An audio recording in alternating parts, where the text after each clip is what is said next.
The podcast on Haunted Hill will contain spoilers and swearing.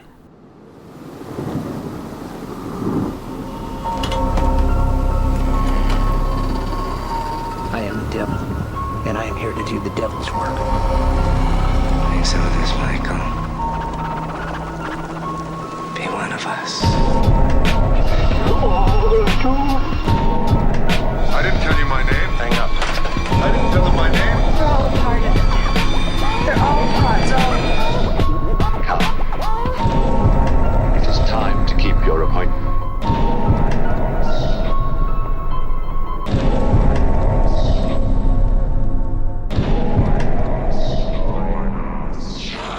Hello, And welcome to the podcast On Haunted Hill. episode 180.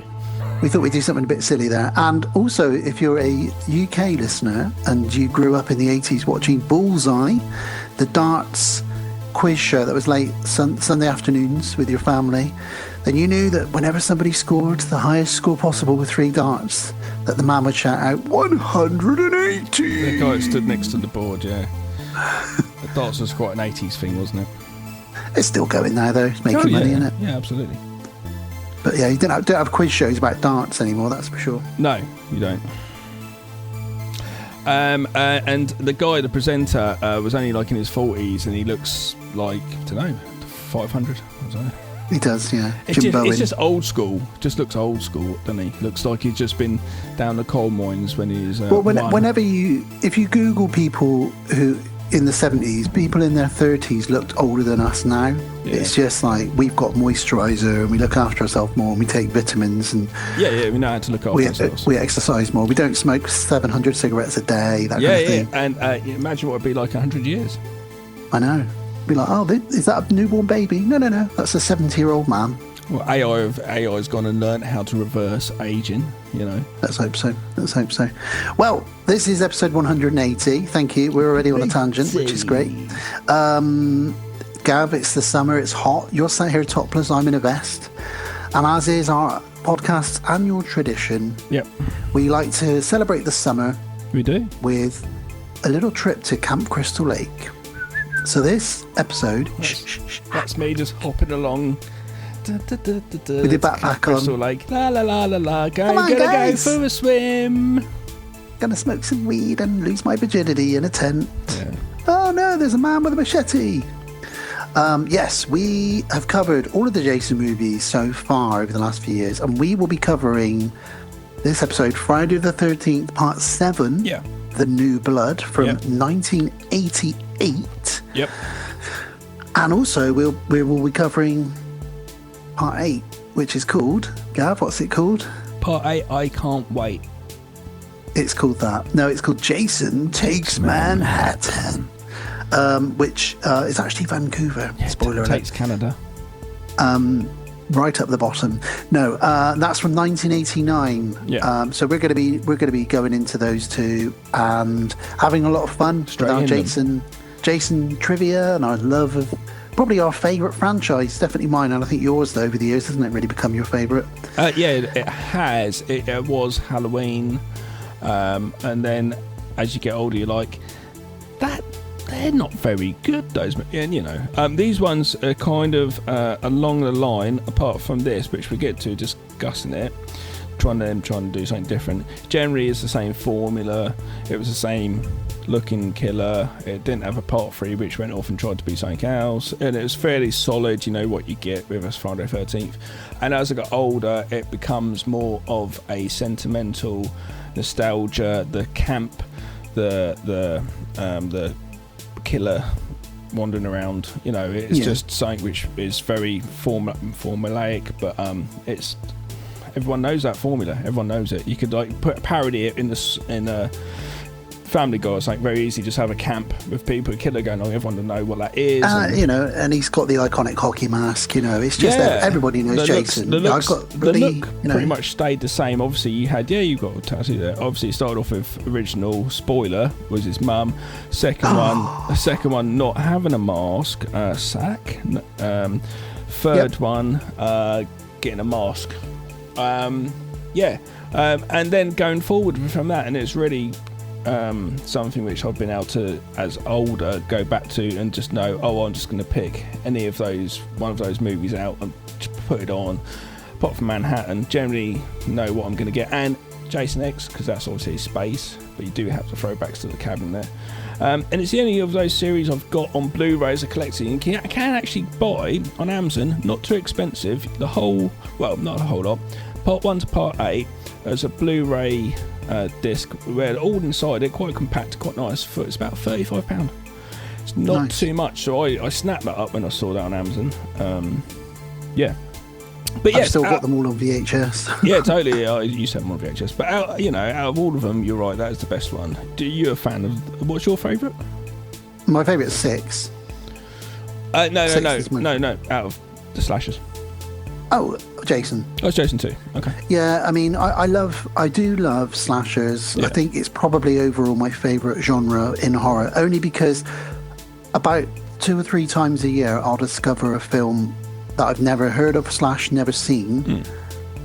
And I actually only recently I watched one which I'd never seen. What was it called? The Visitor. Oh yeah.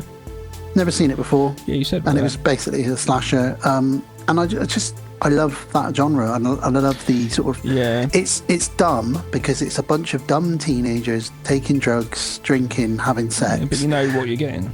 And you know what you're getting. Yeah, and I do love other genres like zombie, werewolf. We discussed this, but it's just comforting to me. And then for me, Jason is the king of the slashers, really. Yeah.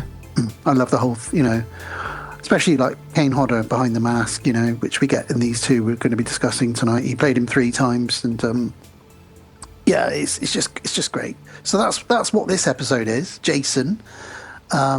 Bill Murray's just arrived wearing his hockey mask, so he's ready for World of the Strange. And it is actually a Friday night. Me and Dan are actually recording this. It's not the 13th. What is it? 20th? It's the 18th. Friday the 18th.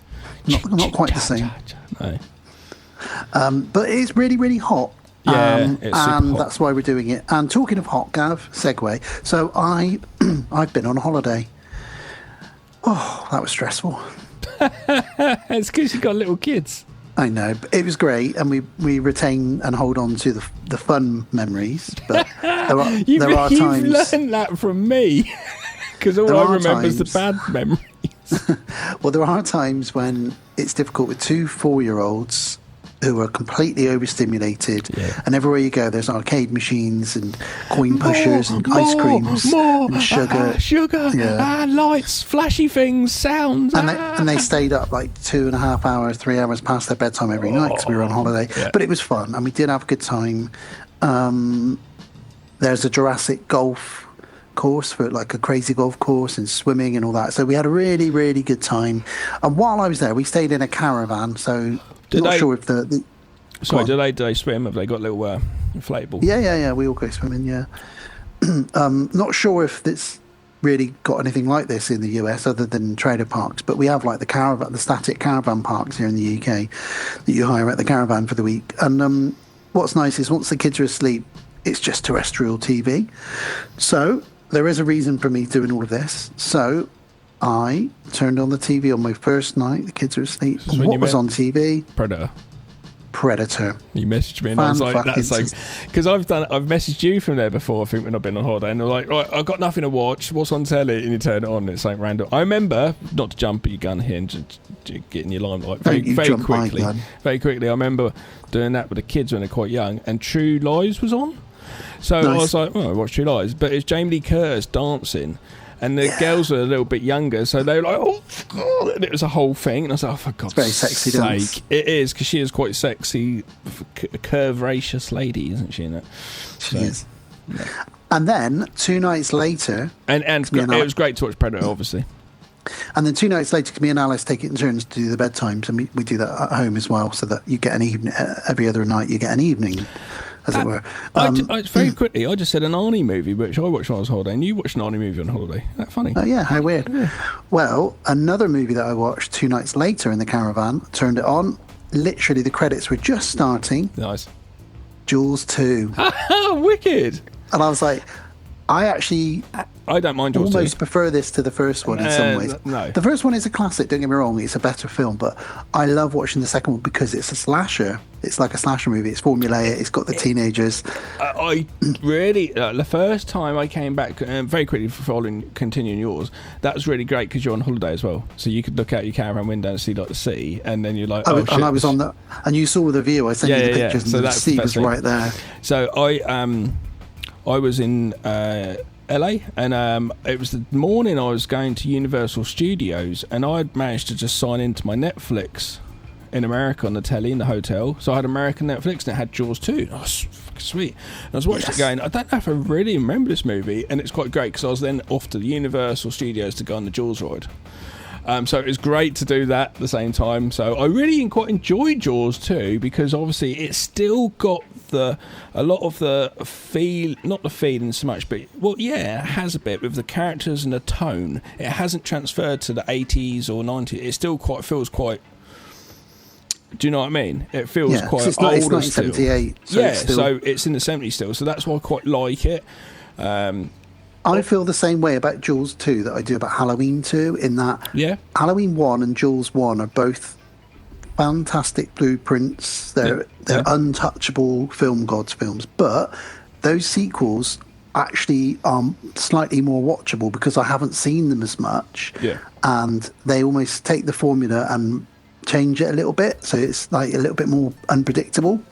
I love Halloween 2 just as much as Halloween 1, but I think I've said before, sometimes I just prefer to watch Halloween 2 because I love the whole hospital thing. It's the same with Jaws 2. I love Brody. You know, he's really into his character by that point. It's kind of like when Christopher Reeves in Superman 2, he's comfortable in the suit. He knows his character by then. It's not like first time out, you know. And you got all the kids and everything in it, and you've got the, you know, some quite brutal deaths in it. And he's a bit of a hero, much more of a hero in it this time around. You almost want him to say, "How can the same shit happen to the same guy 2 Christmases in a row?" You almost want him to say that kind of thing, you know. Well, that's like that actually. Die Hard 2 is in the same ballpark as Die Hard because it's not too far from it. So the main actor isn't too of a different visually aged. Do you know what I mean? Too much. So it kind of still feels it, even though it's a different production team or different directors, etc. Yeah, you still get that feeling. Yeah. And the funny thing about Jaws 2 being on while I was on my holiday is, and this is my other little thing I wanted to talk about, hot films. I've been watching films because it's been so hot here in the UK. And the week before we went on holiday, there were 3 films I watched at home. I watched Return of the Living Dead. Great. Because that film always feels like it's really hot and everyone's sweating and it's just... You just want to spank your monkey over the graveyard scene. That's all it is. Oh, baby. That is crazy when she starts doing that. And I love the fact she comes on to the punk guy and he's like, "No, get out of here, lady. I don't want that. I'm not into that." It's like, what? What are you doing? The funny thing is, she had to wear a merkin for that scene. Yeah. I think she shaved herself, so that's why they're like, "Oh no, you can't," because it's too graphic. We don't want to see your fanny. It's too graphic. Yeah. I also watched Jaws 1. Weirdly, not knowing that it was going to be on while I was in the caravan. Oh no, which is like. Yeah. No, I just watched it. I wanted to watch it that week. Cool. You took this is the week before holiday. Oh, sorry. And the other hot film I watched was Lost Boys, because that week before my holiday it was 30 odd degrees every day in the UK, and I was sweating my tits off, as they say. So I was like, I've got to watch these films. So they're my go-to. I didn't watch Texas Chainsaw. I know that's another one people like to watch when it's hot, but what are your couple of your hot favourites? Well, I didn't really do any this time, and I was thinking about it the other day because I saw it on Legend, because it's always on there, it doesn't go anywhere, and it's on YouTube anyway. My absolute favourite hot film to watch is that one with Peter Cushing and Christopher Lee, the hot night, big hot night of the big heat. The Night of the Big Heat. Yeah, that's a great one. I really enjoy that film, and I think the young lady in it's very attractive as well. She's very sexy. You know the one. Yeah, who's that's just, a good one. Who's just there with eyes going, "Oh, I'm so hot," and like, yeah, no, I agree. We're funny, aren't we, that we like to watch films when it's hot. Seasonal. I really get into it. Like with Sarah and I, if it's like a thunderstorm, we're together in bed watching a movie, we always, let's put on something which is a bit creepy, like Thunderstormy or whatever. I just like seasonal things. I like to make it more immersive. I do the same when it's a full moon. If it's a full moon, I'm like, I've got to watch a werewolf movie that's tonight. Wicked, yeah. And it's the same, and back to this episode, if it's Friday the 13th, and we all do this, listeners, we all watch a Friday the 13th movie on Friday the 13th. What's the beautiful thing about the genre of horror is, like, for example, let's flip this. Let's say this is a comedy podcast, and we're discussing this. Well, on full moons, I like to, no comedy, Teen Wolf? No, it's not... You're not going to find as much accessibility in sub-genres of the genre as you do with horror. It's so good that we can go, it's foggy time, right, I'm going to watch some old Hammer movies. Or, do you know what I mean? So, I love horror for that reason. Indeed. Well, that's some of the stuff I watched on holiday. We've both been to the cinema. I've been twice this week. We both seen the same film. What's the first one you saw? Superman. Okay, yeah. I said to Elijah, do you want to watch show? No. Okay, guess I won't be watching Superman. How was it? It was good. Because I remember Superman. It's one of the superheroes that he has been done a bit by DC, I suppose, over time. But I kind of ignored it, and I just remember Christopher Reeve as a kid. Those movies. That's my flagpole, so to speak. This takes it back to that, right? Because I feel like the Christopher Reeve movies were quite innocent and camp, and were very much like, look, we get it. It's a man in red and red pants and because it seems lycra. A bit silly in a bit. When you're a kid, it's okay, but as you get older, it's the same. Most like Batman seems like ridiculous. It's a man dressed as a bat. That's just absolutely ridiculous. And not to get into too much of the Snyder stuff, because there is this whole online thing at the moment where people are like, Zack Snyder's better than James Gunn. Whatever. You like whatever you like. That's up to you. But obviously with the Snyder films, with Henry Cavill, those were a bit dark and a bit more serious. Now, the thing is, Superman isn't supposed to be taken seriously, I don't think. I think, like with most superheroes, it's people in tights and capes running around with lightning coming out of their hands, or whatever it is they do, climbing up walls. And what I liked about this new Superman 2025 is it takes it back to that. Yeah, he's a man in a cape. He's an alien. You've got Lex Luthor. Dog's in it lots, isn't it? Yeah, Crypto. Yeah, he's great that. in it. Yeah. They take a lot of elements from the comics and the cartoons, and it works. For the most part, it works. I've got one or two gripes with it, but the action was phenomenal. Was it crazy was very long? Colourful. No, it's 2 hours, just over 2 hours. Oh, it's not too bad then, I suppose. Yeah, and it just feels like opening a comic book. Oh, cool. Really, and getting all those colours thrown at you. The odd character shows up here and there, but nothing like it doesn't do the thing that you hate with Marvel. It doesn't like sort of say, oh, you've got to have seen this film, and if you like this, you have to watch the next 3 films. It doesn't do any of that. It's just like, this is a Superman film. There's a couple of other characters in it, and that's that. And the next film to come out is going to be Supergirl next year. Oh, okay. But this was great. I thought the guy playing Superman was brilliant. I thought Lois Lane was great. Lex Luthor was phenomenal in it.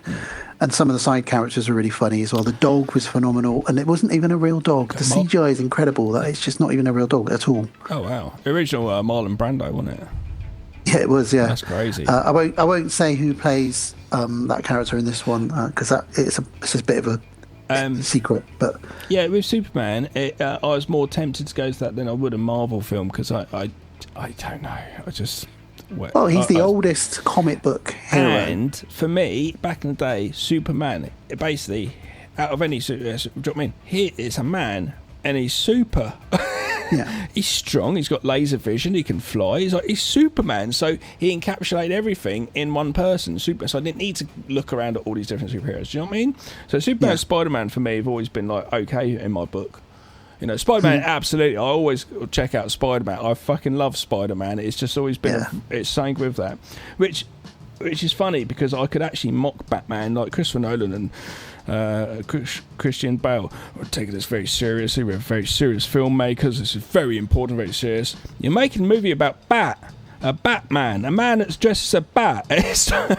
I know I still got to take it seriously, but you know, He's a billionaire with too much money, and I don't know. He's dealing with the trauma of losing his parents in front of his very eyes. So what does he do? He goes out and beats up and kills bad guys all around the city at night, dressed up in a bat costume. He needs some help.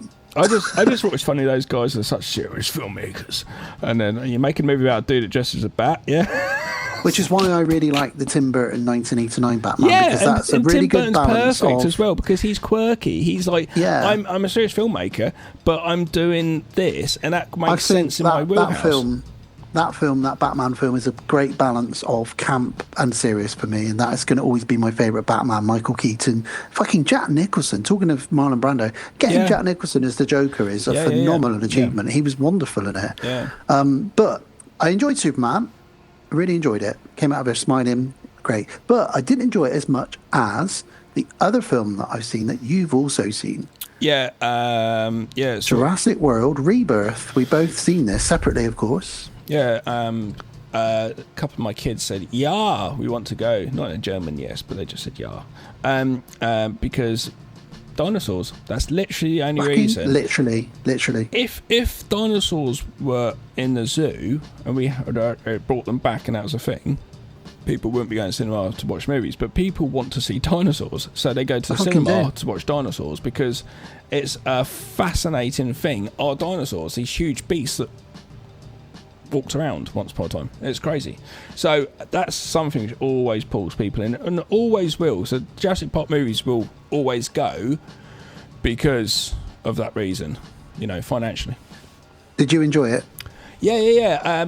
I didn't mind it at all. It's better than the last couple of films that have come out, Yes, for I sure. agree. The one which had the house and then betting, and that's just a bit whack. This one's okay, but I did have flaws with it a little bit though. Like it's very hard with some of the geography is hard to understand where people were. There's a lot of, and it felt like all of a sudden we just dropped into it rather than it felt like it was a part two, and we'd already had Scarlett Johansson in another movie and we'd learnt those characters. Do you know what I mean? Which is fine. It jumped straight into action, but it felt like they'd already like, oh, we've established that, so let's go on to the next one. Okay, do you know what I mean? It felt quite quick into it, but it's fine. I liked that though. For me, it was a return to form because they went back to the jungle, and the last couple haven't really been in the jungle. That's what you got to do. And this film was great because there's two parties in it. You've got the Scarlett Johansson and her dudes. There was some stupid shit though, wasn't it? It's like and then you've got. I love the fact that one of the guys is really pissed off with the dude, which made sense. Like, why are you bringing kids out on this water now? I'm glad the fact that he actually said that because it's the most thick as shit. What are you doing? And I really hated the young boyfriend. The boyfriend, yeah, me too. He was my least favourite part of it, but he was supposed to be a dumb stoner, and that was just. It was done badly. It's funny though because it was actually a British director who's done Star Wars and done all sorts and started off making films in his bedroom. And it's funny because he did The Raid, didn't he? No, I'm thinking of the other one, the other English director, Gareth Edwards, and there's Gareth, someone else. Yes. Well, this is Gareth Edwards we're talking about. It was fine. Oh, he did Godzilla. So he knew him and Monster did Monsters effects as well. Yeah, he did Monsters as well. And he did all those effects himself in hotel rooms while he was flying around the world filming in that movie. So he is very much the person for doing especially large monsters, visual effects wise. He knows how to then do that. It was fine. Scarlett Johansson was pretty decent in it. It was all right. You're never going to beat the first movie because the first movie takes us with Sam Neill's character to the island for the first time, to seeing them for the first time in the cinema. Do you know what I mean? When it's first understand Winston's effects. So why that movie kind of is very special. Not that I saw it in the cinema the first time, but it's just the way that movie's done. And it's Spielberg. It's just crafted extremely well. And you'll never get a film better than that of the Jurassic Parks. But it's decent. Did you like it? I really enjoyed it for a couple of reasons. Firstly, as I've said, it was a return to form, as in they've gone back to the jungle, which I think you need. Yeah. You're being stalked. You're going on more suspense the quest because you can't there see was anything. two parties, so I like the structure of the story because you kept going between the two parties who were both on different missions. Yeah, and you had to see stuff as well, which was quite good. Yeah, you had the water Yeah. stuff. You had, you know, it was like a video game almost. You had to get something from the sea, something from the land, and something from the air. The dinosaurs were good, but to me, the best part about it was they brought horror back to the franchise. A little bit, yeah. There was very horrific stuff in it for kids, like as in the first Jurassic Park was the whole reason we have a PG-13 or a 12A in the UK, because like Samuel L. Jackson's arm, that kind of thing. And you had chopped off arms and people being devoured in front of you in this new film. Also, the opening scene, apart from the Final Destination-y bit of it, which I won't spoil for anyone who hasn't seen it, was straight out of a Universal horror film or something along those lines, or Alien or something, because the music, the lighting, and then when the logo for the Jurassic World just hits the screen and and the score comes up, it felt like you were watching like an old Universal horror film or something. I didn't like that monster's design where it spawned it at the end. I thought it was stupid. Yeah. I thought it was really fucking stupid looking, and it didn't. There was no like real discussion beforehand of it, or like it was like they'd been trying to mutate a thing and like building up to it or showing pictures of it. All of a sudden, it just shut it. Then it was gone quick as it came, and it's a bit like. Just don't bother, or just have just another T-Rex or something. It didn't need to have that thing without spoiling it. I agree with you that it's It felt obviously a the bit- first one is the best. Felt a bit but pushed in by executives, possibly. This is definitely the best one Of since recent the ones. first Chris Pratt one. Probably that one was pretty good. Jurassic World was all right, first one. Yeah, but this is on a par, if not a little, to me a little it's bit better. probably But then It's I've probably only a bit seen it better. once. But Jurassic World's pretty good as well, though. Actually, I've seen it a few times. But if you love dinosaurs, guys, Yeah, well, and who doesn't? yeah. And if you love Scarlett Johansson, and who doesn't? Yeah, You go check this out. You know, it's got raptors with wings. It's got I didn't mind looking at her. what the other good thing it does is it pulls from bits from the first and second novel that were never put into the films, where they were working on mutated dinosaurs. So this is in all the trailers, so this isn't a spoiler. They go back to an island that was a research island where they experimented on these dinosaurs and tried to blend their DNAs. So you do get raptors that have been mutated with wings, and you get other dinosaurs that are mutated with other ones.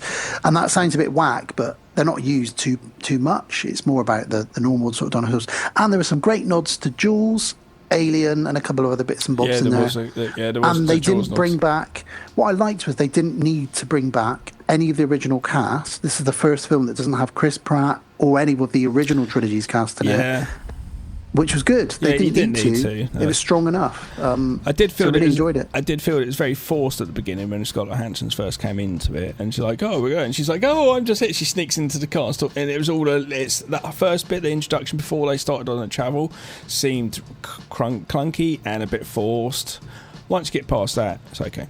Speaking of big, large animals in the sea and Jaws, I did watch with Daisy the Jaws documentary on Disney. It just came out for the 50th anniversary. Really Jaws good, 50. really good Yeah, I documentary. haven't watched it yet. Yeah, it's good. It's worth a watch. Yeah, If you're a that's fan- why I watched Jaws before my holiday, actually, because Yeah. it turned 50 this year. Yeah, watch it. I did also spend about 6 hours watching Back to the Beginning, the Black Sabbath Aussie farewell gig, which was fucking amazing. I think there's a lot of bands I didn't really know, but there's a lot of bands I did like: Pantera, Slayer, Metallica. But it was. Did you watch any of it? Do you know of it? Or? I haven't seen any of it. I know of it, but I haven't seen any of it. There's this bit where, like, on halfway through, they're like, there's 3 drummers playing, like having drum solos, like Red Hot Chili Peppers drum and Blink-182 drum, and another drummer from Tool, while covering the Black Sabbath song, and then all just for about, I don't know how long. There's just a song, then another song, then another song. But all these different instruments come on. All of a sudden, there's Ronnie Wood would come on with a guitar from Rolling Stones. And Amazing. with like 3 other guitars, different guitars and bands, they're all jamming with each other. And then Steven Tyler came on and started singing Walk This Way. And they did that. And it was just like, what the fuck is going on? And it was like Live Aid and how sort of special having all these acts together. It was like that, but for metal. Even though I did chat to my friend the other day who's proper metal, and he's like, I didn't fucking listen to it because he's full on metal. He likes the bands with all squiggly names you can't understand. He's like, full on metal, yeah. He's like, that's not metal. Like, okay, fair enough. But it was really good. All these just people would come on here and there. So you had, like, one point, Steven Tyler singing Walk This Way with Rage Against the Machine's guitarist, like Chili Peppers drummer, and it's just like, what's going on? And because it's that, then Metallica came on, and all of a sudden Guns N' Roses came on.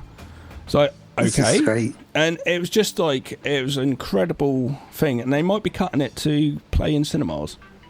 Oh, that'd be cool. Yeah, and I'd say go check it out. It's kind of quite a special thing, it felt like. And Ozzy, bless him, he was in his chair.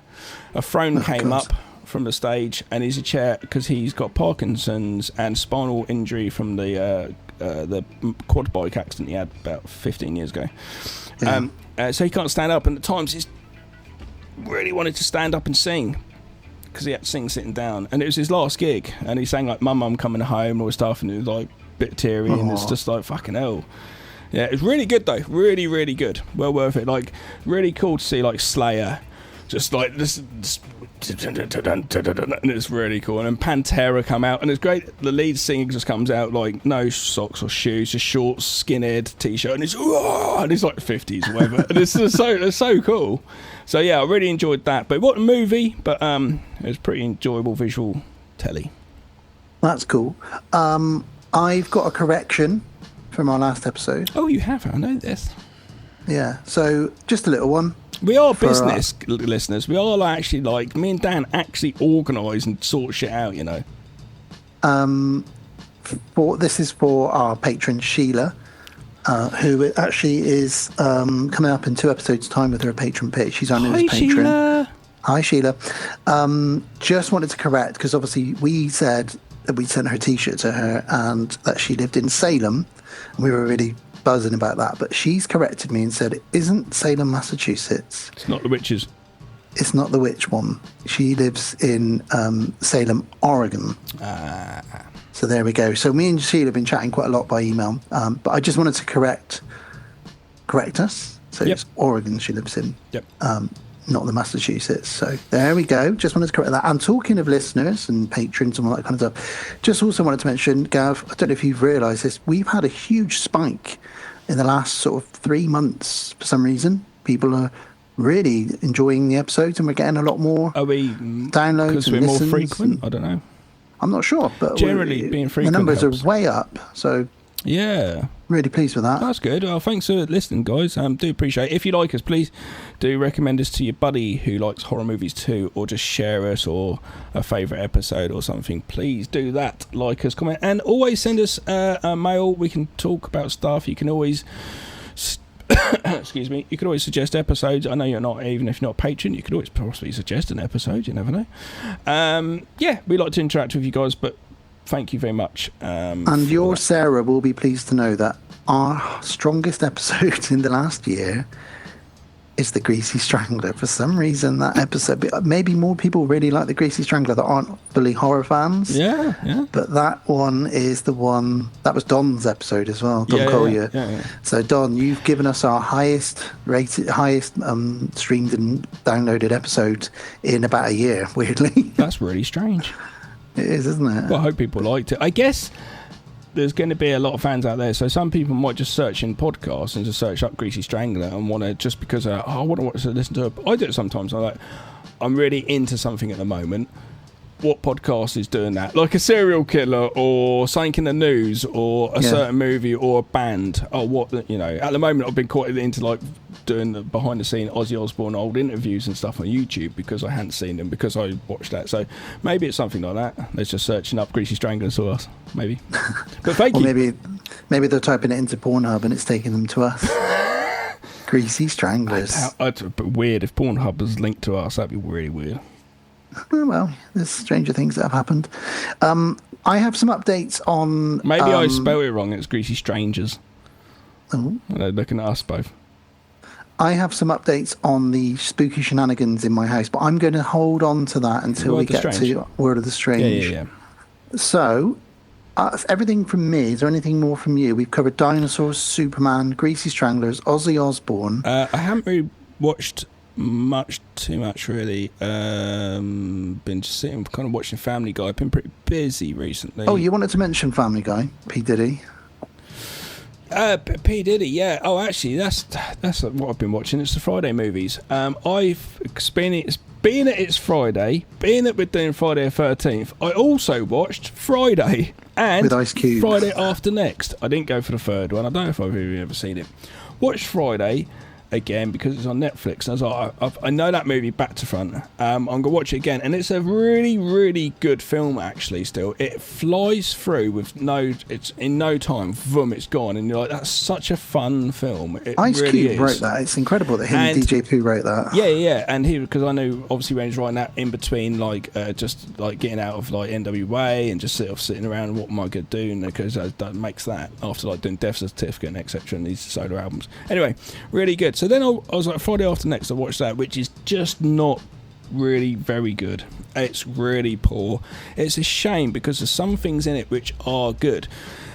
His cousin who he goes to stay with the funny sock hat is really good. He's quite funny. He's quite good. Is. But then you've got He's no Chris Tucker though. No, but he's okay. But then you've got really forced gangster neighbours, Mexican gangster neighbours, who are so forced with the hat on his eyes, and like the dialogue that comes out is like, it's not like original Friday. It's quite natural. It's so forced to like get jokes. It's not funny. But the reason I mentioned this, because it's Friday the 13th and they call Friday, another reason was because the whole P. Diddy thing that's going on, everyone knows what's going on, and what's been happening with that dude and his baby oil, etc. So I watched this movie, and Ice Cube's worried that Devo's going to get out of prison. So the second movie, he goes to stay with his uncle, who managed to win some money in the lottery. So he goes to stay with him, but his dad's a bit of a freak. He even says it at one point. And he turns up and he's just like in his dressing gown. Hey, nephew, come here, boy, and all stuff. Then his girlfriend comes down and she's just rubbing herself all over Ice Cube. He's like, what the fuck? You know, you're my auntie. Like, fuck off. And at one point, they're smoking weed, and he's like, give me that. I'm the real Puff Daddy, he says. Smokes on some weed. Later on, Ice Cube, a letter comes for him, and he has to go up to his uncle and knock on the door and say, Uncle, you got a letter. It's about the house that's going to go be foreclosed or something. Knocks on the door and just goes in, finds his uncle and the girlfriend just passed out in the room, and there's just dildos everywhere. Baby oil, leather gear, bondage everywhere. He's passed out on all this sort of leathery clothes or whatever he's wearing, and she's like all like bondage, everything, like a hat and everything he's wearing. She's like on whatever. And Ice Cube wakes up and he stands up and then he starts squirting baby oil at Ice Cube to get him out of the room. And I was just like, this has to be P. Diddy. This has to be. It's literally, he said, I'm the real Puff Daddy. It literally must be Ice Cube going, that guy's a freak. I'm fucking writing him in this movie. It has to be. Absolutely. Didn't know that at the time. Know that now. Weird though. It's really weird. Check it out if you really want to watch that movie. It's not very good. The third one is a Christmas film. Oh my God, I've not seen it. It must be fucking appalling. I've seen it. It's bad. It's not great. It's not great. It's better than I thought it was going to be, but it wasn't great. Talking of smoking weed, did you know that they actually wanted to try and make the next film we're about to cover was supposed to be Jason versus Freddy. Obviously, they didn't come around to that till much later. And then they were like, well, who can Jason go up against? And at one point, they had Jason versus Cheech and Chong. They wanted to bring back the Abbott and Costello style Universal Monsters, and they were going to get Jason and Cheech and Chong in a movie together. The Abbott and Costello Meet Frankenstein is a classic film which we covered for one of my birthday episodes because I love that Cheech and Chong smoke weed. That works, yeah. Like I don't know how that would work though. Well, it didn't work in the end. They didn't. It's okay. That was what New Line Cinema was really pushing for a while. It's all right. By December, they reckon AI, Grok especially, Elon Musk's AI, will be able to make full movies by December without a single camera. So we can get the right prompts. Jason versus Cheech and Chong. We can then watch these films. Be brilliant. Yeah, that's the only thing I feel AI is going. There's going to be no soul in it at all if an AI is completely made a film, which is not. It's never going to be the case. It's going to be prompted by artists, screenwriters, stuff. They still make prompts and stuff. I know it's a massive argument at the moment. I know it's quite a thing in Deadbolt as well, actually. So some people in Deadbolt don't like AI, and I'm kind of like James Cameron with it. Let's use this shit, But it's quite a thing at the moment going on about that. But, it never captured proper films. But being able to do, like, stuff that we want to see, like, I want to see Arnold Schwarzenegger as Alice in Wonderland. I don't know. Do you know what I mean? As Alice or whatever. I don't know. So it's a fun thing. Do it. Yeah, we will be able to do it, and we'll see how that goes in the future. But anyway, AI is not going anywhere. Like, downloading and piracy, which filmmakers were pissed off about that. It's like, you're going to have to just go along with it. So they started using statistics for that to say, it's the most downloaded pirated film. Oh, okay, cool. Yeah. You have to go with it, but yeah. Right. All right. Well, let's do it. Let's go to Crystal Lake. Let's get to the trailer. Let's go to the trailer for Friday the 13th, Part 7. The New Blood.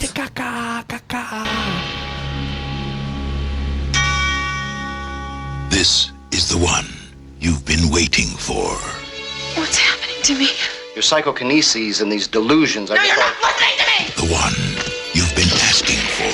Hey, Tina. Isn't this the way they wear their jackets back in the mental hospital? Concentrate, Tina! The one you've been dying for. You people give me the creeps. Okay, you big hunk of a man, come and get me. Jason is back.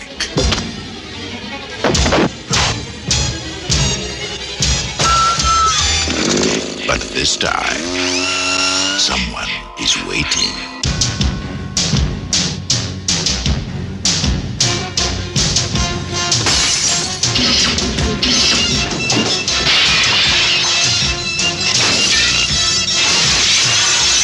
Jason?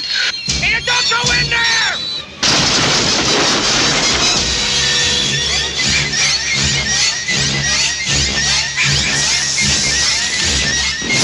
Friday the 13th, Part 7, The New Blood.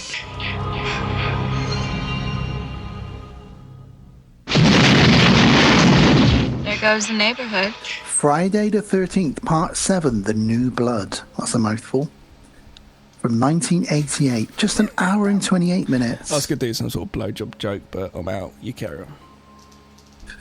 Michael. Jason Voorhees is accidentally freed from his watery prison by a telekinetic teenager. Now, only she can stop him. Dun, dun, dun. It doesn't say accidentally, though, does it? Because that'd be good. It does say that. What? With an axe? Not.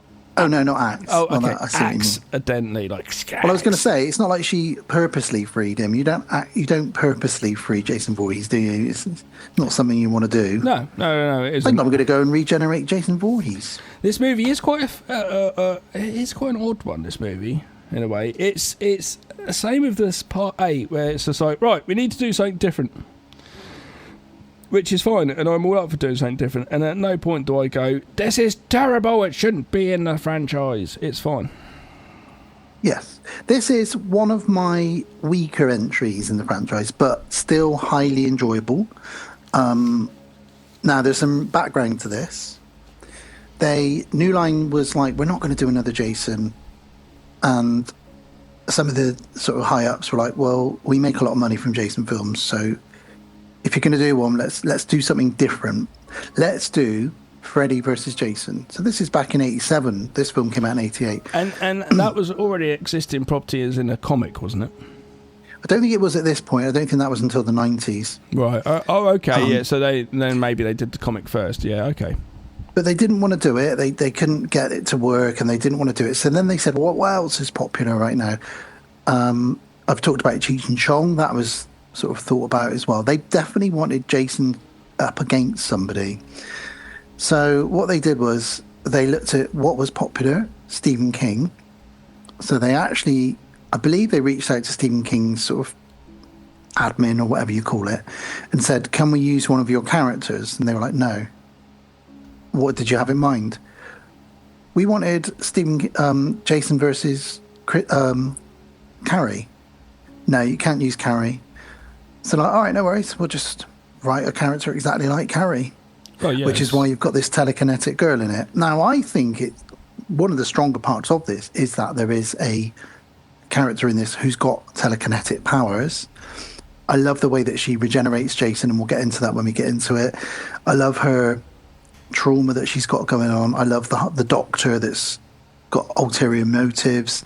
So I love all of that. But the problem with this film, which a lot of fans will talk about, is some people call this Friday the 13th Part 7 the no blood, because there's no blood in this, really.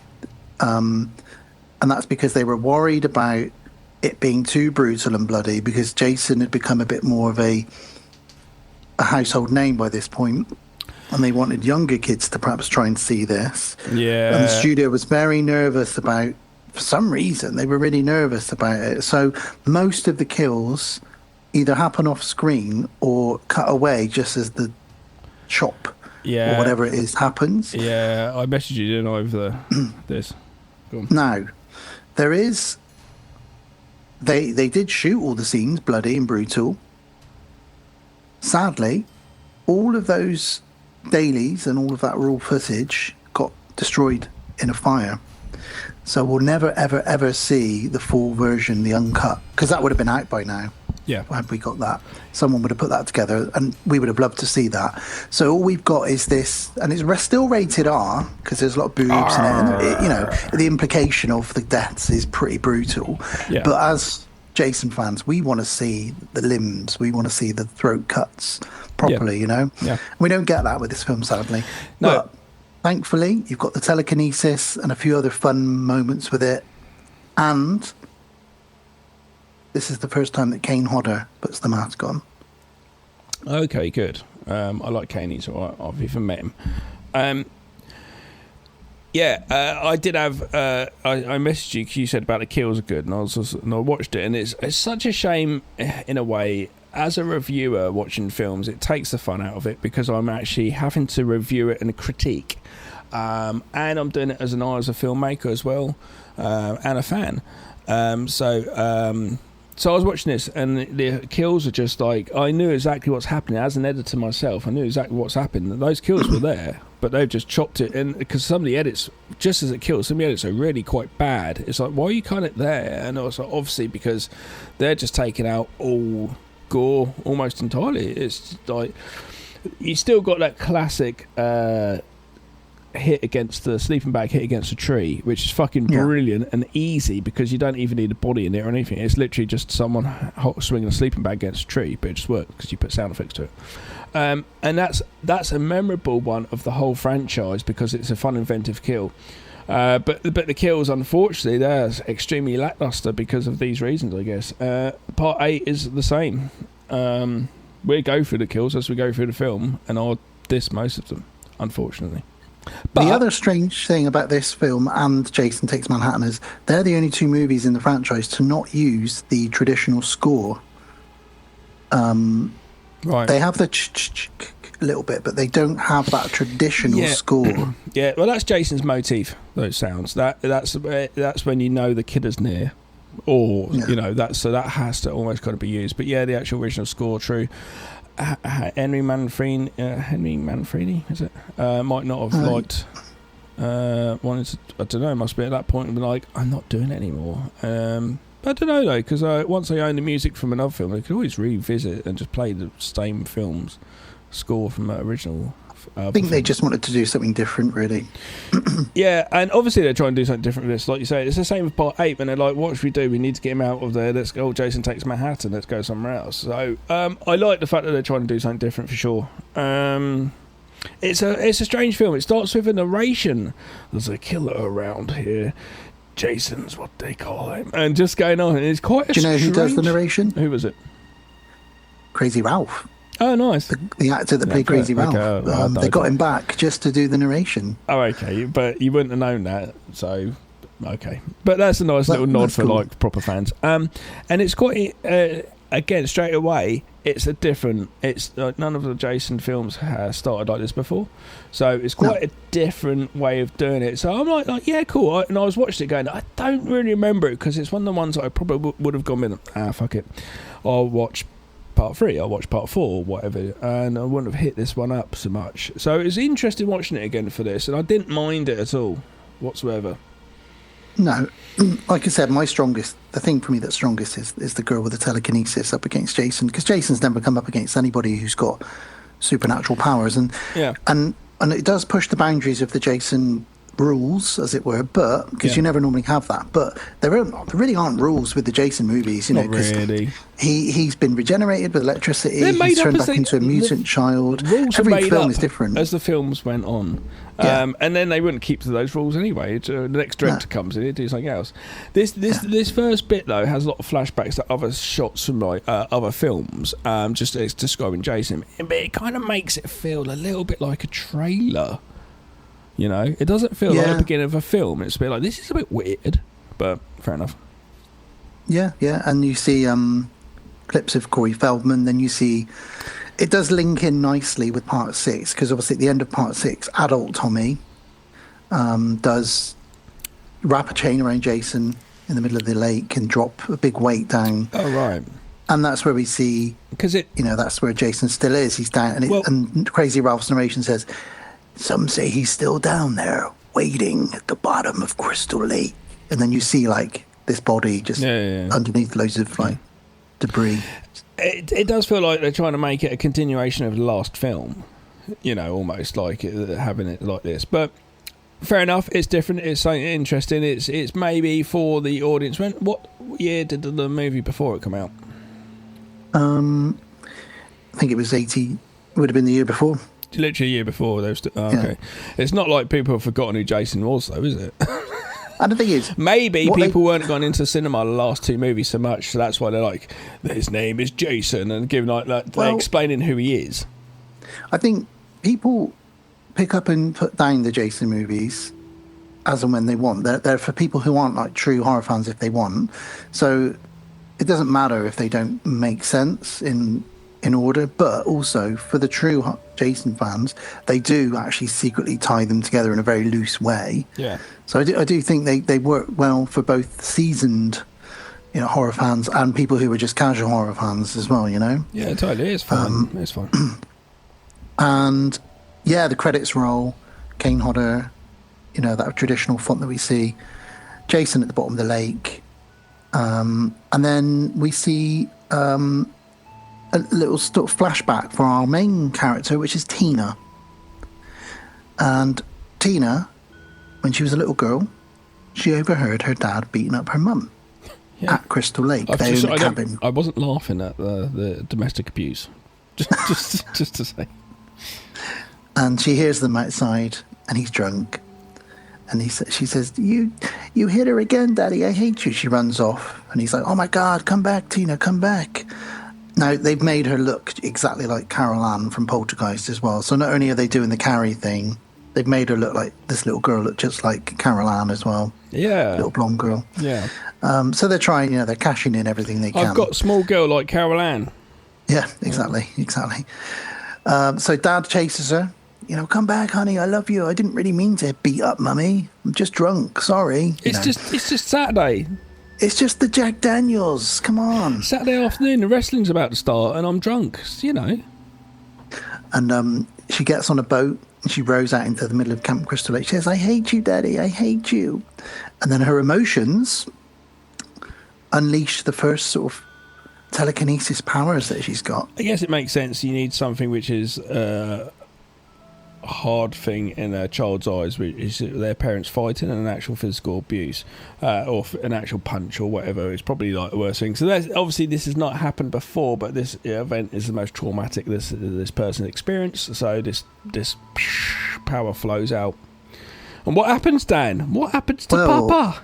The water. He stood on the edge of the docks, like the pier, and she's like, "I hate you," and her raw emotion comes out. The water starts to ripple, and then all of a sudden you've got this really cool practical effect with the pier sways from side to side, and the actor on it, the dad, is like, oh my God. It doesn't... Really cool. It's, at this point here, though, you're like, is this a Friday the 13th if I put the wrong film in? Admittedly, we had the beginning opening explaining Jason, but this is like a different film. This is a different horror movie right now. This is Drew Barrymore and Forrest Star or something. Yeah, well, and that's what they were trying. That's what they were going for. They were going for the Stephen King films that were doing really well at this time, straight to video. And Stephen DVD. King's pen comes into the next film. Well, and that's another nod to it as well. Yeah. You know, in the next film. Yes, and then eventually, of course, the pier collapses with her dad, and all the wood falls on him and drags him down to the bottom of the ocean, and he dies. And she's killed her dad with her psychic powers, although at the time they don't know it's psychic powers. But no, they're probably just it just happened. Freak event. That was weird. She said, "Well, what happened to your husband?" Well, my daughter. He beat me up. God. And then my daughter screamed, "I hate you!" And then the pier collapsed into the lake, and he died. Yeah. Oh, that's unfortunate. Yeah. Well, cut to adult Tina and her mum. I was really confused. I thought that it was like a halfway house for kids because we already had that Friday the 13th. And I thought that this was the same thing. So I was really confused who people were, what was going on. It doesn't take much. No, for me we're to not get going back to confused. the place. We're not going back to the kid with the chocolate bar. Oh, with his ice cream. No, it's a chocolate bar. Well, that's it. That's it. You know something? You could be a real jerk. Chop, chop, chop with the axe. What a way to go. Fuck you now. Do you want some of my ice cream? No, I don't. I'm going to chop you up with this axe. So I assumed it was a house for like troubled kids, but it's not. You got Tina and her mum in one house, and next door is like someone's grandparents or uncle's house, and they're just fucking partying at it. But I was a bit confused. It didn't make this a little clearer to some of us stupid people. That's me. And if I'm stupid, other people are stupid too. So to break it down, Tina is in and out of a mental hospital. Yeah. And her mum has been persuaded by Tina's doctor, Dr. Cruz, who's a real sleazebag. Dr. Cruz. He thinks it's a great idea for her to go back to the scene of the trauma when she was a child, the house that the family still owns on the edge of Crystal Lake, where her dad died before her very eyes. I don't like water. In the water you go. So she's driving there with her mum to have some treatment with the doctor. And as you say, Gav, there's a house next door, a cabin next door that's owned by an uncle and an auntie, and their son they're throwing a surprise party for their cousin there, basically. So there's a gaggle of teenagers. Dr. Cruz. Rife for Jason to slash through. They're all, they've got loads of weed and pizza and beers and sex and boobs and everything. So, you know, they're all there, and there's some great characters we'll get into in a moment when we get to those guys. So, yeah, that's the two sort of houses that Jason's going to be ripping apart. And they arrive. There's Dr. Cruz, or as Tina calls him, Bad News Cruz. And she says, oh, here he is. And he's like, hey, Tina. And she's like, I'm not sure if I really want to be back. And he's like, well, you don't want to go back to the mental hospital, do you, Tina? So it's either this or that. Which one is it going to be? So he's always pushing her, and there's a reason he's pushing her emotions, and we'll find that out a bit later on. You're not my doctor, because that's quite intimidating the way you're doing that. Then you look right into the camera, you don't right into it, like you're looking right into my soul, saying this to me. Do you want to go back to the mental hospital? Don't do it again. It gave me trauma from when I was in a mental hospital. But the reason he's doing this, for anyone who doesn't care about spoilers, but we always spoil these, is because he knows that she's got these telekinetic powers, and he knows that high emotion triggers them. So all the way through this film, he is trying to push her and push her and push her. It's like Haunted Honeymoon, isn't it? Oh, yes, it is. We're going to scare him to death. Yeah. I know that one of you is a werewolf. I know that one of you is a werewolf. Fantastic film. Also covered that film as well. So, we do see the cabin with some girls sunbathing from that party cabin next door. And they're like, who's this girl that just arrived? And it's Tina. And she's all sort of like,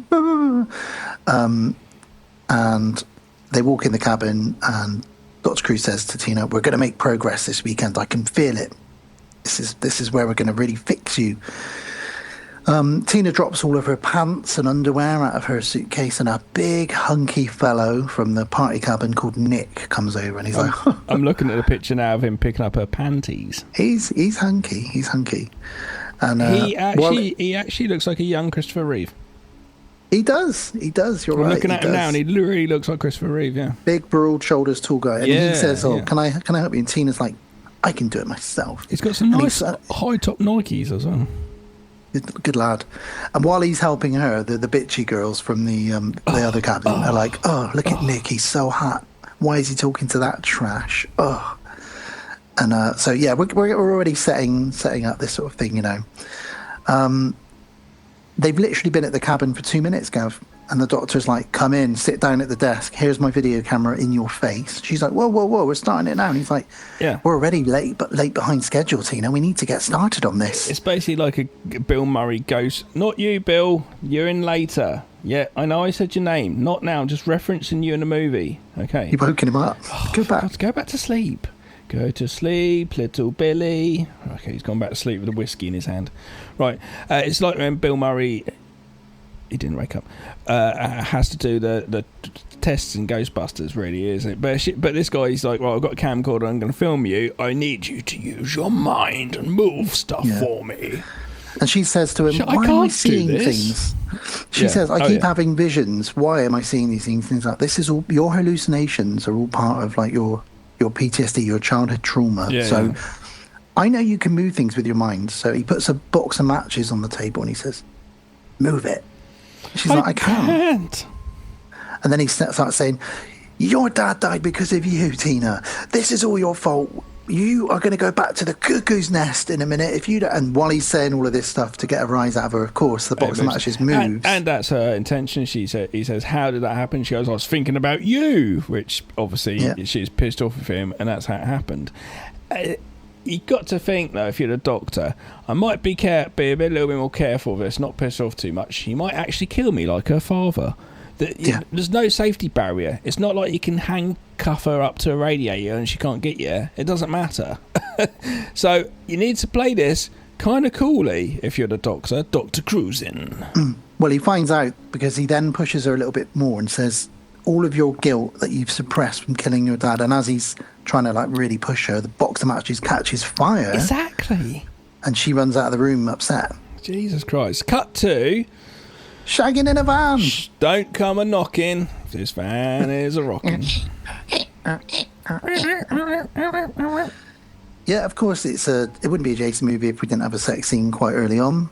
So yeah, there's a couple having some sex in a van. I thought, why in the van? They got the bedroom in there, but obviously it's the uncle's house, and they said themselves, like, why are we doing it in the van? We could be inside the house. I'm pretty sure they do actually. I think it's just because there's loads of people there. They just wanted a bit of privacy in the van. Yeah. The cabin has quite an Evil Dead type vibe to it, doesn't it? Yeah, it does. Yeah, it's not bad actually. She's wandering around, Tina, in the cabin, and obviously she hasn't been back here since she was a kid. She sees some photos of her dad. She starts crying. She says, I miss him, Mum. She says, I miss him too, honey. But you killed him, you bitch. She's like, I wish I could bring you back and all that sort of stuff.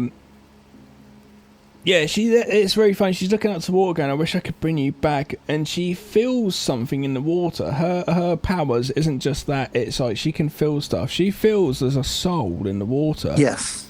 A presence almost. Yeah. But obviously, and she's like, oh, maybe it's my dad. Why would it be your dad? Why is he in the water now? Like, well, I did kill him, and like, yeah, but they probably didn't leave his body in the water. They probably took it out, and he probably had a funeral. Anyway, she's like, that must be my dad. No, it's not. It's a fucking serial killer. He's chained up down there to not come out. Anyway, regardless of that, she brings the fucking Jason back, doesn't she? She uses her full telekinesis power to try and bring her dad back. But she, almost like when people use a Ouija board, when people use a Ouija board and they get the wrong spirit come through, this is what happens here. Jason's like, oh, brilliant, I'm awake. Yeah, instead of using my powers, maybe I'll use my brain first of all. And his eye opens under the water and he wakes up. And Jason comes up and she's surprised it's not Daddy. Yeah, it's a big hulking Kane Hodder in a mask. The makeup effects are I just great. thought who we could have a versus. Jason versus P. Diddy. Jason be rolling up, he'd be falling over, falling in baby oil and shit, and they'd be like, and they'd be up getting a dildo penetrating him. Jesus Christ. Bad, So you think bad. P. Diddy would win? I think P. Diddy would win. I think P. Diddy would rock his world in a bad way.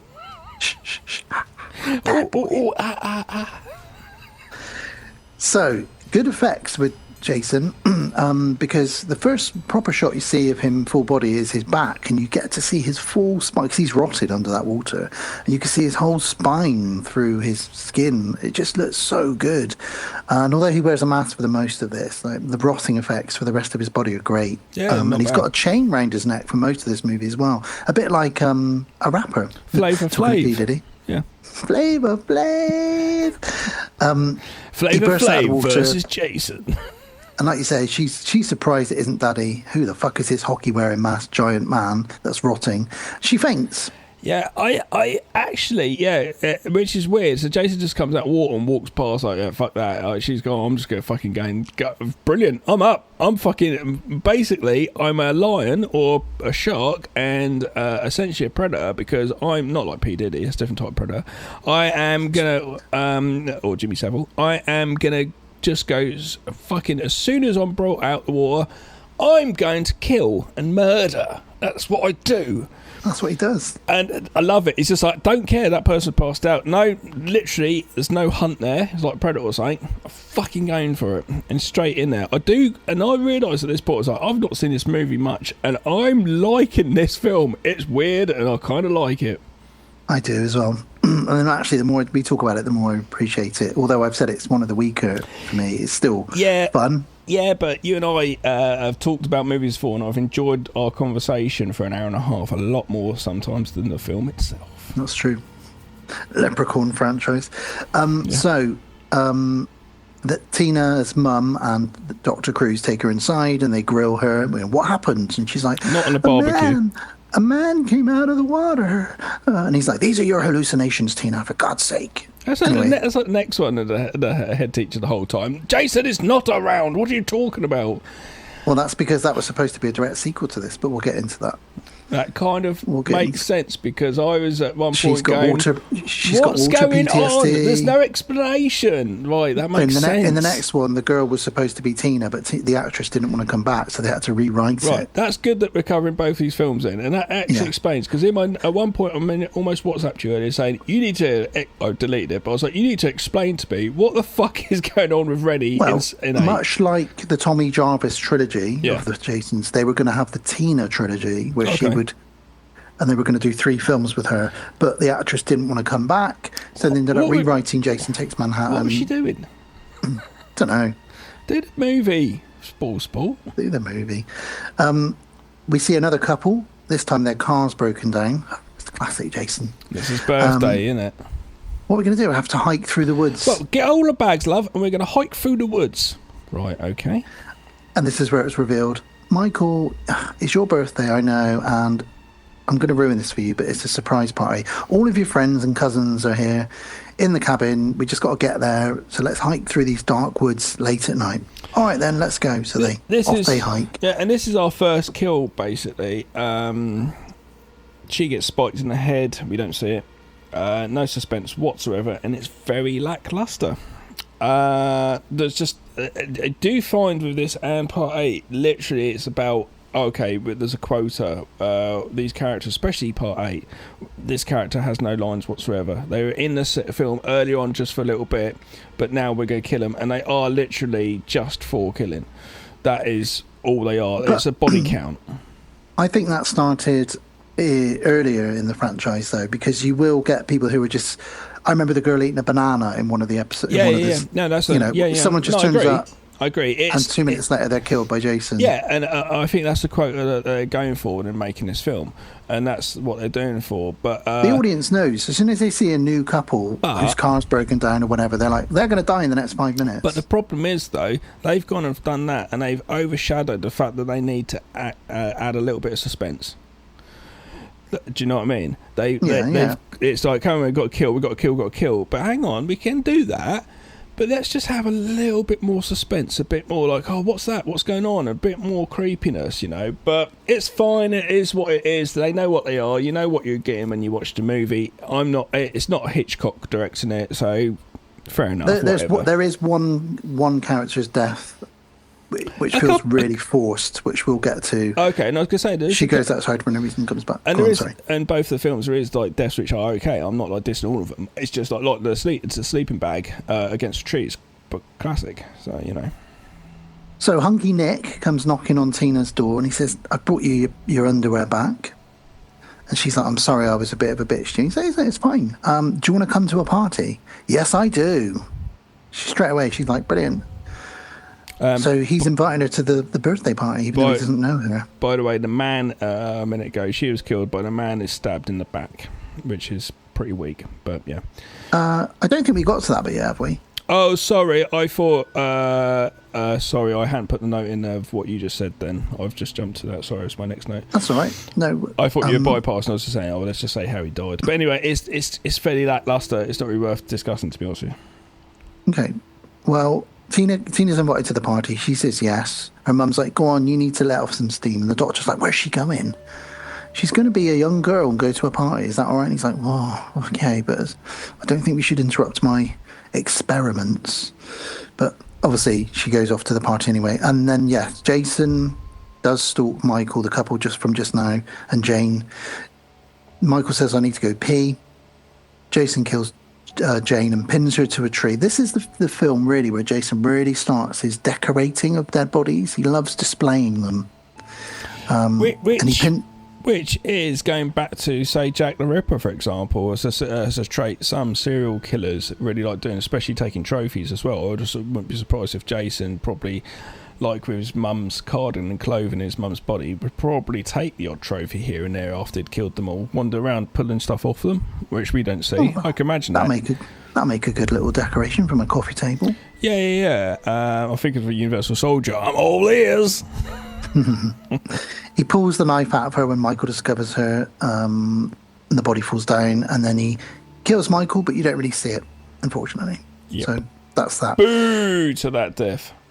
Now, it gets interesting now, because we're at that party. Nick arrives with this random girl. Says, hey, everybody, this is Tina. She's my guest at this party. They're like, where the fuck have you got a random girl from in the middle of the woods? Where have you got a guest from, you fucking... You're so hunky, you've got you've just literally got a girl. The forest just birthed a female of your age. And he says to everybody, this is so-and-so, this is so-and-so. This is where we meet Eddie. Eddie is the science fiction nerd who likes to write science fiction novels. Oh, it's not the Stock Exchange nerd, is it? It might be. No, okay, cool. And Eddie's like, I'm writing a novel at the moment. And he basically loves Star Wars and anything to do with science fiction. So he's all the way through this. He's like a real nerd. He's a virgin as well, and he's just... We've all been there. He gets used by Melissa later on. Yeah. Outside, we get a little first POV of Jason, who is absolutely fuming that these teenagers are having a party in a cabin. He's not fuming. But the thing is, though, it's like people on Facebook moan about shit. They enjoy moaning about shit. They love doing it. That's their thing. They may moan about it, but they're like, I can't wait to get on Facebook and fucking moan about that person. Or, I was parking earlier and someone in freaking drew it. They love doing it. Even though they're moaning and trying to say it's a bad, it's made my day really bad. Yeah, you're telling us and you want your likes. It's like Jason. They're like doing that partying. He's looking at them going, fucking partying? I bet they're fucking shagging up there and I bet they're fucking got a bong up in that window. Right, that's it. Right, I'm going to get my machete and I'm fucking stabbing them all. He loves it. Secretly, he's like, yay.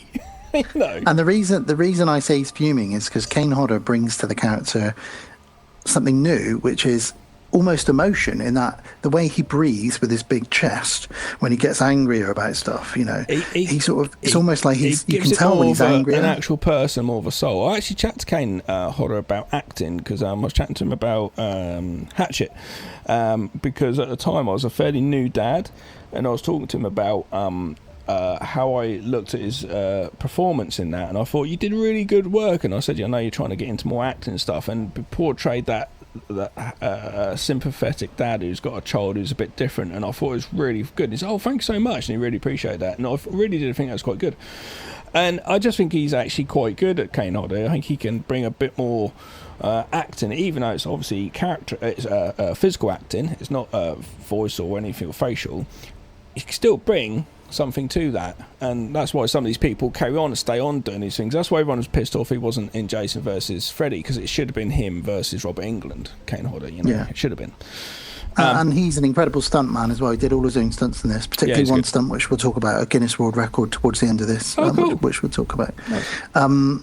So Melissa's introduced to Tina's introduced to everybody. I won't go through them all, but one main girl is Melissa the bitch, who really is quite mean to Tina later on. And then Tina suddenly gets a vision of Nick's cousin dead in the kitchen. She runs off upset and goes back to her mum and says, I saw the man in the lake again. And the doctor says, oh, more delusions, Tina. She says, what if go on. No. Okay. She says, if you think it's a delusion, then you should come and see there's a big spike in the back of the porch. So they go out there and the spike's gone. Yeah, that's because the doctor's taken it and put it in his desk. Just before this, you got, I guess it's the dude whose uncle owns the house. He comes in, he's really unhappy that the place is untidy. And he says, it's like closing time at the stock exchange here. My note is, fucking nerd. He's like, why are you eating all my uncle's food? Fuck off. Like, if you put a load of 16, 17, 18-year-olds in a cabin full of pizzas, and they're going to go crazy. I went and hanged out with my buddies the other day, which I haven't seen for years, and we used to skate together and hang out. My parents used to always go away at weekends, so Saturday night everyone would be around my house, and they had some stories. Like, I remember that time when Andy just threw squashed bananas and threw them at your conservatory windows and just let them know. Found them the next day, and it's like, it just happens with youth and partying and stuff. It just happens. You can't say it was like the stock exchange. Shut up. So the doctor has taken the spike that Tina saw and he's hidden it. That will come back up later on, but that's the little jump ahead spoiler for everybody. So got to keep the kills up though. So we've got a random couple camping in the woods. Well, his name's Dan, and he's got a girlfriend, and they're sat by a campfire. I worked the other day somewhere, and a security guard there who I had to meet and do some work with, and he was there while I was there. I was in a bank, and he was the Asian Dan Bone. He looked like you, but was Asian. It was so odd, and he it didn't sound like you, but he was quite like you. It's so weird. I don't even know why I'm telling you. It's just popped in my head. Fantastic. Well, this character, Dan, and his girlfriend are by a campfire, and he says to her, I need to get some more wood. And then he says, I'll be back. Does a little Arnie, which is great. He goes off to get the wood. She should have said, do you need to get some more wood? Then he'd flashed his penis to her and said, nope. Well, she's horny because she strips off in the tent waiting for him, thinking when he comes back, I'll give him some wood. Has she got a penis then? She hasn't, no. Oh. She'll make him hard. Right, right. Sorry if that didn't translate. Dan is chopping up wood with a machete, which, as we know, is Jason's weapon of choice. So you're giving him his weapon here as well. And Jason comes up behind him and punches him through the back. It's almost does a Mortal Kombat move on him. But you don't really see it, and it's very mad. You don't really see it. Unfortunately. Most of this, the kills. Then he grabs the machete, and he goes up to the tent, and Tina says, Dan, is that you? It's not Dan, it's Jason. He slices through the tent, pulls her out in her sleeping bag, and as we all know, picks it up, smashes it against a tree, and walks off. Now, that is one of the most memorable kills from the whole of the Friday the 13th series. It's repeated, actually, in Jason X. It's a classic. Absolutely. But the funny thing about it is Kane Hodder was so pissed off filming this scene because the weights that were in the bag were really, really heavy, and he had to do that shot loads and loads of times. And he was so tired. It was like 2 a.m. He was picking this bag of weights up and hitting it against a tree. And the last shot was the one that they used in the end. But what they cut away from him, and I wish they'd have left this bit in. Apparently, after the sleeping bag falls down, he then kicks it in what would be the head and then walks off. And I wish that Jason would have like done that and then kicked it in the head and then walked off. Yeah. But they cut away from it before you see that. But Kane Hodder, They could have done it differently. I suppose you probably need the weights, I guess. But that girl's, they could probably do like 50 kilograms of weights. It's quite a lot, I suppose. he's a big guy, Kane, isn't he? That's not too bad. But anyway, what am I saying? It's 2 o'clock in the morning. I've been filming for fucking 10 out of 12 hours. You know. In a really big Jason costume. Yeah. So the morning time, and everyone in the party cabin is having breakfast.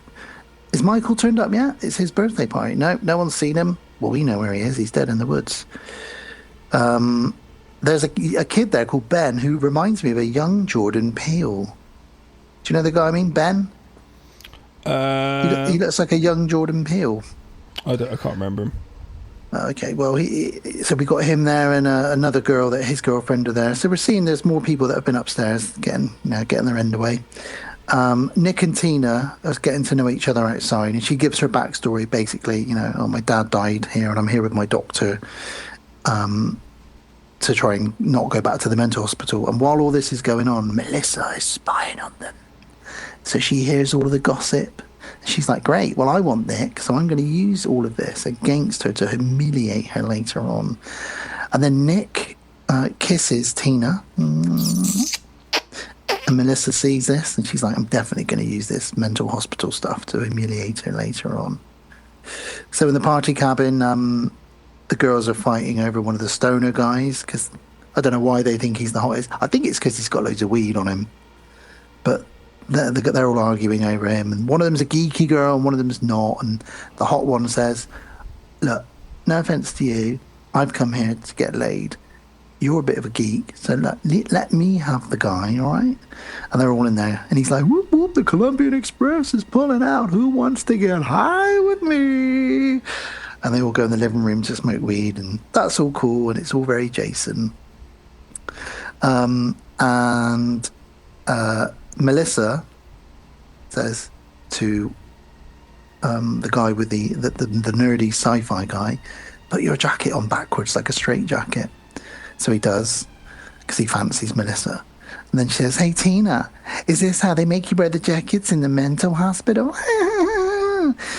And this triggers Tina, who makes her pearl necklace strangle Melissa a little bit, and then it snaps and the pearls go everywhere. And then she runs away. You're laughing at pearl necklace, aren't you? Yeah. Gav, can you explain to our listeners who don't know what a pearl necklace is? Yeah. It's when a man's ejaculate, it goes around the lady's neck like a necklace. That's why Gav's laughing. Love it. This obviously triggers Tina. She almost kills Melissa. Or man's ejaculate goes around a man's neck. Yeah. Just thought I'd play that one as well. Do you know what the Spider-Man is? No. Oh. It's where you finish in your own hand and then you flick it into the woman's face. There we go. All right. Yeah. Just writing that down. Spider-Man. Got a new game, Sarah? Oh, Jesus. She's listening, no, so I can't play that game. So Tina's upset that she's almost killed Melissa. She runs back and tells the doctor what's happened, starts freaking out. The doctor starts shouting at her. There's a bit of an argument, and she makes the TV lift up. And it's an old TV. This is the 80s. The TVs were very heavy back then. And it flies across the room and just misses him. So she's, her powers are getting out of control now. She runs off with Nick and says, something weird is happening. I need to get out of here. No one believes me that there's this guy, and I'm having these visions. And then she just says, by the way, Nick, I think your cousin Michael isn't going to show up. I think he's dead. And she just kind of leaves Nick there, but like, what do you mean my cousin's dead? It's like, this is his birthday party. For fuck's sake, you can't just drop that on me. Yeah. But, It's just skinny dipping now. Yes, so one of the couples goes out by the lake. Yeah. And, of course, it's midnight. There's a lake. Naked time. She says, come on, let's go. Sexy. She strips down to absolutely nothing and jumps in the lake. And Russell, the stock exchange guy from earlier, says, "Oh, okay, let me get my clothes off too." Oh, and while he's getting his clothes off, he gets his head chopped off. But we don't see it. Yeah. Jason does it, but it's kind of not really there. Jason, however, does quite a few movie influences in this film. One of them being Jaws. Okay. Also, Jason in this movie learns to teleport. Have you noticed that he can teleport? He does it in Manhattan as well. He just appears in places. Like one minute he's behind you, and then he's in front of you. In Manhattan, he's on the boat, and all of a sudden he's right at the top of the lad on the crow's nest. And it's like, how'd you get there so quickly? I thought that earlier when I watched it. And in Manhattan, there's a bit where the guy runs into an empty derelict building. Yeah. And then Jason throws him out the window. Well, Jason was outside the building just now. How did he get in the building? He's got special powers. But yeah, he teleports into the water and pulls a Bruce the shark and kills the girl in the water as well. So he's got another couple of kills in the movie there. Cut back to the party, and crazy science fiction Eddie is saying, "I'm pretending to be a mummy. Hey, I could write a movie called Star Mummy." And I thought to myself, Gav and I would watch a film called Star Mummy. Yeah, I might moan about it, but I'd probably watch it. Yeah. Then they're playing music. No one really seems to be having a good time. Some of them have had an argument. Some of them are trying to hook up and it's not going well. Nerd Girl from earlier decides, I will get the stoner guy and I'm going to go up to the bedroom and I'm going to make myself hot. So she goes up and gives herself a makeover. Nick is quite cross with Melissa for making fun of Tina because he's in love with her already after 24 hours of knowing her. And outside again, Jason is absolutely fuming through the blinds, breathing really up and down like that. But like, this is what you want, Jason. Yeah, You're going to get acid reflux. Calm down. Melissa tries to hit on Nick, and he's like, I'm not interested in you, Melissa. You're a bitch. So she's like, I'll tell you what, I'll go and fuck Eddie, the Star Wars nerd then, to make you jealous. Brilliant. Thanks what for that. What a bitch. Cheers, love. So she goes off with him. And the doctor goes outside on his own. And he does find a body with a spike in it. And he thinks, oh my God, her visions might actually be something. Meanwhile, Tina's mum goes into the doctor's office to snoop around. Not only does she find the spike that Tina just said was outside, which proves her hallucination, she also finds a videotape. And she plays it, and she can see that it's the doctor purposefully stressing out her daughter to get a rise out of her. And he sort of talks about his studying the subject's telekinetic powers. He walks in on her, and she's like, "Why? What are you doing? You're not interested in helping her. You want to exploit her and use her, and you know." And of course he does. This is fucking Professor X from the X-Men. He wants to find out more about it. So they have a big argument. Tina's outside. She hears all of this through the door because she's packing up. She wants to get out of here. And he says, great, well, if you won't let me study her, I'm going to commit her tomorrow back to the cuckoo's nest with her. So Tina runs off. She gets in the car and drives off. And while she's driving, she has a vision of Jason killing her mum in the middle of the road, which makes her swerve, crash the car. We cut away from that for now. Are we going back to the water with the couple? No, we've done that. They're dead. Right. I'm a little bit lost. I was going to say then, going back to that, I'm going to have some catch up here. When that woman is killed in that water, going back, sorry, go a step back. That's fine. Her legs pulled down in the water. I thought that would make a fantastic poster. Jason's well, that's what I'm arm. saying. It's a Jaws kind of. Oh, so that's what you're saying, sorry. Yeah, it's almost like Jaws, isn't it? Yeah, it really was good, yeah. She's also completely butt naked, bless her. Yeah, she is. Couldn't have been an easy scene to film. I paused it to look like a poster because I was going to take a still, and I was like, nah, she's naked. Just got a fanny instead. Yeah, we're now at my most forced, what I consider to be the most forced kill, which is the nerd girl who is now done herself up, made herself hot. And she's looking for David outside. Why did she go outside? Yeah, it's a strange It's choice. all forced. Yeah. She goes outside, she gets lost in the woods, she loses an earring. She might as well be fucking Velma from Scooby-Doo trying to find her glasses. Yeah. She's scrabbling around going, where's my earring? There's no suspense. It could have been, but they could have easily put more suspense because the guy weirdly just falls from a tree, dead. She discovers, Yeah. and it just falls. And like, oh, at that point, it's just like you said, forced as fuck. It's like, okay, she's there now, fall from a tree. Oh no! And, it's just, come on. The only good thing about this scene is it ends with her running into a shed full of tools. Yeah. You do have that at least.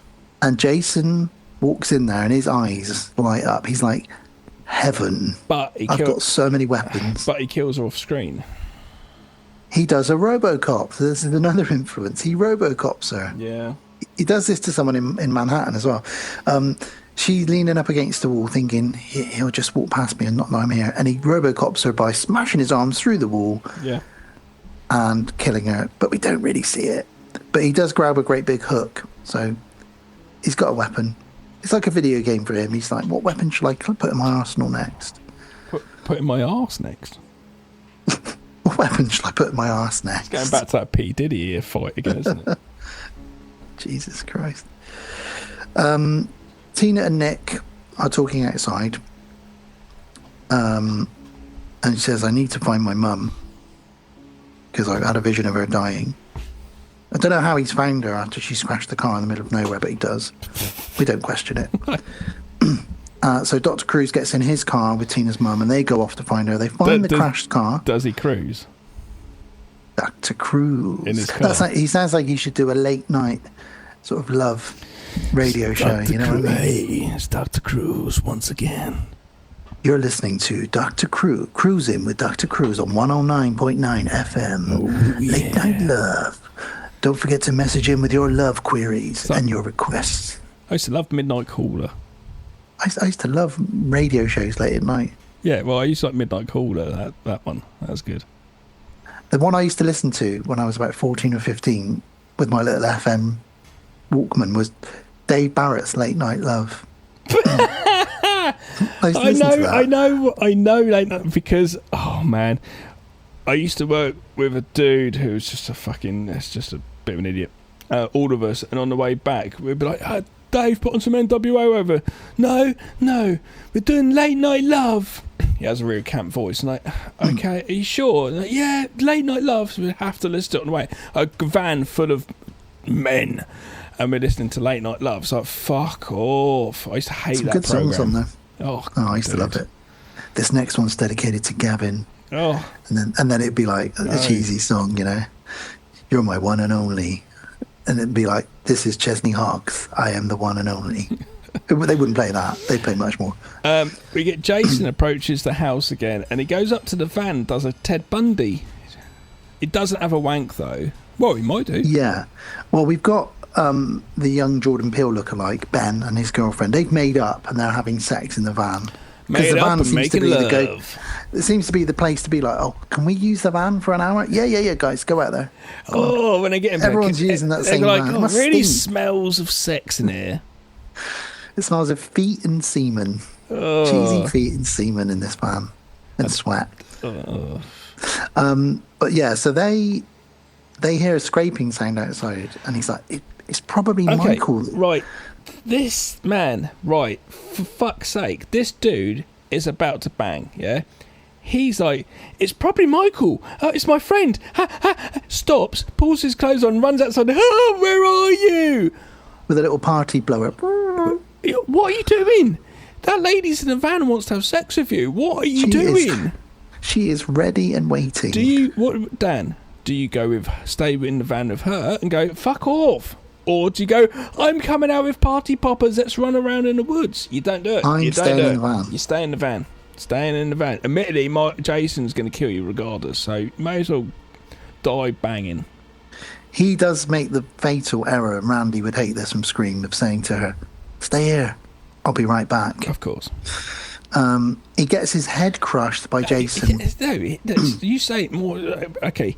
Jason pushes his head slightly together, just a little bit. That's all we see. You made it sound a lot better than that. It's not that with a crunching, but it's like, he's just going, Ugh. Oh, come on with your kills. And how then much did his that girlfriend- cost? Nothing. A sound effect, which we already had. Fucking hell. And then his girlfriend says, "Where are you, Ben?" And then she gets a party popper jammed in her eye, a party blower. Which we don't see. Fucking meh. It's implied. Now, Melissa, as we've said, she is taking Eddie upstairs to try and make Nick jealous. She gives up. Halfway through the sex, So, they're almost. I fuck don't think this. he's fully penetrated her yet, but she says, "Stop! I'm not actually attracted to you. I was really only doing this to get at Nick." And he's like, "What do you mean?" And she's like, "Well, I'm not attracted to you, but good try." She says to him, "Well done." I've been used for sex before. You're like, oh, okay. I have as well. Yeah. Yes, like, you feel pretty shit, don't you? yeah, it's a bit like, right, okay, that was weird. Yeah, it's not good. So he says to her, "Okay, rejection. I can take it. I've been rejected by some of the finest science fiction magazines in America." She's like, "Where are you going to go now?" He's like, "To take a cold shower." He goes off. Jason's like, right, that's it. Next trick of my book is turning off the lights to the house. Yeah. Cuts Well, the power. stoner and the redhead are finishing up, and Jason's this is where he cuts the power just in the middle of their sex.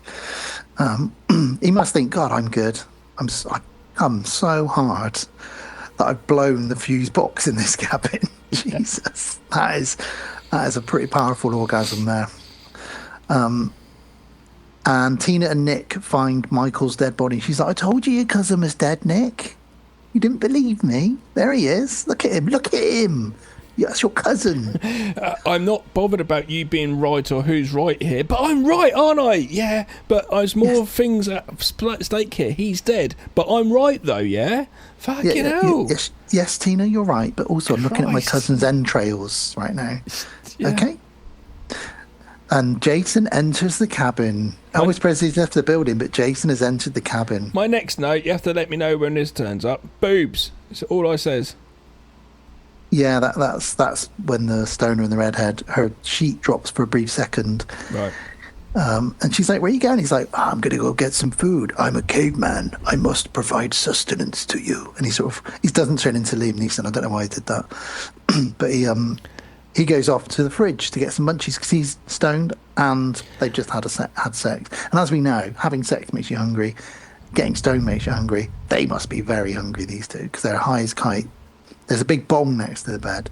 And he's got about 20 pre-rolled spliffs and a couple of like Method Man and Redman Snoop Dogg blunts as well, like huge blunts, all laid out next to the bed. He's got 2 weeks worth of weed all lined up for this weekend. Good man. So he goes off and leaves her in bed to go to the munchies, and there's a brilliant moment which I've never seen before. When he walks in the kitchen, you can see Is this Jason. when he's got a flashlight? Yeah, he takes a flashlight into the kitchen. And if you look carefully in the corner, you can see Jason's in the kitchen the entire time he's in there. There's a bit here where the musical gore is a lot of strings, and it's really good. It's a and it's like, wow, it's really good. And then it goes. It's like, I think I sampled it once upon a time. I've never actually used it, but I was like, that's such a good line of music. Yeah. That is almost taking it back to the original Jason. It was really movies good. with that score. It was just for that little bit, though. Unfortunately, it's another lackluster kill because he looks in the fridge and then he's stabbed with a knife, and that's about all we don't really even see it. Boo to your death, sir. Tina and Nick arrive back at the cabin, like her and her mum's cabin. She finds a spike on the doctor's desk and thinks, right, okay, so I was right. Then she finds a gun in Dr. Cruz's desk, so she grabs it. She gives it to Nick, and Nick's like, let's go. Party time. She also finds an article on Jason. Jason Voorhees, the killer. So in this like split second, she's like, okay, I know who he is now. And this makes the room shake because of her powers. And Nick's like, oh, okay. Shake the room. Tick, tick, tick, tick, boom. no, keep your wife's motherfucking name out of my mouth. Indeed. Can't look at him the same anymore, can you? No, I just don't really care about him anymore, I'm afraid. So Nick now realizes, okay, so she does have these powers because I've just witnessed an entire room shaking. Cut back to Eddie. Eddie's like, well, I'm just going to start opening Michael's presents because he's clearly not turning up to his own party. Do you remember what one of the presents is, Gav? It's... A penis enlarger. Oh, yeah, it is, yeah. He's like, oh, great, nice little present there. So he's ripping up all of Michael's presents, opening them up. Yeah. Well, he's going to get killed in a minute anyway.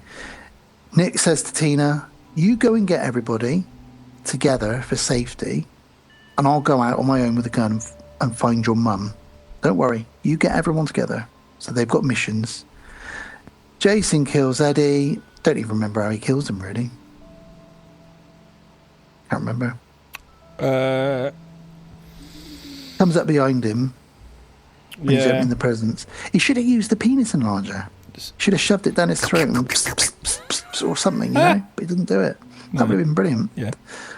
The redhead decides he's taking too long to get the munchies, so she goes, she gets dressed. She can't find anybody down there. Get a fucking cat jump out of a cupboard at her. Oh, don't need a cat. I'm sick of cats jumping out of cupboards. There is a cat in the cupboard. And then she strokes it a bit. She's like, oh, you're a cute little kitty. And then another classic scene, which is used in a lot of memes and GIFs, is she finds Eddie's head and then she's pulled out the window and thrown to her death.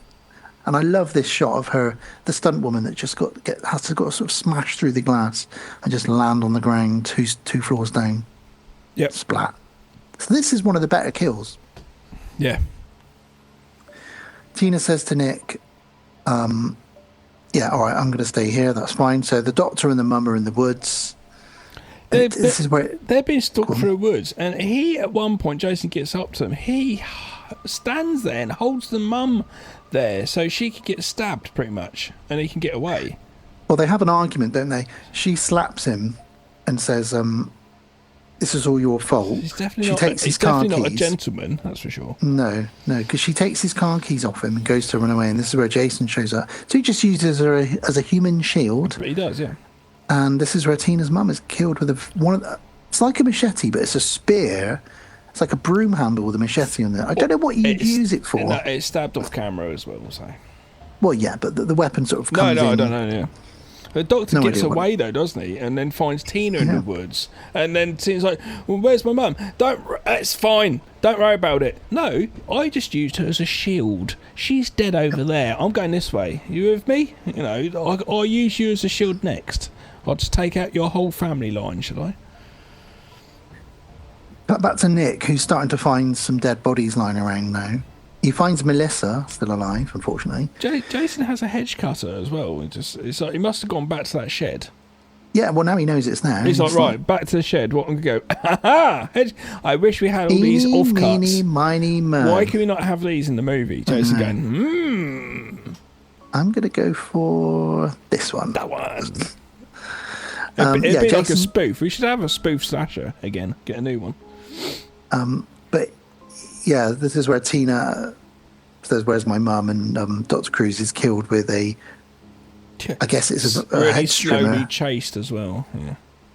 It's like a hedge trimmer or something. I'm not sure. Jason pushes him over, then very slightly cuts him in the stomach, just a little bit, and he dies. And it's like, yeah, but probably just got a flesh wound, and you're dead. And it flips now because Tina now, she sees Jason, so she follows Jason. My note for that kill is fucking shit as shit can be. Yeah, like that should have been a real gut ripping. Oh yeah, go through it. Even the sound effects. You could have had him going. Yeah, we have been trying to get that sound effect, actual effect for Chainsaw going through a stomach recently, and it's quite hard to get it right. I mean, just use a real stomach. Yeah, that's the problem. Can't do that. No. That's not us making what do you call it? what do you call those films? Snuff movie, by the way. No, listeners. no. This is a pickup shot for a TV, TV Just to episodic clarify. thing. Yeah, you're actually filming something. Yeah, properly. Yeah, so as Tina follows Jason, she starts finding more bodies. She finds the party blower girl with it in her eye. She finds the naked girl. And Jason's arranged them all to sort of fall down out of trees and flop over. You know, it's almost like he's proud of his work. He has always been doing this, though. Even in the first movie, he was plonking people in cupboards so they'd open doors. He loves and it. find them. Yeah. You know, why kill someone? Why not just... You can use that body to scare the next victim, you know? Yeah. It's great. She finds He him knows on. what he's doing. She finds him on the road, and it's now like a Ennio Morricone fucking a cowboy western standoff where they look at each other, and it's like Jason somehow knows that she has powers because he doesn't start going towards her. But yeah, she gets some Evil Dead type vines wrap around. And that's my him. third reference. So This we've is had actually- Jaws, RoboCop, and Evil Dead now. Now this is actually pretty decent. It pulls him, a telegraph pole, electrocutes him in a puddle. It's like, because you're looking at it going, well, how's she going to do this? There's nothing around you. If you're Jackie Chan, you know, using whatever you can, what weapons. And she uses the vines, the electric line, and a puddle. And I was like, that's really actually pretty decent. Why is the rest of the movie not as good as this part here? You know, or should the movie been more just her and him, rather That's than what we just need. that'd been more better film. Jason versus Jackie.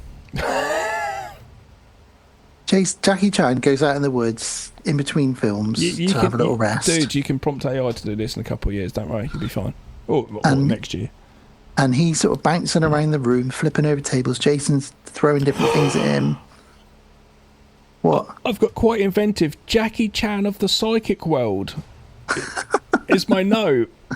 So yeah, Yes. we're on the same wavelength. So yeah, basically the sort of the narrative here It is does she's nothing though. Jason just gets up.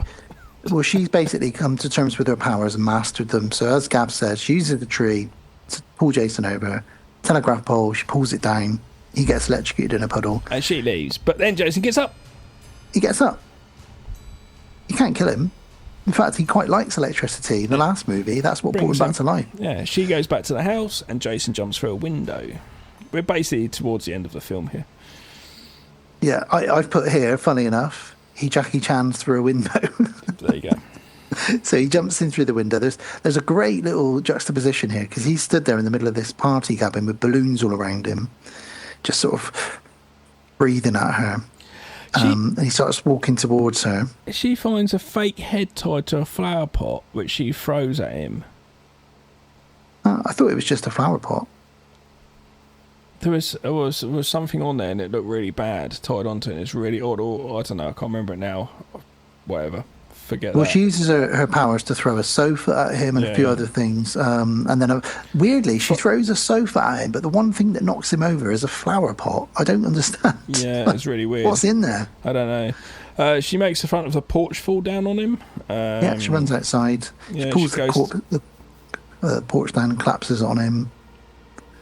She finds Nick and Melissa. She also... and the guy's like, you're making Jason up. He's not real. Like in part 8 at this period. Like, you're this far in the movie. Jason is there. And she's There's no, about it's 10 you dead doing bodies. There's about 10 dead It. bodies But around here. Jason Come is on. alive and Jason's at the door. We get another reference to Carrie, where Jason's hand smashes out through the broken porch debris, just like Carrie at the end of Carrie. So there's another little reference there. And Melissa starts acting like a real bitch at this point. Jason grabs an axe, chops her in the face, although we don't really see it. Throws her behind the TV in the living room, so leaving Nick and Tina trapped. They run upstairs.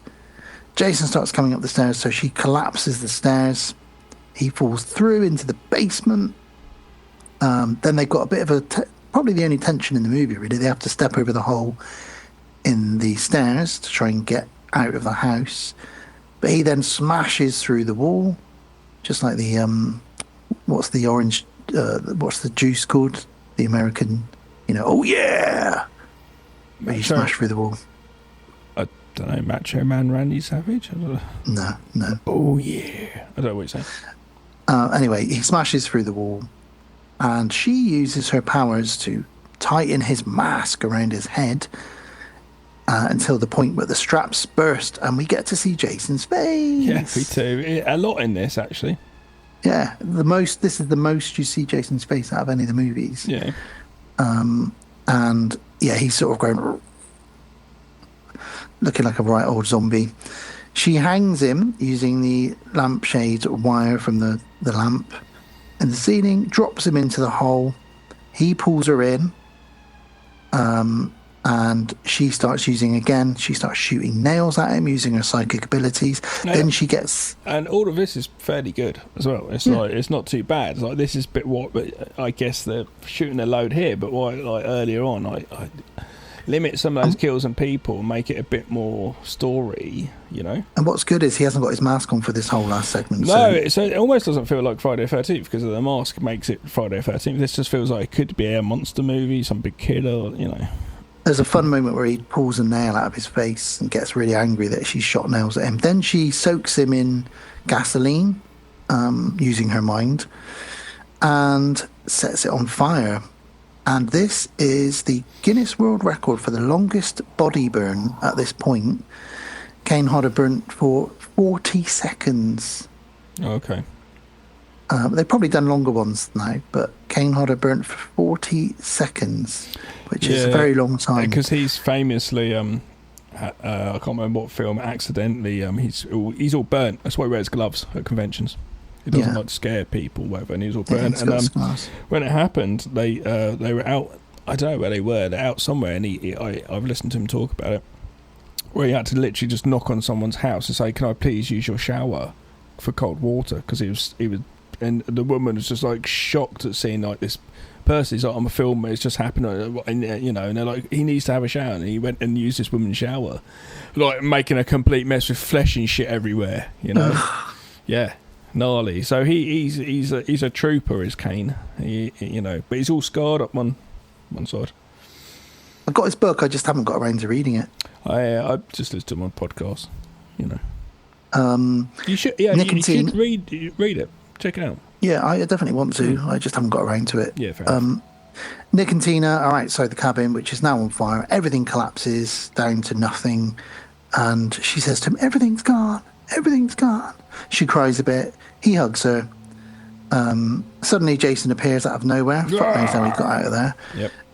Nick shoots him, doesn't stop him. Jason shoves Nick into the lake. Then Tina, this is a great sentence I'm about to say, Tina reanimates her zombie dad, who comes out of the water like the Incredible Hulk. Oh, right. Oh, I was confused. and drowns Jason, pulls him down, wraps the chain around him, and pulls him down to the depths of the lake. Okay, I was confused what was going on. And pulls him, so he's back under the lake, ready for the next movie. Yeah. And in the morning, it's not bad though. I love discussing this with you now. In the morning, the fire brigade are there putting out all the fires. Paramedics are like, "Tina, don't worry, your boyfriend Nick's all right." They're in the ambulance together. And he says to her, "We did it. We did it." Now, what I want to know is the police report for this. Everyone is dead. The doctor, Tina's mum, about 10 teenagers from the cabin. How do they explain it? One cabin's burnt down. The porch is collapsed. The pier is collapsed. What's going on? How do you explain it? Who's writing the report? Well, they must know. Camp Crystal Lake. They'll be like, "Oh, fucking hell. Camp Crystal Lake. Not another incident." It'd just be like the government. Just file it away, and we won't say what happened. Mulder and Scully would be like, "We'll hide this one in the depths of the X-Files. Don't worry about it." That's another one. Jason versus the X-Files. Yeah. Mulder would believe. Yeah, but you need some muscle in there, though. You need something. Yeah, but they've got their brains. Yeah. Scully would find a way. Scully finds a way. She'd be having a shower and Jason would burst in on her. Aren't they making new ones? New X-Files? I think so, yeah. Again. It was like every like 10, 15 years they're like, "We need some money. Should we make some X-Files?" David Duchovny phones up Gillian Anderson's like, "I need to buy a new car." Yeah. All right, let's do it. Yeah. She's doing all right, though, isn't she? Don't see him in much these days. No, it was like TV shows. That's Jason 7. That's Jason 7. On a side note, very quickly, I give that a thumbs up, by the way. If you're a die-hard Friday the 13th fan, I'd say check it out. It's all right. It's nothing amazing. Just be prepared for no real gore. The implication of, but no real gore or blood. It's a bit of a different one, but it's kind of fun. You can just leave your brain at the door, And it throws in telekinesis. Yeah. So. On a side note, very quickly, just because IMDb's open in front of me, I didn't realise it just came out yesterday in a cinema. I Know What You Did Last Summer came out. I was like, what? That's right. Where did this come from? What? I had no idea. We don't need to have a discussion about it, but I had no idea that was even a thing. I don't know how it's doing, but I'm going to have a look now. By the way, Part 7 is the most heavily rated entry in the franchise. Basically, the director is still fuming to this day. The MPAA made him cut it down. I don't know why they did. He wanted an X rating for it. They wanted an R rating, which is why he had to cut down all the kills. Yes. Like I said to you, that footage has been destroyed now in a fire, ironically, and will never be seen. Never be seen. I still know I Know What You Did Last Summer. Sorry, 5.7 out of 10. Not doing too well. But someone say love letter to the OG fans. Slasher season is back, baby. Yeah, I'll check it out. But then some people are saying don't watch this movie. It's a stain on the franchise. Okay, whatever. Yeah. Well, yeah, thumbs up from me too. I think, like Gav says, if you're a completist, you will have already seen it. Yeah. But if you haven't seen it before, like I say, just be prepared for quite a bloodless Friday movie, but one that takes it in a slightly original place. Yeah. And it's all right. It's fun. It's nothing doing anything incredibly new, but it is trying to do something new, as is Part 8, which we will be getting to once... Bill has... He's just woken up. He's got his hockey mask on. How are you going to drink your whiskey through? You've got a straw. His straws, yeah. But have you noticed that he's got like 8 straws, so he looks kind of like a predator with his mandibles. Turn around. No, I'm not going to turn around. Oh, you were quoting the Predator. I thought... Oh, you are being a predator. I know. Oh, God, Gav, it's all getting a bit much. Not sexual predator, Bill. Just predator. Right. Yeah, Bill, you. come on in. Give it to us. Hi, welcome back to World of the Strange.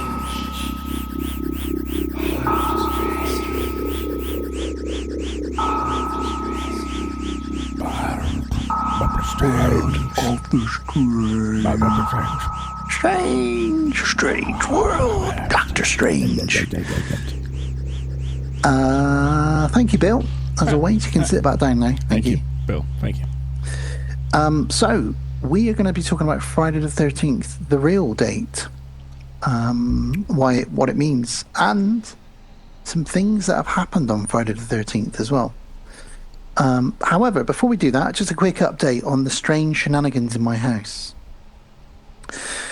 So, I've talked about my daughter telling me that Mr. Nobody sometimes follows me down the stairs, and I've talked about the shadow man that me and my wife have both seen several times at the bottom of the stairs. Now, the other night, I was putting the kids to bed. It was my turn for bedtime. Yeah. And although they're twins, believe it or not, they are very different people. My son falls asleep very early. My daughter stays up for like another hour and a half. So you have to kind of read her stories for a bit longer and da-da-da. Jack had fallen asleep, and I was facing Edith, and I was reading her story, and I said to her, look, come on, it's getting really late now. Let's lie down and just relax. And while I was talking to her, I heard another child in the room. Couldn't make out what it was they were saying. It was a normal voice, but I thought, it's weird. And Edith got very scared very quickly. I assumed Edith could hear it as well. Yeah. You both could just hear a sound in the room, and it wasn't like a sound like a window. It's outside. A kid it was a child. Past. It was a child's voice saying something. Okay. So I assumed Jack had woken up. Right. I turned around. No, he's still passed out. So I was really confused because I thought, did he speak in his sleep? Yeah. I don't know. So I turned around to Edith, and she was almost under the covers. And I said, what's wrong? She went, it's scary. And I said, what, was that Jack that spoke? And she said, she didn't say anything. And I said, maybe it was just Jack. And she went, it was the faraway children. And my blood ran cold. And I said, what do you mean, the faraway children?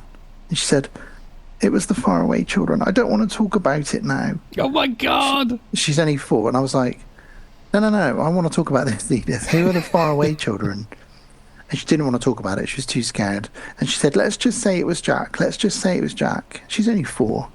So I said, all right, that's fine. So in the morning, I sort of grilled her about it a bit more. And I said, what is it? What is it? She went, it's just the faraway children.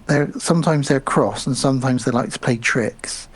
And I said, but what was it? Was it I'm just somebody going to write outside? all these down with different scenes for a movie we're going to make, by the way.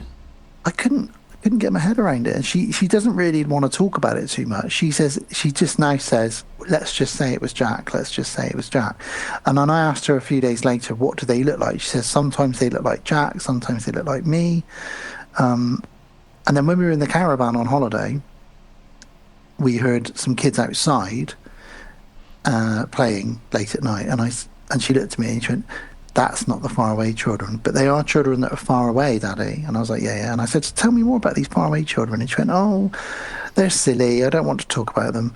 And then obviously her and Jack have had a conversation that I've not been privy to, because the other morning Jack came downstairs on his own. Normally I have to accompany them down the stairs or whatever, but I'd left the gate and their bedroom door unlocked. And he came down on his own in the morning, and I was already down here with a coffee. And I went, you've come down on your own. Who helped you down the stairs then? And he went, the faraway children, Daddy. They lifted me up and carried me down the stairs. Which isn't true. No. Because I heard him walking down the stairs. But it was a bit strange to begin with. But then I thought, well, no, him and Edith have obviously started having this conversation about this thing they made up. But either way, it's pretty weird and chilling. It is. If I was you, though, I'd have cameras set up and shit like that, because I'd just be wanting to capture that shit. I'm well up for it, I want to come to yours and spend the evening with Sarah in your living room, sleep over and try and... Well, we've now got the Hat Man / the Shadow Man at the bottom of the stairs. We've got Mr. Nobody on the stairs, and we've got the Faraway Children. Who the fuck are the Faraway Children? Mr. Nobody and the Faraway Children sounds like a psych rock band. It sounds like a kid's book from the 80s, I like it. I know you don't, and you have to live with it, but I'd be well into it. I've been dying. That's annoyingly. Apparently, I did live in the haunted house for a year, and I didn't even know, because I didn't see anything, except someone saw an old man looking at them while on the toilet through a window. And I didn't know about this. They didn't tell me till I'd moved out. I was like, oh, what? Sounds like a scene from The Greasy Strangler. Does, doesn't it? Well, spooky shenanigans. I'll keep you posted if there's any more. Yeah, all right. So, Friday the 13th, let's talk about it. We all know the movies. We all know the date in the calendar. Did you know that there's at least one Friday the 13th every year? Yeah, I'd have thought so. Do you know the maximum you can have in 1 year? 4. 3. Yeah, I knew that. 3 is the most you can have in 1 year. I was just saying 4 instead of 3. There you go. I did know that. So a little bit about the background on it. It comes from various cultures. I love how they creep up, though, and I never know. And I'm like, oh, it's Friday the 13th tomorrow, and I try and watch a movie, and I'm really happy to say the last Friday the 13th I did Jason versus Freddy, because I introduced it to the family, the kids. Even Elijah watched it. I can't remember what I watched on Friday the 13th, the last one, because it was only last month. I think it was... Yeah. I watched Jason X. Yeah. I haven't seen it for a while, so I thought I'd watch Jason X. There we go. So, Friday the 13th. Obviously, 13 is considered an unlucky number in many cultures as well. It is indeed. I like number 13. I've never really found it too unlucky for myself.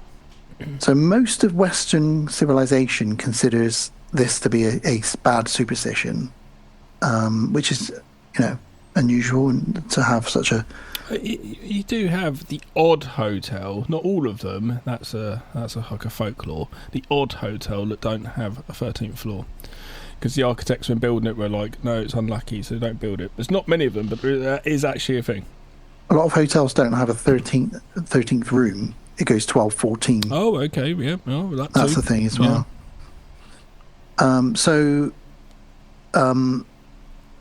Yeah. So it comes from many sort of cultures, really. One of them is Norse mythology. So in Norse mythology, the number 13 is a Norse myth about there's 12 gods having a dinner party in Valhalla, which is the Norse heaven. And Loki, who wasn't invited, arrives as the 13th guest and sort of ruins the whole party, really. Oh, it's Loki. Fucking Loki. God, don't say anything. Does that mean he's 13? Yeah.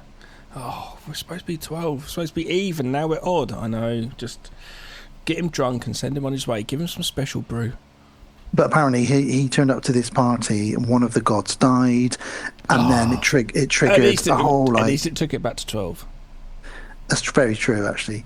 That's why, for many years, it's been considered an unlucky number. Was it because of dance partners? Is he fucking up the ratio? Maybe. That must have been it. You're going to have to solo dance on the dance floor by yourself for. That's it. Well, if it was Tom Hiddleston, he's a pretty good dancer in real life, so... Yeah, I've seen him dancing, yeah. In Christianity, superstition also relates to various things like the story of Jesus' Last Supper and crucifixion, where there were 13 individuals present in the upper room on the 13th, which was a Thursday, the night before Good Friday. So somewhere along the way, that's kind of been intermingled.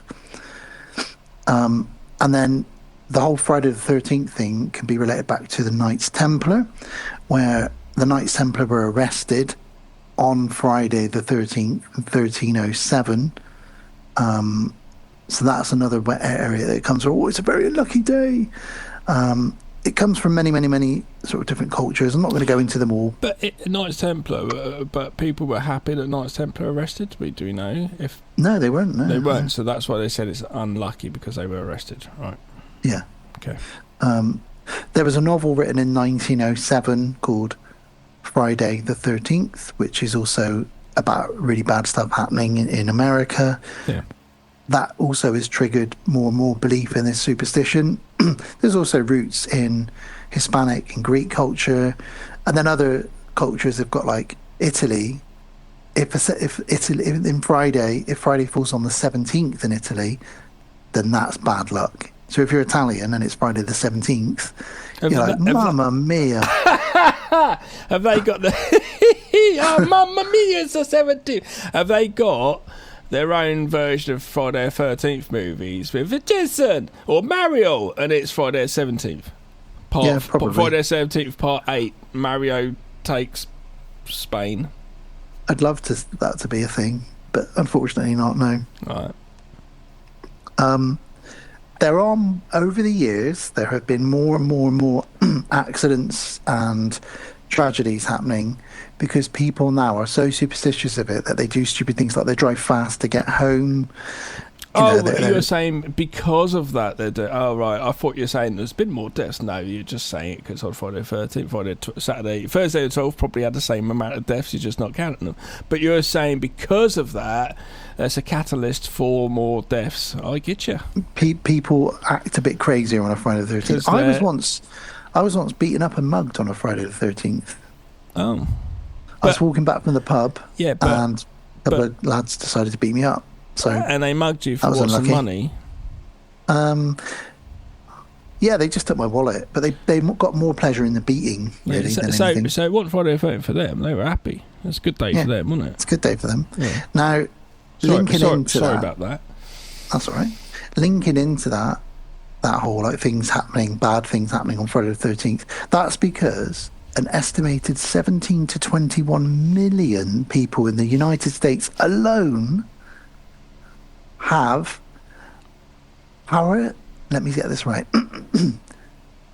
Paraskevidikatriophobia, which is fear of Friday the 13th. So they don't watch the movies for sure. They don't watch them, and a lot of those people will not work on a Friday the 13th. They won't get out of the house. They won't do anything because they're worried that something bad's going to happen. They think it's Final Destination. Don't go out. Don't What, go they outside. fucking tape their knife drawer up, you know. In America, it's estimated that they lose between $800 and $900 million on this day in businesses because people don't take flights, buses, they don't go shopping. So that for some reason... Makes sense. Yeah. It's crazy, isn't it? Yeah. Isn't that crazy? Yeah, and that's why there's more accidents on that day, because people go out of their way to avoid doing stuff and then they act silly. And as you may or may not know, a lot of tattooists in the UK anyway, maybe in other countries, on Friday the 13th, you can go in and have a tattoo of the number 13 for really cheap. Usually they'll do a deal where it's like £13 for really? like a small tattoo of the number 13 on you. I'll go get one. Yeah. Just going to get one done. I didn't know that. Yeah. Funny. I'm not going to say that word again, but that is the phobia of the number 13. It's a very long word. Isn't that crazy? Now, linking into all of that, Bill's brought with him a list of terrible things in history that have happened on a Friday the 13th. Would you like to hear some of them? Yeah. Let's go for it. Number 1 on the list. Buckingham Palace was bombed during World War II on a Friday the 13th. Oh, right. I had to drive past. Last Saturday, I was driving into London early in the morning, and the road was diverted, and I was like, for fuck's sake, where am I going? And I had to drive along. It's always weird when you're driving literally along Buckingham Palace on the big red, wide, massive road, and you're the only car driving along. You're like, I feel naughty. Yeah, it's a big old place. Did it do much damage? They bombed it to bits, mate. Really? Half of it was sort of bombed. Fuck, because there's a big old... I was looking at it, so I was driving along looking at it, there's a big old fucker. The King and Queen were in there at the time of the attack, but they were unscathed. And there's a chapel, they've got their own chapel, and that was completely destroyed. So the chapel that now sits within the grounds is a brand new one that they had to build after World War II because it was completely destroyed. But yeah, Friday the 13th, 1940, they bombed that palace and the chapel. Right. So there we go. The Queen said, put on a brave face, and she said, in some ways I'm glad it was bombed because now I can look at the East End. I've got a clear view of the East End of London. So, you know, putting on a brave face, bless her. And she turns on telly, she got East Enders. She can't anymore, she's dead. Friday the 13th, 2020 was the official first day of the COVID-19 pandemic. Did you know this? No, what? The lockdown or the actual... The first official day that the pandemic was announced. Oh, right, okay. In the first couple of countries. Yeah. Such a weird time. Trump in America, Trump declared the national emergency on that day as well. That is weird, isn't it?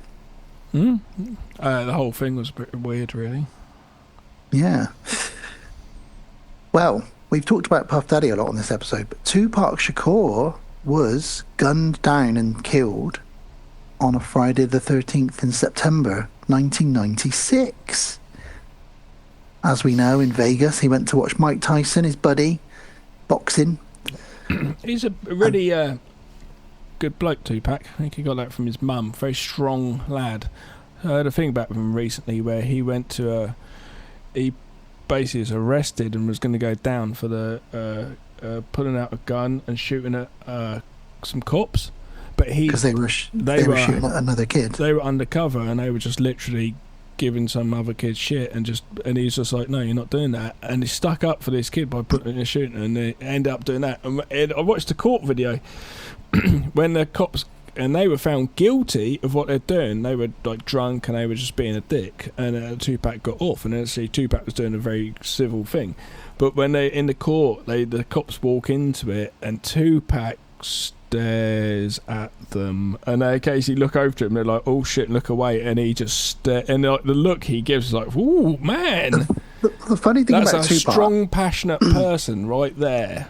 You know. The funny thing about Tupac is if you look at footage and interviews of him before he was in He was a the good film bloke. Juice, he was a very camp, very different person. And then when he made the film Juice, Oh, really? that character he played, a lot of people say he got so into that character that he remained that character because he became a thug, what he called his thug life persona.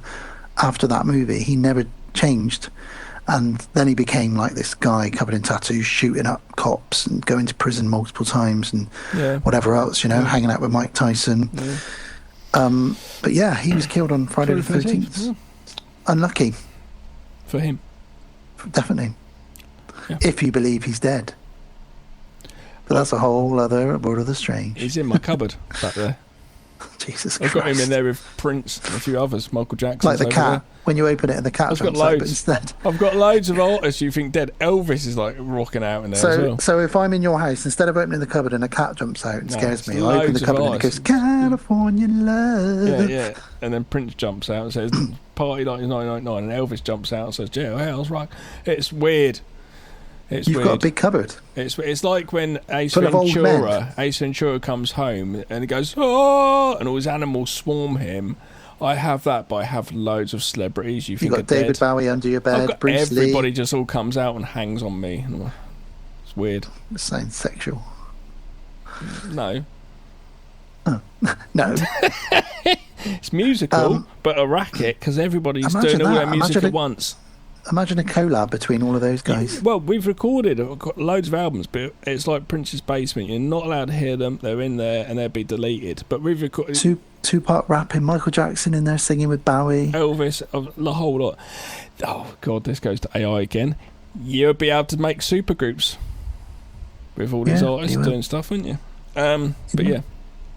Okay. Anyway, carry on. Well, I've already done that, by the way. I looked up somebody's, because you can AI someone's voice. Someone has taken Freddie Mercury's voice, as many other artists, but Freddie Mercury's voice, and done like Valerie by Amy Winehouse and lots of other songs, and it sounds incredible. And it's like, wow, I wish he was still alive to have been able to cover some of those. It's the same as like I said, the movies. It's just really interesting seeing different artists doing different things. It's just like it's not the real thing, but you can go, oh, that's how that would have sounded, kind of,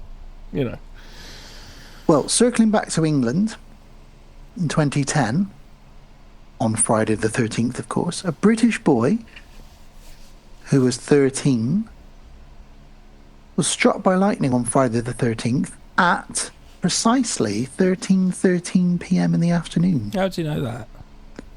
Because that was when the lightning struck him. How do you know that? Do you instantly look at his watch? Don't believe that in the slightest.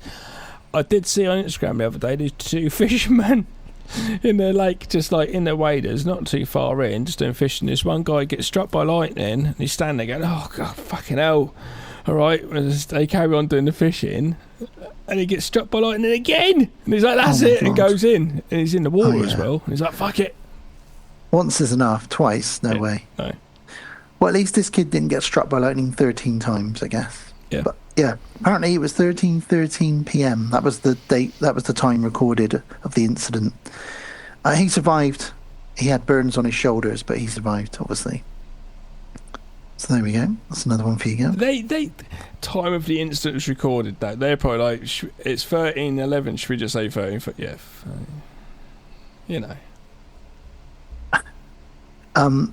So here's another one for you. In Italy, in 2012, is it Mario in Friday the 17th?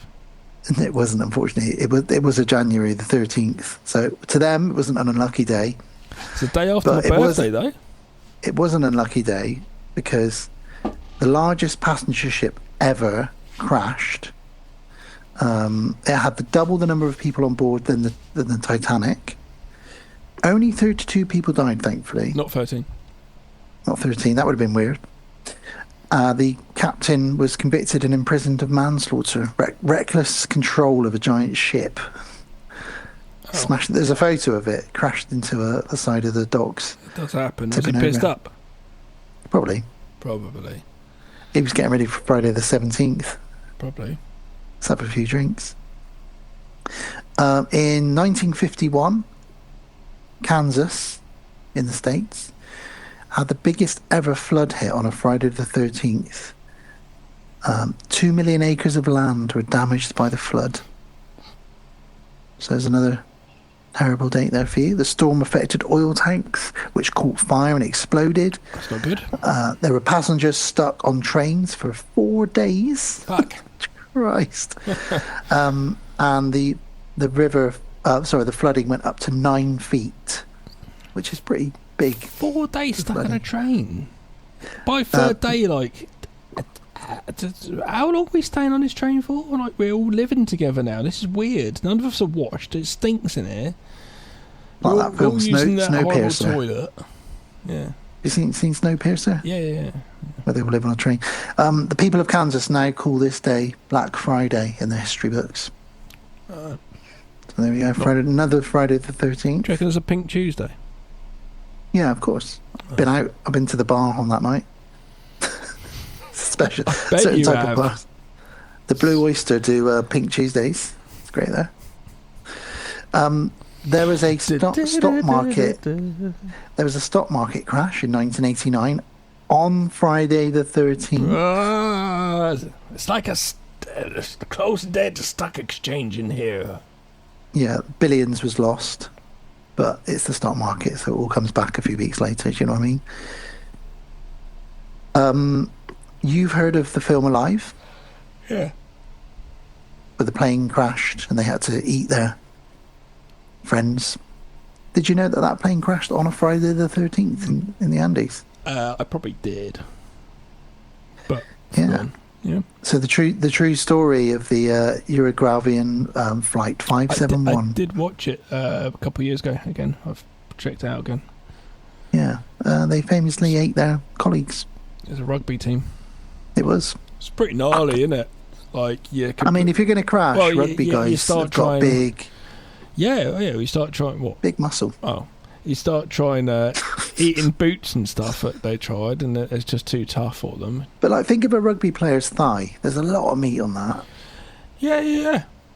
You know, buttock. I was going to say buttocks. I'd go straight for buttocks if I was. Buttocks and thighs, what you want, really, isn't it? Yeah.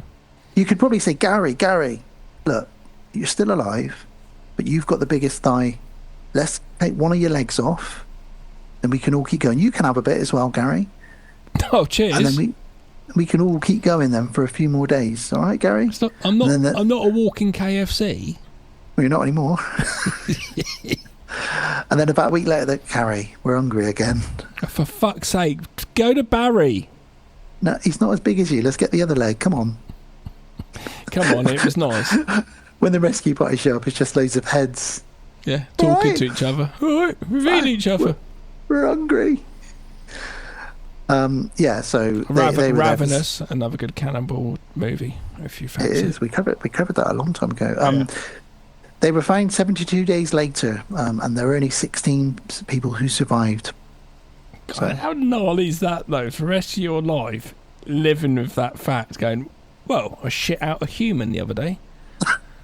It's just so weird. Oh, God. Yeah, but when you sit on the toilet having a shit going, oh, God, that's Barry. On that very same day that flight crashed in 1972, same Friday the 13th, there was another pretty bad airplane crash in Russia. The Aeroflot 217 tragedy was the worst plane crash in Russian history. 174 people on board. Every single person died, including all 10 crew members. It crashed into the land due to bad weather. Wow. Some speculate it was a lightning strike, but it's never been proven. Right. So, 2 plane crashes on the same Friday the 13th there. Here's another bit of bad luck. Friday the 13th, 1821, the founder of the Ku Klux Klan was born. Oh. The Grand Wizard, as he likes to be called. Fucking Grand Wizard. Grand Wizard of racism. Why do they call themselves Grand? It's so pathetic that they call themselves Grand Wizards. They haven't got any magic powers. Oh, racism, though. Of being racist. What? I'm the greatest at being racist. If I think of a wizard, I think of Gandalf or Harry Potter. I don't think of a stupid man being racist. I'm going to be really, really racist, and I'm going to be the leader of a racist gang. What are you going to call yourself? Called the Grand Wizard. No, the Grand Wizard. That's who I am. So everyone knows me as the Grand Wizard, and we're going to have like sacks on our faces, big cloths. Nathan Bedford Terry's wife's been sewing all of the face masks together. We've got a load, and we could get on Pillow horses. cases. We're going round, and people whose skin colour is darker than ours by a bit, we're going to kill them. Why? Well, their skin's a bit darker. All right. Anything else? No. That literally is it. It's literally that. Well, it's the 1800s. We got no TV. And I'm a Grand so... Wizard of doing this as well. God. So he's believed to have served as the KKK's first Grand Wizard. And he reportedly, him and his men killed over 200 people. So, nice chap. It's a shame people don't realise, like racist people don't realise, that we're actually all the same human, we're just different shades. Because we're not white, we're like a very, very, very lighter brown ourselves. If you really think about it, we're not white. If you put a bit of paper next to us, we're not white. So it's just odd. My kids are learning about race at the moment and skin colour, and Edith describes herself as peach. Oh, bless her. Well, children are great, though, because they're innocent and not been corrupted, so they tell you exactly how it should be, almost, you know? Yeah. On Friday the 13th in 1989, there was a computer virus called the Friday the 13th virus that swept through the United Kingdom. Hundreds of computers were affected by the virus, which deleted all of the files on your computer. It's pretty annoying, because in 1989, didn't have a lot going on anyway on your computer, so... Yeah, and if it didn't delete your files, then it just slowed your computer right down. And again... His computers are shit anyway at that point. I remember... you would have noticed. I remember I went to music college when I was like 22 for a year learning out on computers. And they had teachers on PCs at the time. So I was at home just trying to... Mum, can I borrow your laptop? Yeah, okay. I'm trying to write music and put software... And it was just... terrible. It really was. Compared to how I am nowadays and stuff. It was not that, it's just trying to get the shit to work, you know? It's just like, this is not working. You have to put sound cards in, these whack shit sound cards anyway. PCs. In 1952, a Swedish flight was flying over the Baltic Sea on Friday the 13th and vanished. The thing is, shit happens all the time. It's a coinky dink most of the time if it's Friday the 13th, though, you know? I've never found it in all these years. Yeah. There was a huge bushfire in Victoria, Australia, the biggest. Come on. It's just things happening, and it's on that day. Was in 1940. It's a big world. Something's going to happen on one of those days. Every time. I stubbed my toe. You stubbed your toe? And final one is that it's predicted that in 2029, this asteroid that they're all talking about, that's coming really close to the Earth in a few years, 2029, it's most likely to hit on Friday the 13th in 2029. If it doesn't hit us, it will come very close to our planet. We may feel some effect from it. Yeah. It may cause tsunamis or earthquakes. It might just be far away. Bruce Willis might go up. Well, he won't anymore, bless him. Someone might go up there and blow it up. Yeah. Tom Cruise, if it could be anyone. He's that mental. Jackie Chan and Tom Cruise. Send them up there now. I have Tom Cruise. Jackie Chan's go out now. Send Cruise. He's small. Small. Push him in a little rocket. It'll be all right. Jackie's all right. He'll get up there. They're do both something. quite small, aren't they? They are. What about a thing that they've detected coming into our solar system? Yeah. There's been a couple of things actually, because it's the third thing that's gone into the solar system, which is travelling at its own velocity, which is more than a meteorite. Which is like, what is that? So I was like, oh, well, the third one. So it's not that exciting, but still, it is kind of a bit, because they're like, we don't know what it is and why is it doing this. It's got its own propelling rate, you know. It's got its own going along.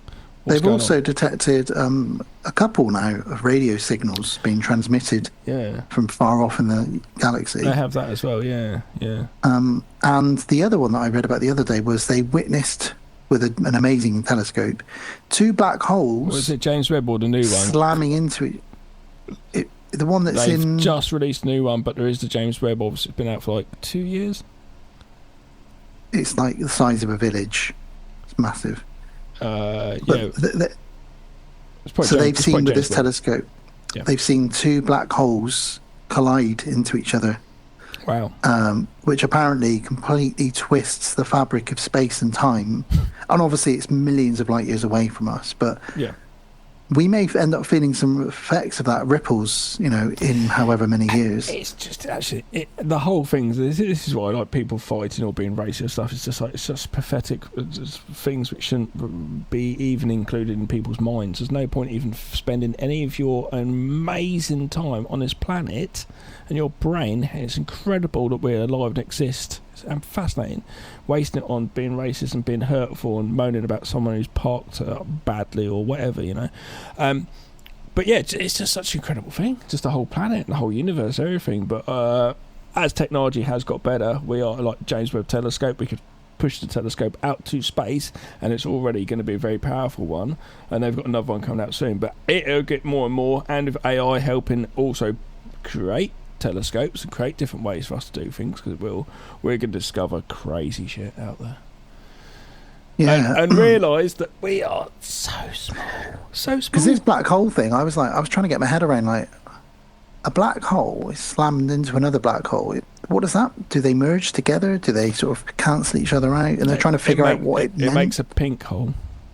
Oh, I've seen one of those. I've seen a black hole, I've seen a pink hole, I've seen them all. There we go. Well, I think it is a superstition. It's a fun one.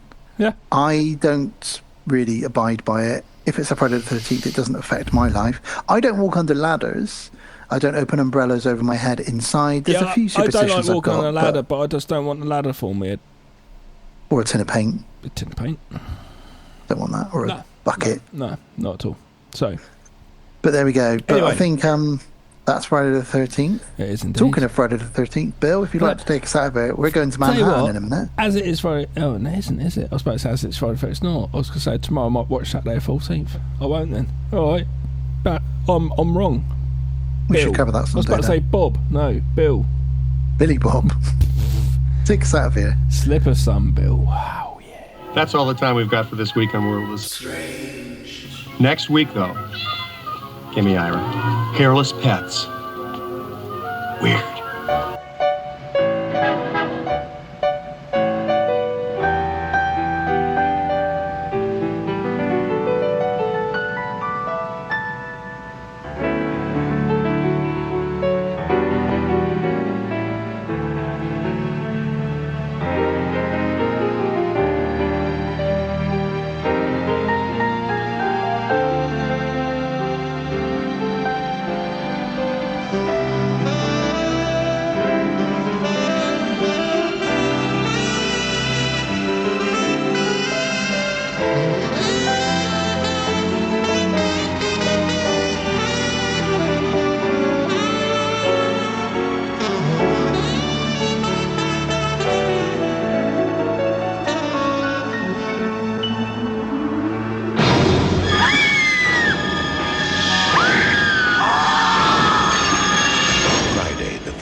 Part 8. Jason Takes Manhattan. Now, New York has a new problem. Friday the 13th, Part 8. Jason Takes Manhattan. 1989, races 18 an hour and 40 minutes. Jason Voorhees accidentally awakened from his watery grave and ends up stalking a ship full of graduating high school students headed to Manhattan, New York. 4.5 out of 10 on IMDb. That doesn't bode well. That's quite a low score, I think. It's a bit. Trying to do, obviously, like, his ex, like, right, you know, they possibly listened to the fans a little bit. Obviously, you didn't have the internet and forums and such, but you still could have found out what's going on, fan mail or whatever. I reckon either they listened to fans who were maybe bored of the woods and wanted to go somewhere else, or they decided, look, come on, if we're doing this, we need to do something else. Or as Zach said, can't you get Jason, take him somewhere else? And it's like, yeah, why not? Which is fair by this point. Absolutely. This is the 8th one, you know. You kind of need to. This is part 8.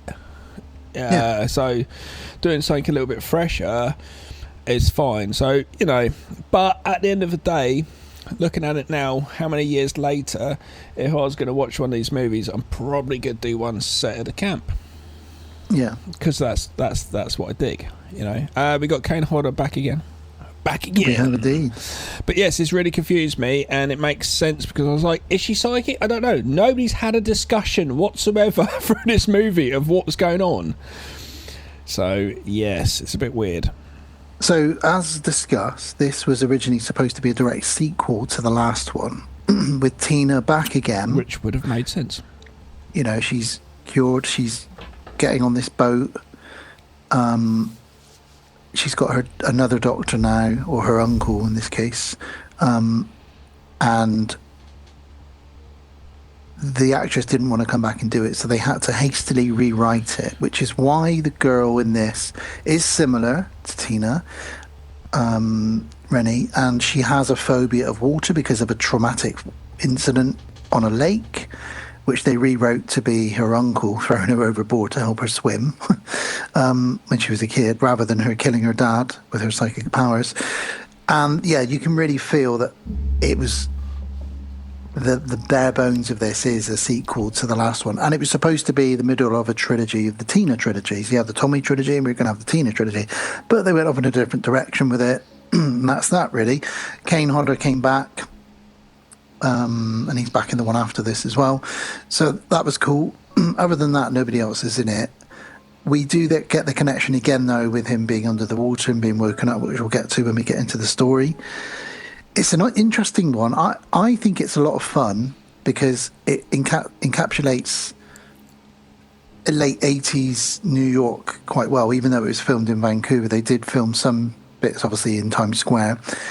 It's got that kind of Teenage Mutant Ninja Turtle steam coming out the ground. There's talk of toxic ooze towards the end of it. All that kind of stuff, punks and hip-hop and boomboxes and all that stuff. Although it's only the last act that's really in New York, I felt like the punk should have been listening to punk. But I did know that punk did like hip-hop as well. That was a thing in New York. But that was more early 80s, actually. But I thought they should have been listening to punk. But anyway. What I like about this as well is it brings back a bit of comedy to Jason himself. There's a few scenes that are quite funny in this, where he does a couple of things that are quite funny. Yeah. Particularly when he shows the punks his real face to scare them away. He didn't need to do anything more. My wife was sat watching it. She laughed at that a bit. She said, "What's under there?" I said, "Oh, well, whatever it was enough to scare away those punks with their knives." So that's quite funny. She was like, "Ha! He didn't even need to do anything. They just ran out." I said, "Oh, and it's funny, isn't it?" And it is a fun one. I prefer this one to the last one for sure. Okay. Definitely, though, I agree with you. If I'm going to go, I usually end up watching one that's set in the woods. But I appreciate that they took it to New York. I appreciate it's a bit of a Voyage of the Demeter in the middle act. And there's almost a direct reference to that when the boat shows up at the harbour and somebody sees it with blood all over it, just like the Demeter when it showed up, at the harbour in the book. Let's get into it. It starts off with a really shit rock ballad over the credits kind of thing. It's not really a ballad, but it's not shit. It's fucking brilliant. It's awful. Wow. Well, I completely disagree with you on that one. It's a brilliant song. Oh my God, no, it's terrible. Absolutely terrible. Okay. But we agree to disagree on this one. It's the darker side of this song called "The Darker Side of the Night." It's a very Lost Boys 80s rock song. What's up with this shit rock ballad I've got for the credits? That's my notes. All right, fair enough. And it does start off like a TMNT, like the TMNT movie, in that you get to see all this sort of crime happening around New York. You've got a montage of city life junkies and gangs. Yeah, people mugging people and trains and traffic and steam and rats and graffiti. And my notes say, great song. Sorry, Gav. Steam from the Sewers, which I've seen. It's a real thing in New York. Don't know why. It is a real thing. When I took my wife there, she was like, there is actually steam. I was like, yes, there's actually steam. I don't know where it comes from. God knows. Maybe it's just a tourist thing and they just pump it out from dry earth just to make it look better. And then, just as we cut away from the junkies doing heroin in an alleyway, we're back at Crystal Lake. And there's a boat on the lake. Oh, that's where the boat is. I didn't know that. I didn't know it was crime. But I got to say, with this one, there's a couple of kills. I'm going to be like, what happened? I missed it because things move like this at times. Yes, because it's an hour and 40 minutes, but it really doesn't feel like that, does it? I'm right in the note and literally something's happening. It's like, well, I can rewind back, but at times I sometimes do that, but some other times I like to just try and keep the film going so I get the whole feeling rather than, disrupting it. Well, there's a couple on this boat. Oh, God, they're listening to the same fucking song from the credits on the radio. They play it again. I was like, fuck's sake, you were probably like, great. Yeah, I love that song.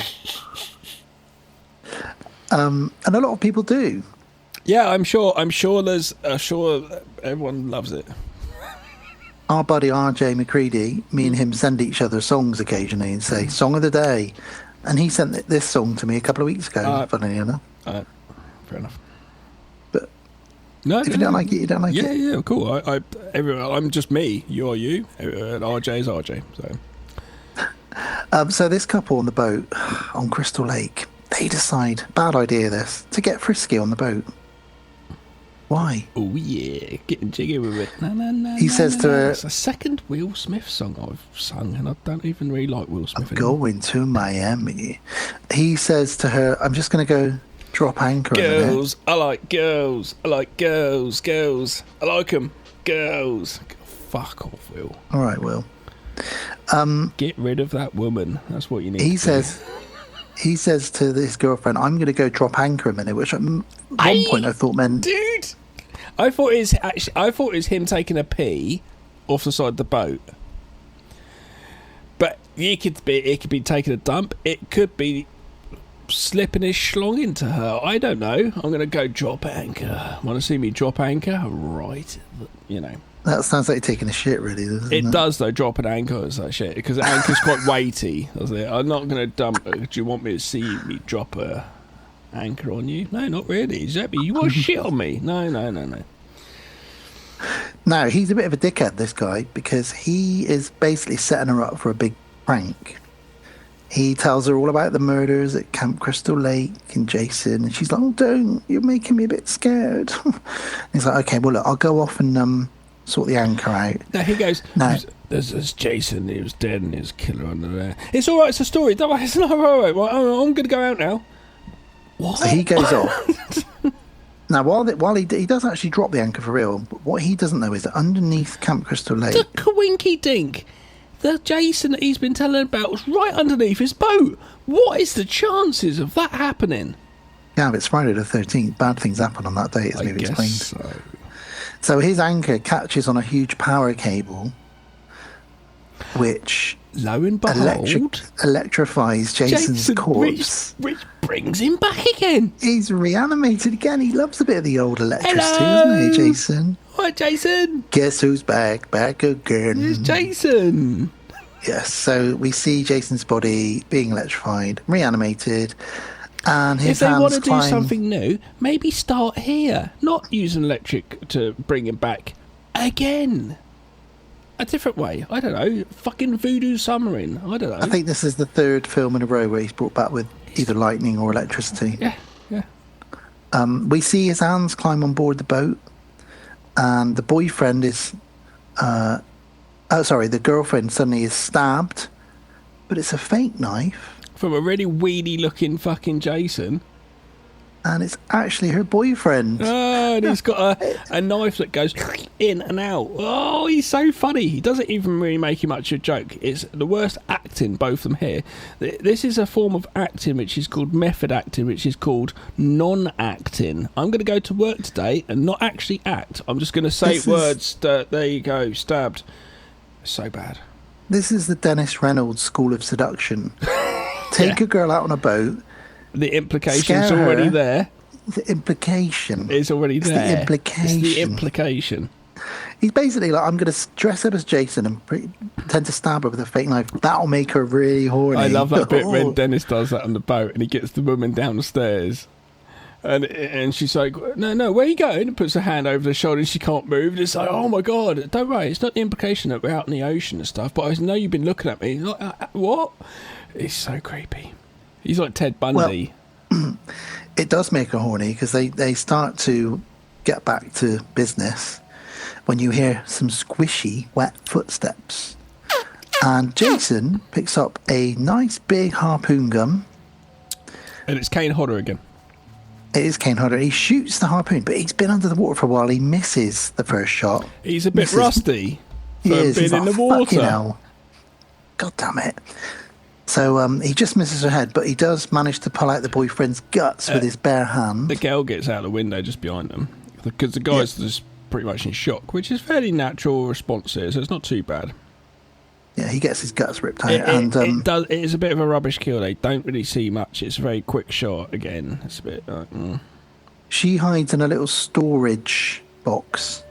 And Jason finds her, of course. And then she just goes, for ages. Oh, my God. You get a better screamer. Like, what is going on? Their acting's very bad. I wish I'd recast this. He stabs her with a big spear. It's pretty lame, though. And that's that.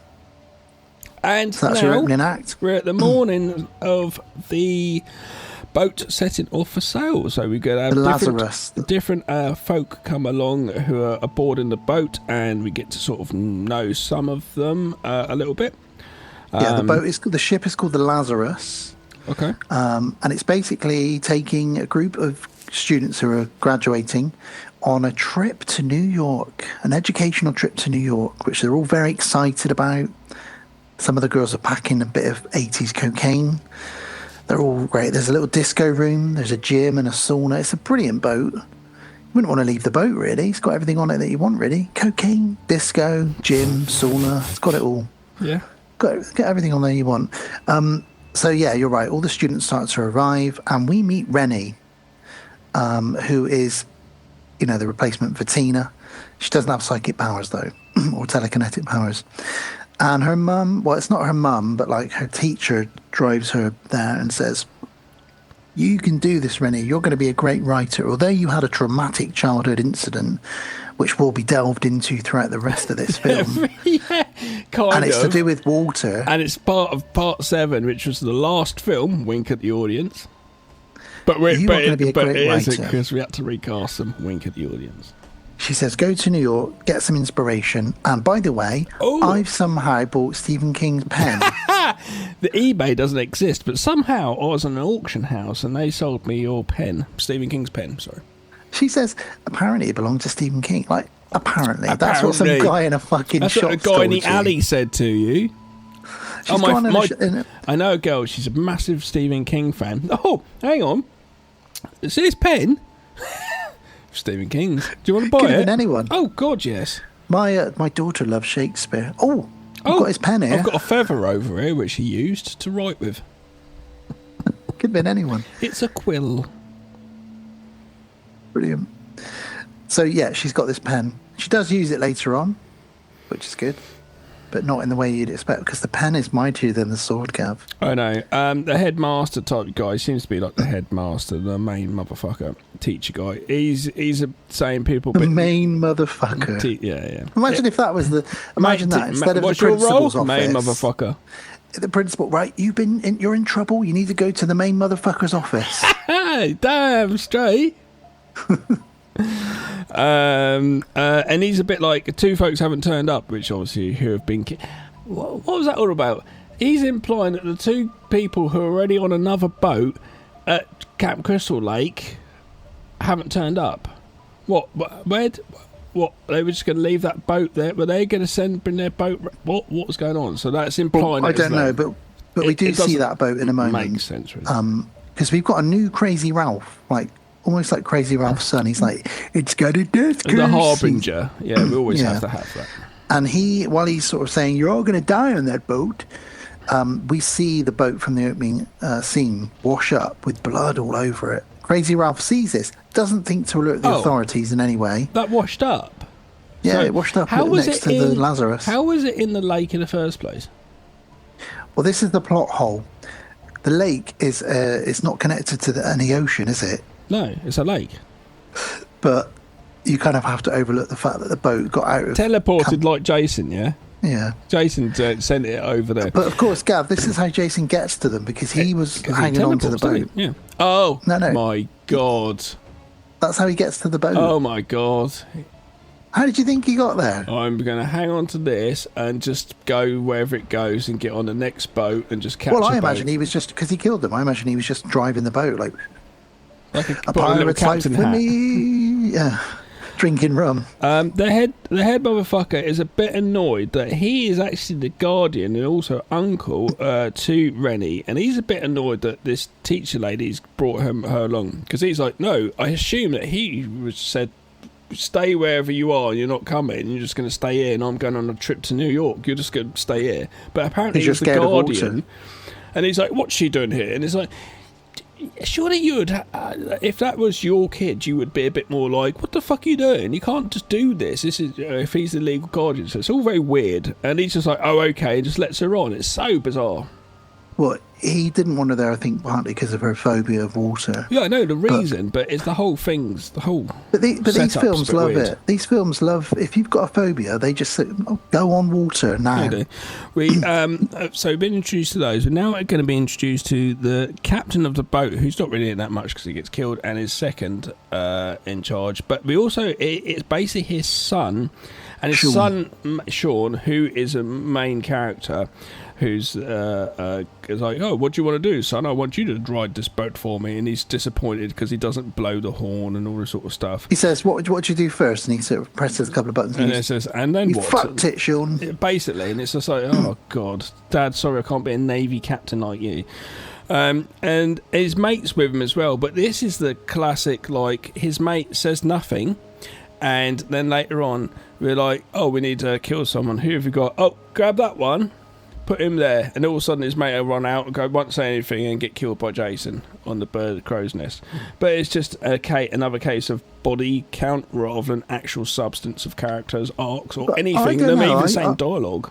I think that there is some substance in some places. Like Sean clearly is trying to live up to his dad's expectations, and that's why in the end he navigates the boat. I'm saying there's no substance in these characters who are just not even saying anything.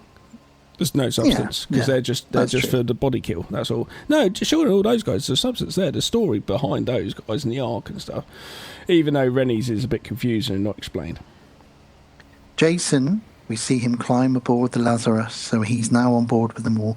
And this is where Crazy Ralph says, "This voyage is doomed." It's got a death curse. And the party boat departs. And what did he say? He's got a death curse. May as well. May as well have done. Yeah. We get a little quick whistle-stop tour of the boat. We can see there's a disco room downstairs full of music booze. Montage of the ship's activities. There's clay pigeon shooting. I've written here, disco, clay pigeon shooting, fun, kissing. All these things happen. Sean and Rennie, it turns out, are a couple. And I think that's why Charles, her uncle, did. Another reason he didn't want her to come, because he knows that Sean's a bit of a bad boy, doesn't want her, hanging out with him. And he says to her, you shouldn't be here. I don't know why you're here with Stephen King's pen, for fuck's sake. You were supposed to be Tina from the other film. I don't know why you're here. It's exactly the dialogue and what he says to her.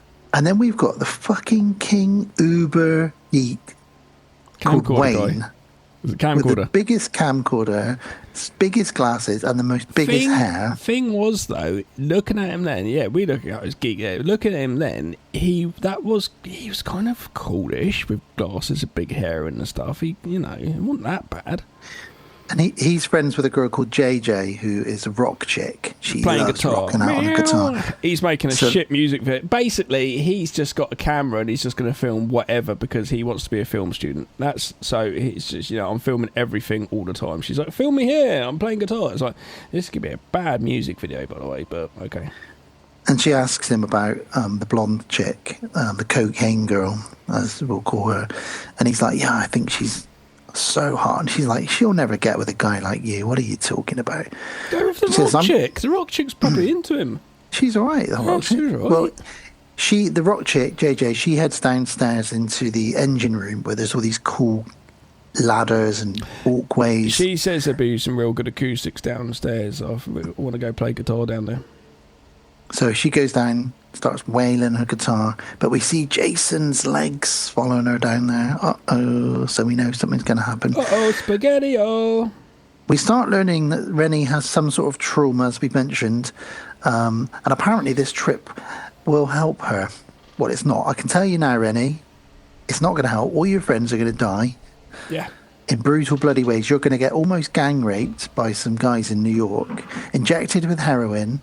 Yeah. And you're barely going to get out alive in a tunnel full of toxic almost waste. going to be lost in the sea. It's not going to be good. It's not. It's pretty shit all round. You should have probably just done what head motherfucker said and stay at home. Head honcho motherfucker. Head honcho motherfucker. So we cut back to JJ, the rock chick. She's in the engine room rocking out. With a guitar. And Jason approaches her. She runs, but he grabs her, splits her head open, and we do get a really good kill with the blood splats all over the camera, which is almost a fourth wall break. I do like that. Yeah. She's killed with a guitar. So that's the first one on the boat dead there. Nice one, Jason. Jason wanders around a little bit, afterwards, like, who's next? Having a little wander around. He sees Rennie in her bedroom, so he's spying on her, probably having a little Anthony Perkins, and a little Ted Bundy, or a little Vince Vaughn. And while she's in her room, she hears, "Mummy, help me!" And again, this is a weird leftover plot from what would have been Tina, because why is Rennie hearing visions of baby Jason with no explanation? So I'm like, what's going on here? But it doesn't matter, because then all of a sudden she sees like the baby of Jason in the porthole. Like almost like imagine the Nirvana cover. Yeah, that. And it's but instead of a baby, it's got sloth space in there. Her dog sees it too. How? He does. How does he have flashbacks like Hills Have Eyes Part 2? What is going on with this dog? The dog looks up and goes, ooh! Like, what? How's the dog sit? So that means it's actually there. Outside there's just a little boy floating with liquid around him. Yeah? Like, this makes no sense. This movie. The dog's thinking, what is going on here? Yeah, like I was. Cut to the introduction of my favourite character, Julius, in the gym. Right. The lads are boxing. Julius is the boxer. He's undefeated, and he's beating the crap out of his friend in a boxing match. And the two cocaine girls are watching from the skylight above. They're like, "Oh my god, he's so hot! Oh, Julius! Oh my god, look how hot he is!" And he knocks this guy out, and then he looks up at them and just gives them a little wink. He's such a cool dude. Yep. Just such a cool. We've all been there. We've all knocked someone out and winked over at two cocaine girls. Yep. It's fine. It's my normal Saturday. And then the girls see a boat hand come over and they're like, "Oh, flirt with him quick." And he's not interested. Yeah, he's just there to do it. He's like Captain Sun's mate. You see him then, later on, they need the death killer kill. And I was like, who's that? I was like, oh, that's the guy we just saw walk along the corridor once. We didn't say a word. Oh, okay. Well, it's just another... It's fine. Another notch on Jason's belt. I'm not dissing it at all. It's fine. It's a body count they're just doing. But I'm just saying, like, he's another one of those. Now, Uncle Charles, the head honcho motherfucker, as you like to call him, he is suddenly thinking, well, hang on a minute, I need to go and keep an eye on Rennie. Where is she? So he goes off, and he accidentally walks in on the two girls doing coke. Doing the old Chazza Charlie. He's like, are you doing drugs? And they're like, no, what are you talking about? She's got like a white bit around her. Well, she hasn't, but it'd be pretty obvious if he walked in on two people doing coke what they were doing. But he's Uncle Charles, he doesn't know. I saw this photograph the other day. It's an event like a family do. Everyone's all dressed up nice, and it's this girl just looking. There's a picture of her. And I've seen it. You've seen it, and they're all sort of smiling. She's like, "Oh God!" And it cuts to the other way round, and stuck to her phone from her pocket is a baggie of coke. But no one else has seen it yet, and she's hoping no one sees it. Have you seen the video of Bobby Brown performing in the early 90s? And he drops and he's coke on the dancing floor. on stage. Yeah, and he picks it back up in a smooth dance move, picks it back up and pops it in his pocket and carries on. There you go, yeah. Bobby Brown, ain't nobody humping around. Just smacking up people instead. Two can play that game. Whatever the other songs are that he did. So yeah, because Rennie popped in just before Uncle Charles, these two cocaine girls think that Rennie threw them under the bus and grassed them up. So like, I'm going to teach that bitch a lesson. She's a snitch. She didn't. But anyway, that's enough of that. So we cut to the guy in the sauna. Here we go. This is a good death. I like this one. He's like, well, I'm on this boat. I'm going to relax. I'm going to go in the sauna with a towel on my face, put some hot coals down, and relax. In walks Jason. Yeah. Picks up a lump of coal. Yeah. Punches it into his chest. Yeah. His chest cavity just catches fire, and Jason just walks out. Yeah. It's not a long shot, but yeah. It's cool. It's a bit of a Final Destination sort of death, but yeah, quite like it. So that's another death. And we're getting them very quickly now, the deaths. Several already. Rennie is pushed overboard by the girl, the bitch, cocaine girl. What the fuck is up with this boat dock? Why is there no rails? She just sort of elbows her. And She doesn't even push. she pushes her a little bit on purpose, and she falls off this massive ship into the ocean in the middle of the night. Do you know how dangerous this situation is right now, and how easily she will get lost at sea, and you won't find her. The other day. It's easy as fuck. The current to get you in seconds and take you, and you're swimming. You know, you fucking.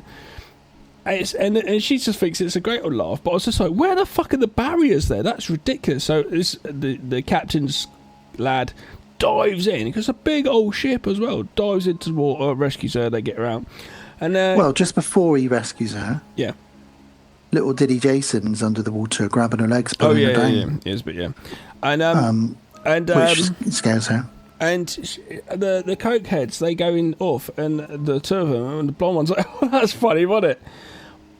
What? You almost killed someone. You don't even know if they're still actually going to be pulled up yet. They might be dead, and you are going to go to prison just for a laugh. But her mate sees this, and her mate's like, "No, I'm not interested in you," and just goes off. She goes, "Oh, what sort of friend are you?" Like, we don't hang out with murderers or tempters.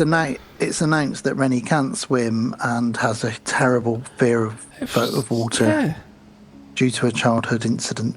So why the fuck is not a safety barrier on the ship for this person? The head motherfucker said, "Stay at home, motherfucker." And Uncle Charles is very cross, but he turns around, he bumps into Crazy Ralph's son, who says, "He's back, you know. You're all gonna die on this boat." Yeah. And he's like, "What the fuck's going on here?" Rennie keeps hallucinating about baby Jason. This time in the bathroom mirror, with no explanation of why. I think because she had the traumatic incident on Camp Crystal Lake when she was little. That forever now she sees Jason. Baby Jason. Not even just Jason. Baby Jason, like 6-year-old Jason. All the time. Grabbing at her legs. She can't even look in the mirror and brush her teeth. He's in the mirror. But it's a great shot of him smashing out the mirror and grabbing at her. And I don't know if the dog sees this one or not, but... Do you like how now Coke Girl wants to get top marks from head motherfucker? This is brilliant. The teacher knocks at her door. Miss, whatever your name is. I need your test results. He must have said to her back at class, right, that's it. Everyone's handed theirs in. We're going on a trip now. You should have handed your project in. Right, I will let you hand it in to me out on the boat. That must have been what happened. So he goes there. It was the scene before. So when he walked in on them doing the coke, he suspected they were up to something. And he said, I'm going to make sure when we get to New York, you're not allowed to leave the boat because I suspect you're up to something and you're late with your biology report. Yeah. So this is why she's cross with Rennie. So she thinks, okay, I'll give him a biology report.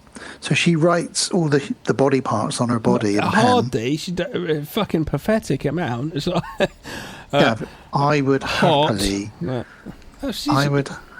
Really? Come on. She's all right. It's nothing amazing. Well, I was about 16 when I saw this. I Oh, was when like, you're 16, yeah. I'm not saying now. I was like, it's all right. yeah, but those memories stay. Yeah. No.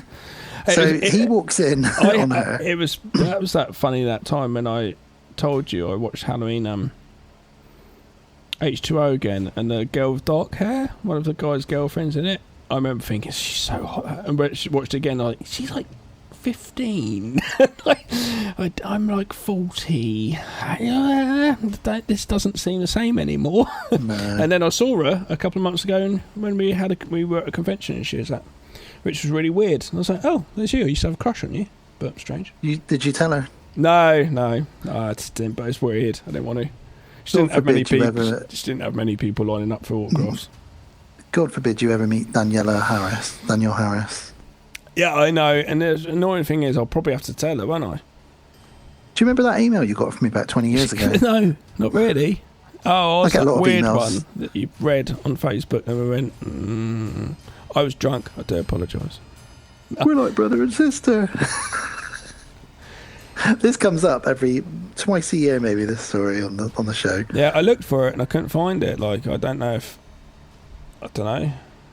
Yeah, it could have all been a dream. Well, anyway, let's paint the picture. So, teacher, headmaster, motherfucker, has walked in the room. She's in her skimpy dressing gown. And he says, right, where's your biology report? She's like, well, it's right here. She takes off her dressing gown. She's wearing very skimpy underwear. She's got the body parts sort of written on her a little bit. And she's like, come on, let's explore my body. And she dives on him and starts kissing him. He sort of, I'd say he fights her off, but he leaves it a good 10 seconds of kissing before he sort of falls back on the bed. So, whoa, no. And he's like, I'm getting some for the wank bank later. I'm going to have a little kiss now, and then I'm going to go, no, you can't do this. I'm your teacher. Stop it. But however, it's too late, because nerdy camcorder guy, who, because he loves her so much, will do anything she says, even though it possibly ruins the chance of him going to film school, which it does, he helps blackmail her, the teacher, for her. It's like, what are you getting out of this, dude? You are being a sucker. So he videotapes the whole thing, and he can obviously edit it to look like it was more than it was, or whatever, and Uncle Charles is very cross about this, and says, this isn't going to happen, and he storms out of the room. You're all in deep trouble. And she says to Wayne, don't worry, with what we've got on that tape, he can't do anything about it. And then Wayne says to her, I got to tell you something. I've had a crush on you since 10th grade. And she just sort of laughs at him basically and says, oh well, see ya. And he goes off, very dejected, and as he walks off, Jason follows him. So he got absolutely nothing out of that but ruining his film's chances going to film school. Great, nice one. Cut to girl in the shower. Always good. Jason sneaks in, and this is an interesting moment. He doesn't kill her. He's sort of snooping around, and she actually sees Jason first, and she thinks, oh my god, what's this? She puts her ear against the door, and he smashes through the wall, smashes her head into the mirror, grabs a shard of glass, but we don't see it. We don't see it. It's off camera. So he doesn't go to town, he goes fucking nowhere. Now, a thunderstorm hits. Of course it does. Lightning, thunder, rain, middle of the night. You got Jason on board. All you need is a thunderstorm. Great. Jason finds a huge, big hook. I don't know what this hook is used for, what purpose it has on a big ship like this. It's like a giant hook, but it's another weapon for him. And he goes in and kills the captain's mate. Yep. And the captain as well, of course. Oh, sorry, the captain finds the body first of all, then he gets his throat cut from behind. And that's weird because it looks like a good kill, but there's no blood. He sort of slices his throat from behind, but nothing really. Should have had a good geyser of blood gushing out of him there, but nothing. Nothing at all. So now there's no one driving the boat either. It's just sailing along, two dead men in the, whatever they call the driving seat. What do you call it? Not the cockpit. Bridge. That's what you call it. The bridge. The cockpit. I'm not very good at terms. Words. Sean and Rennie have a little conversation, and Sean says, look, I'm never going to be the man that my dad is. I don't want to be a captain of a boat, and I'm letting him down everything I do, so let's run away together. And she's like, yeah, that's what I was planning on doing anyway. And then he finds his dead dad. And he's like, oh, shit. So he grabs the... That's about as much as a trauma he comes from finding his dad dead. Oh, shit. Bloody hell. He's not cut up about it in the slightest. He grabs the tannoy. He's like, everybody come up on dock, come up onto the deck, or into the fucking room. The bridge. The words. Come into the words. We're all here waiting for you. Come in, please. Come and have a look at my dad's dead body, everyone. You don't say that. Oh, for fuck's sake. So they all go up there and they open a door and there's a dead body there. I personally have not really seen a dead body. If I'm on a ship and they go, right, come upstairs and open a door, they haven't prepared me, and there's a dead body, like, the fuck is that? And there's a dead body. That's a dead body. Like, oh shit. I'd be like, even more so if it's his dad. Yeah, I'd be like, your dad's dead. Oh my god, what's happened? I'm so sorry. What the fuck do we do? I'd be in panic mode. Everyone that comes on is like, they just look down at it. Is that your dad? Like, they look down at it like, is that a dead cat? It's just like, do you know what I mean? It's like there's nothing at all. It's like, oh my god, come on, director, give them some motivation. But maybe Sean's gone into sort of shock because he grabs the radio and starts calling Mayday to the Coast Guard. But before we can really get the message out there, Jason yanks the cables. Of course he does. We all like a bit of yanking of the cables. Oh. And Crazy Ralph's son sticks his head in the bridge and says, Jason's back, you know. Yeah, thanks, fucking Crazy Boat Ralph. Fuck off. We don't need it. You literally get it. Great, he's here. Help us do something about it. They keep telling us. Uncle Charles says, Uncle Charles starts his rant. He doesn't believe it. The whole time he's like, he's been dead Jason, for years. Stop it. He's been dead for years. And what would he be doing out in the middle of the ocean on a boat? He's back on Camp Crystal Lake. What are you all talking about? To be fair, it does make sense. And the teacher, the head motherfucker, thinks it's probably Crazy Boat Ralph, which would make more sense as well. He has been going around saying everyone's going to die. So it's probably the first person to check out. So, yeah. However, Julius and all the other kids Let's go find Jason. Come on, man. Julius is always just like, I say, let's go get this motherfucker. And it's like, whoa, slow down. What a character which is dead. Which, okay, but yeah. And when he sort of tries to rally the kids up, the head teacher says, I'm still in charge. I'm your principal. And Julius drops the line, yeah, well, school is out. Which is true. In a situation like that, it changes. It's quite good though. The movie changes here, which is something which we've not had with Friday the 13th, where we now have a bunch of people stuck on a boat in a thunderstorm with a serial killer hunting them down. Jason, we've not had this before. It's the voyage of the Demeter. And we've not had this before, really. Jason does do that, but not in this sort of situation. So it is different. I just don't think they don't sort of know that. I don't think they've looked at that themselves and just stepped back and looked at it and gone, oh yeah, because I think they could have really pushed that element more and made it quite suspenseful. Well, here's another one for AI.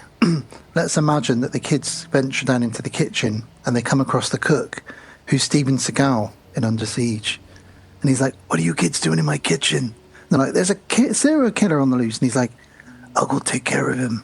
And it's Steven Seagal versus Jason. I'd watch that. Fucking great. Especially if Erika Eleniak pops out of the cake like she did in Under Siege. I was watching Family Guy yesterday and Steven Seagal turns up and I think someone's like, it's the dude in the wheelchair, the cop. He says, I've got Steven Seagal's come in to do some training. He does training for us police. And they're just standing there saying, why are you so fat though? No, don't talk to him about his weight. Someone else goes, why are you so fat though? And why are you like Native American, but and they go for all these different things? What are you? It's because he's pretended so many things over the years. He's pretended he's got some Japanese. He's pretended he's Native American. He's pretended he's this, he's that. I think he's actually Italian. it would make sense. To be fair, he lived in Japan for quite a long time, actually, and did learn. He was one of the first white guys to train. Yeah, it's like other people. He did have some legit cred at a point, but then he's just gone a bit wacky over the years, hasn't he? If you believe the stories, he did actually get sent off in Vietnam to be a one-man army, apparently. People do claim that some of that is true, that he was out there in Nam doing some of that shit. He might have well done, but it's got lost in all the sort of ridiculousness of his later years, isn't it? Some of the stuff, like some of his martial arts is just... My favourite quote ever is still DMX, when they interviewed DMX after one of the films he was in with him, and he said, "Which is not a bad what was film, it like?" He said, what was it like working with Seagal? And he went, "Man, I'll never work with him again. That stupid motherfucker's got plastic hair." And it's like, that was his quote. You never know. There might be a chance I might even pick that one for one of my birthday episodes one day, because that's not Exit, too... Exit Wounds, is it? I think I watched it. The Glimmer Man. I watched it. That's from Marlon Wayans. Not DMX. That's Marlon Wayans. That's the one I was thinking of. It's not very good, but there is them two hunting a serial killer. So Exit Wounds is the one with DMX. It is in the vein of horror slightly. Anyway, because he did some like hip hop sort of films, didn't he? He did that one with Cradle to the Grave with Jet Li and stuff like that. No, I don't know. Let's get back on this. No, this isn't the Steven Seagal podcast. Anyway, Rennie says, "I'm going to go drop anchor." So she goes down. She's going to go and do a dump. Now we know what it means in this film. Oh, Jason's coming. I better go drop anchor. I've just dropped anchor in my pants. There's a bit of a red herring because there's an axe behind her, but not much happens with it. Charles finds her. And he says to her, "What the hell are you doing dropping anchor in the middle of a storm in the ocean?" And he sort of raises the anchor again, so they carry on sailing. And they all start to realise that people around them are either missing or turning up dead. So the kids definitely do believe that there's Jason now. The Coke pal finds the other Coke pal dead. Yes, she does. I love the fact she's like, "Oh," then Jason comes along. She's like, "Oh, shit." So she runs off.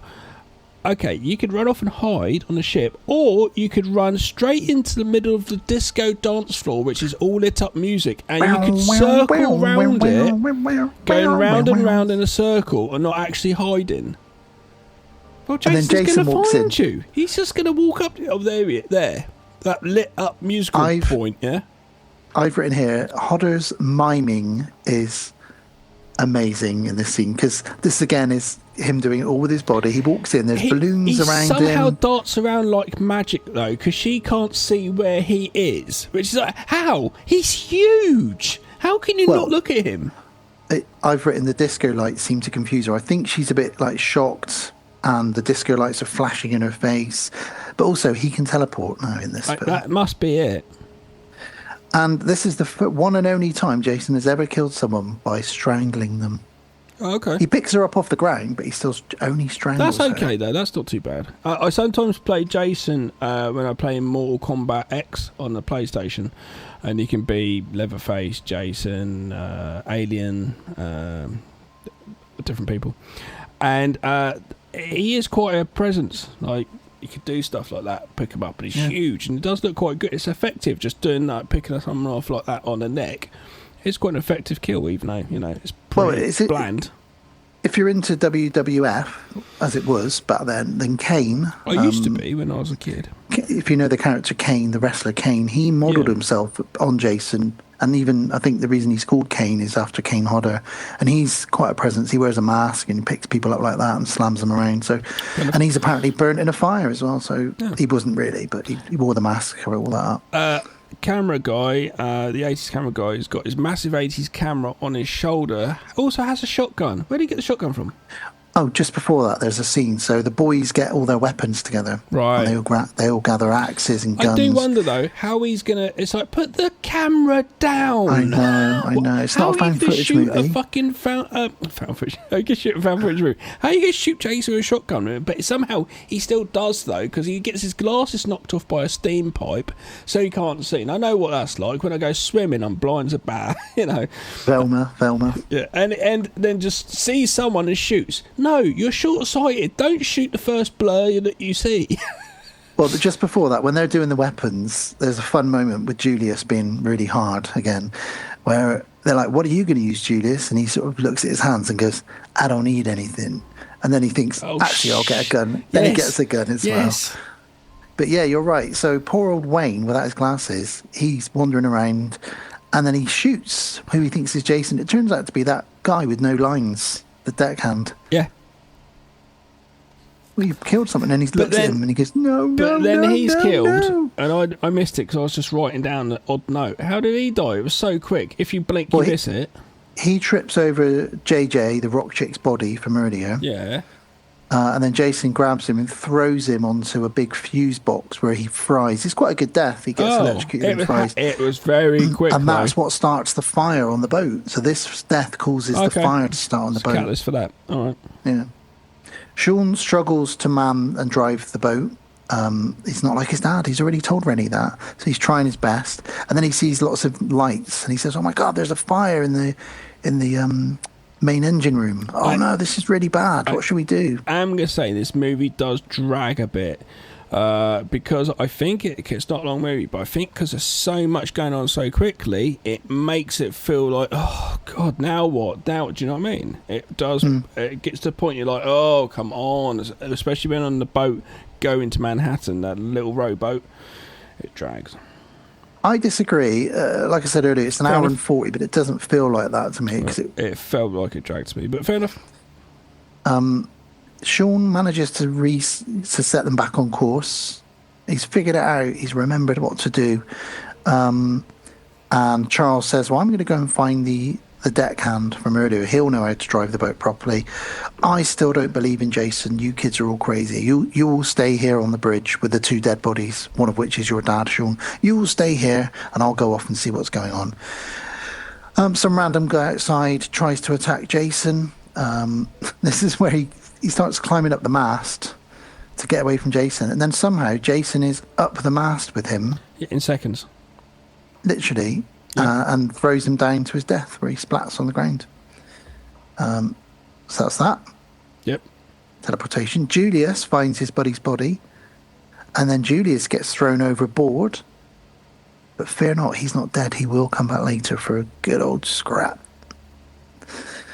Rennie is locked in her room for her own good by her uncle, and she sees more visions of Jason. This time, the real Jason headbutts the glass of the little round window and grabs her, and she thinks, well, what am I going to use? Stephen King's pen. She grabs that and stabs it in his eye through his eye hole. He pulls it out. He's not very happy about that. And Sean comes in the room and says, oh my God, let's get out of here. You've just stabbed a madman in the eye with Stephen King's pen. This is crazy. He doesn't say any of that, but Then there's a huge explosion and the rest of the group gather in the disco room, because if you're going to gather anywhere, go where the booze is, which is highly flammable, of course. But they all gather in the disco room. Charles goes into the kitchen. Uncle Charles goes into the kitchen looking for Steven Seagal. It's not in there, but he does find a flare gun. We get a random jump scare from Crazy Ralph's son, who just goes and runs off. There we go. And suddenly the ship starts flooding. So Sean and Rennie try to alert everybody and say, like, we got to go. The ship's sinking. It's on fire and it's sinking, and half of the people have been killed. Let's all get into a little lifeboat and sail away. Charles joins them. There's lots of tension. The disco room's flooded. Now, weirdly, there was everyone that was in the disco room, which was about 8 kids. That's it. They're just dead now. Yeah. And the only mention of this is when they all get in the lifeboat, they go, we got to go down to the disco room to get our buddies. And Sean just says, the disco room doesn't exist anymore. So that's a quick way to kill off half the cast, isn't it? That was how much does the FX budget for killing off 20-odd people? Nothing. We just say they're dead. We'll just say they're dead. Oh, so that's cheap. They all get in the life raft, and Jason just watches them angry. But also, it's what he wants, Gav. It's what he wants.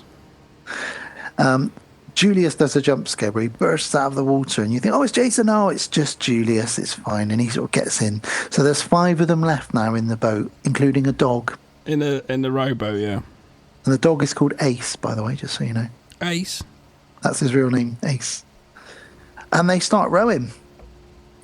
And they're rowing, and they're rowing, and they're rowing. And this is the bit you don't like, it drags. And poor old Sean's got his little computer that he's using to navigate. And he's, I'm never going to be like my dad. And then suddenly they see New York, they see the Statue of Liberty. Sean, you did it. You can be like your dad. You got us here. And they arrive at the docks in probably one of the dodgiest looking parts of New York you could ever find. It is the worst. Like later on, like you say, that this girl, like she's going to go through everything. It is like the worst place they could do. Yeah, it is quite boring, that trip there. So what's Jason doing? Is he just walking on the ground? I do not know how he gets there, but what I do know is seconds after they wander off to get some help, Jason climbs out of the water. How on earth did he swim or walk or... Well, yeah, that's what I'm saying. Teleport. But the main thing is he's now in New York, and the first thing he sees when he gets out is a big advert for the hockey stadium with a great big mask on there for the goalie. He does. And he breaks the fourth wall by looking around at the camera and tilting his head a little bit. Because it's that kind of movie, and I love it. I absolutely love it. Order, yeah. And suddenly, before they can even take 3 steps, they're mugged. Warriors, come out and play. It's terrible though. They literally just got there, and all of a sudden it's like, all right, you're gonna go be gang raped while jacked up on heroin. Brilliant. Now, this scene and the next few scenes are the reason why the posters had to be changed, because one of the original posters is Jason ripping through the I Love NY sign, and another one was him stood above the Manhattan skyline with blood dripping off his machete. And the New York Tourist Board were like, you're not painting a very good picture of New York. And you need to get rid of the I Love NY poster. So that's still used, but it wasn't really used in New York. And they've removed the blood from the machete in the other one, because, to be fair, they are basically saying as soon as you get off a boat in New York, you're going to get mugged, raped, injected with heroin. You know, they are not painting a good picture. I've been there and I didn't have any of those things happen to me. No. Twice I've been there. Twice the chance. So, Henry, they get mugged. Henry Rollins, as famously a traveller, likes to find somewhere on a map and go, oh, I'm going to go there, and goes by himself. He loves it. He's been everywhere. He's been to Africa 20 odd times, just all different places. And he said the most dangerous place in the whole world he's been to is America. Wow. He said, the only times I've nearly been killed is twice, was in America. So that's crazy, isn't it? I don't think I've ever been nearly killed. I was going to say, I don't think I've ever been killed. Clearly I haven't. No. I don't think I've ever been nearly killed anywhere. He was robbed when he was younger with his mate, and his mate was shot and killed. Jesus and Christ. he just got away. Christ. He's a big hard bloke though, isn't he, Henry Rollins? Yeah, quite intense person. So these guys basically strip them of their wallets and watches, and then they see Rennie and they're like, hey, you want to come on a date with us? And they take her off for a rape. Her, like, you follow us, man, we're going to fucking shoot you. They take her back, lay her down, and jack up heroin. Now, well, hang on, before that, they take her off. And the second they get around the corner, Julius goes, well, what are we waiting for? Let's go kick their asses. And you're going to get shot. Julius, calm down. Let's go get a cop. Which she goes and does. Which is, thing is, though, it's a bit like, that could be Charles too says late, to them, but... Uncle Charles says, I think we should all split up. It's going to be quicker if we all split up. Okay, to try and find a cop. Well, yeah, I suppose. Pre-internet. And they lay her down and they jack her up and stuff. But I've known heroin addicts, and when they jack up, it's sleepy boys time. It's pretty much full on sleepy boys, or like she doesn't really get like that, a little bit, but not really. One of the guys is like, he jacks up, he's like, nice, I think that's some fun of you. The other guy goes, oh, okay, I'm going to go off to the shop or something. I don't know. I'm going to go get a chocolate bar. I don't know, I'm going to get an ice lolly, because he then comes back and says, oh, I forgot my wallet. But anyway, when he goes off, he's about to do the deed, but then Jason comes along and injects him. he grabs the syringe and he stabs it in his back and pushes it out of his chest. So he pushes it all the way through. It's really bad, but we don't see it, and it's so cheap again because we're close up with a syringe pushing through just some material, which is supposed to be a t-shirt. No, that's so cheap. And this is where the other guy comes back for his... It's literally no effects. And he shoots Jason, the other guy, who just keeps coming like the Terminator. And the other guy, so Jason pushes him a little bit into a pipe, and that kills him somehow. Like, oh my God, this is fucking Paul. I get annoyed by these pathetic attempts. If you've got to do this body kill, because obviously it comes up to budget, we can't do, if we've got to do this body count, we can't do much effects because it's time and money to do a good kill.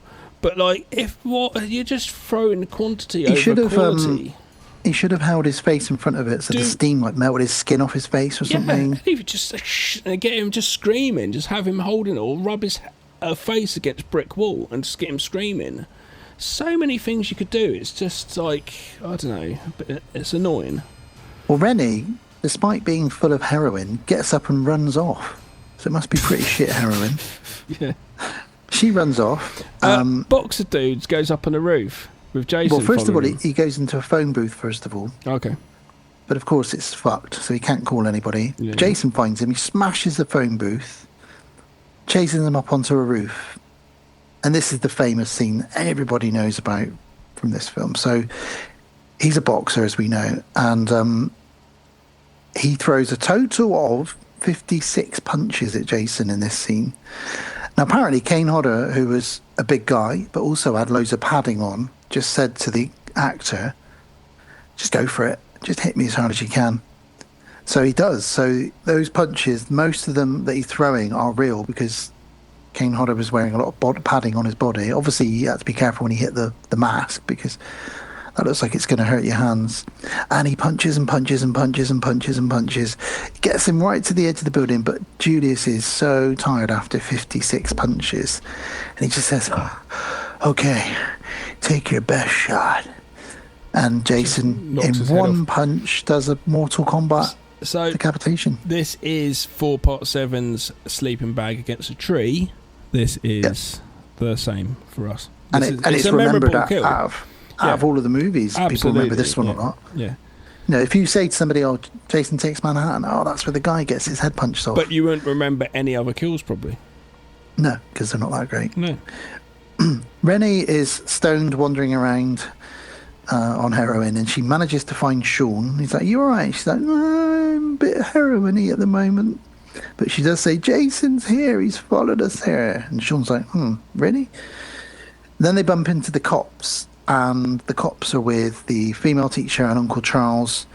So that's great. But they do, unfortunately, they say, get in the police car, but Julius's head is in there. Somehow Jason's teleported Julius's head onto the dashboard. One of the cops is killed with the radio cable around his neck by Jason. I didn't see it, was so quick. Rennie gets in the cop car and drives. She runs into Jason, runs him over, and then she suddenly sees a little boy, Jason, for some reason, again. Yeah. Mommy! And then she crashes. The car explodes. They all get out. The car explodes, except for the female teacher. She dies in a ball of flames in the car. So that's another one. Now there's only 3 of them left. Uncle Charles, Sean, and Rennie. Yep. Rennie then looks at a puddle, which transitions into a flashback. And I'm sitting there going, why? Why does this happen? It's a nice sort of transition. The way it yeah. I agree. But why? So the flashback is when she was a little girl. She was out on the lake with her Uncle Charles. Yep.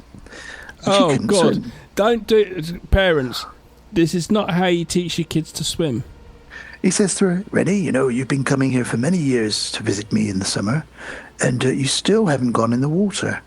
I don't want to, Uncle Charles. Yes, I know, but one day you're going to have to learn to swim, and today is that day. And he throws her in the water. Yeah. And then not just after saying like, Jason's down there, he might kill you. He drags people down. Right, you can't swim, can you? No? Off you go! Swim! And when she's in there, he swim starts ready saying- before he says- Jason gets you! He says, Jason's going to get you. He's going to grab you. Quickly, you got to swim. Thinking she'll start swimming now and she'll thank me for this when she's older. Thanks for scaring me and giving me a trauma. It's not happening. And that's where she first saw the mutant little boy, who we know is Jason Voorhees, under the water. So she remembers all of this because she looks at a puddle. And then she turns to Charles and says, I remember, that puddle's made me remember what you did to me, you fucker. And Sean's like, how could you do that? Jason wakes up. He starts chasing Uncle Charles. Uncle Charles runs into a derelict building.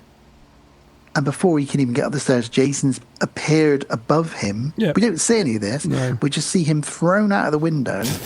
Then Jason picks him up and dunks him headfirst into a rat barrel. Yeah. It's an old mouldy water barrel with dead rats floating in it. And he drowns him in it. Yeah. It's one of my favourite kills in it, actually, after the head punch. All right, fair enough. Sean and Rennie then, she says, my parents died in it. I don't know why she reveals all this now. They're in the middle of New York, middle of the night. Everyone's dying around them. She's been almost raped. She's full of heroin. She says, just to let you know that my parents died in a car accident and Uncle Charles looked after me, but, you know, he tried to kill me in a lake when I was a kid. And Sean's like, for fuck's sake, why are you telling me all this now? Jason's after us. Let's just get going. Tell me all of this tomorrow. Okay, let's get out of here. So they run down to a subway. Jason smashes through the door of the glass door of the subway. They get on a train. So does Jason. And he stomps through the carriages, carriage by carriage. But they pull the emergency brakes, which makes Jason fall over, and they jump off and they run into the tunnel. Yeah.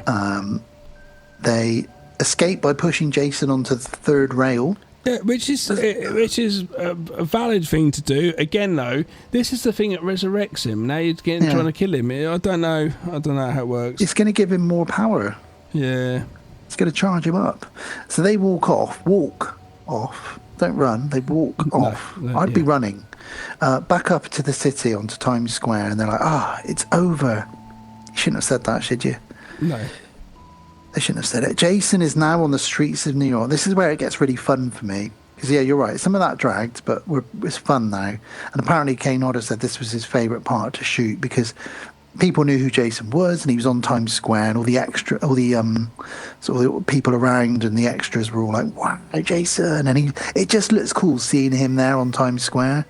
You know, this character that we know so well. You straight away, though, when he's there, though, there's a guy next to him. It's a creepy guy walks past with a black flasher Mac on. You probably didn't notice him. Just in front, just goes first, and he's just got that on, it looks like. And it's like, oh my God, that guy looks creepy. What's really he gonna creepy. Do? Well, he's flashing. Drop anchor. Got a flash around here in my town. Oh, have you seen it? No. Apparently it's on flasher. Yeah. Oh, Didn't think what that does he shit do? happened anymore. He flashes his willy, doesn't he?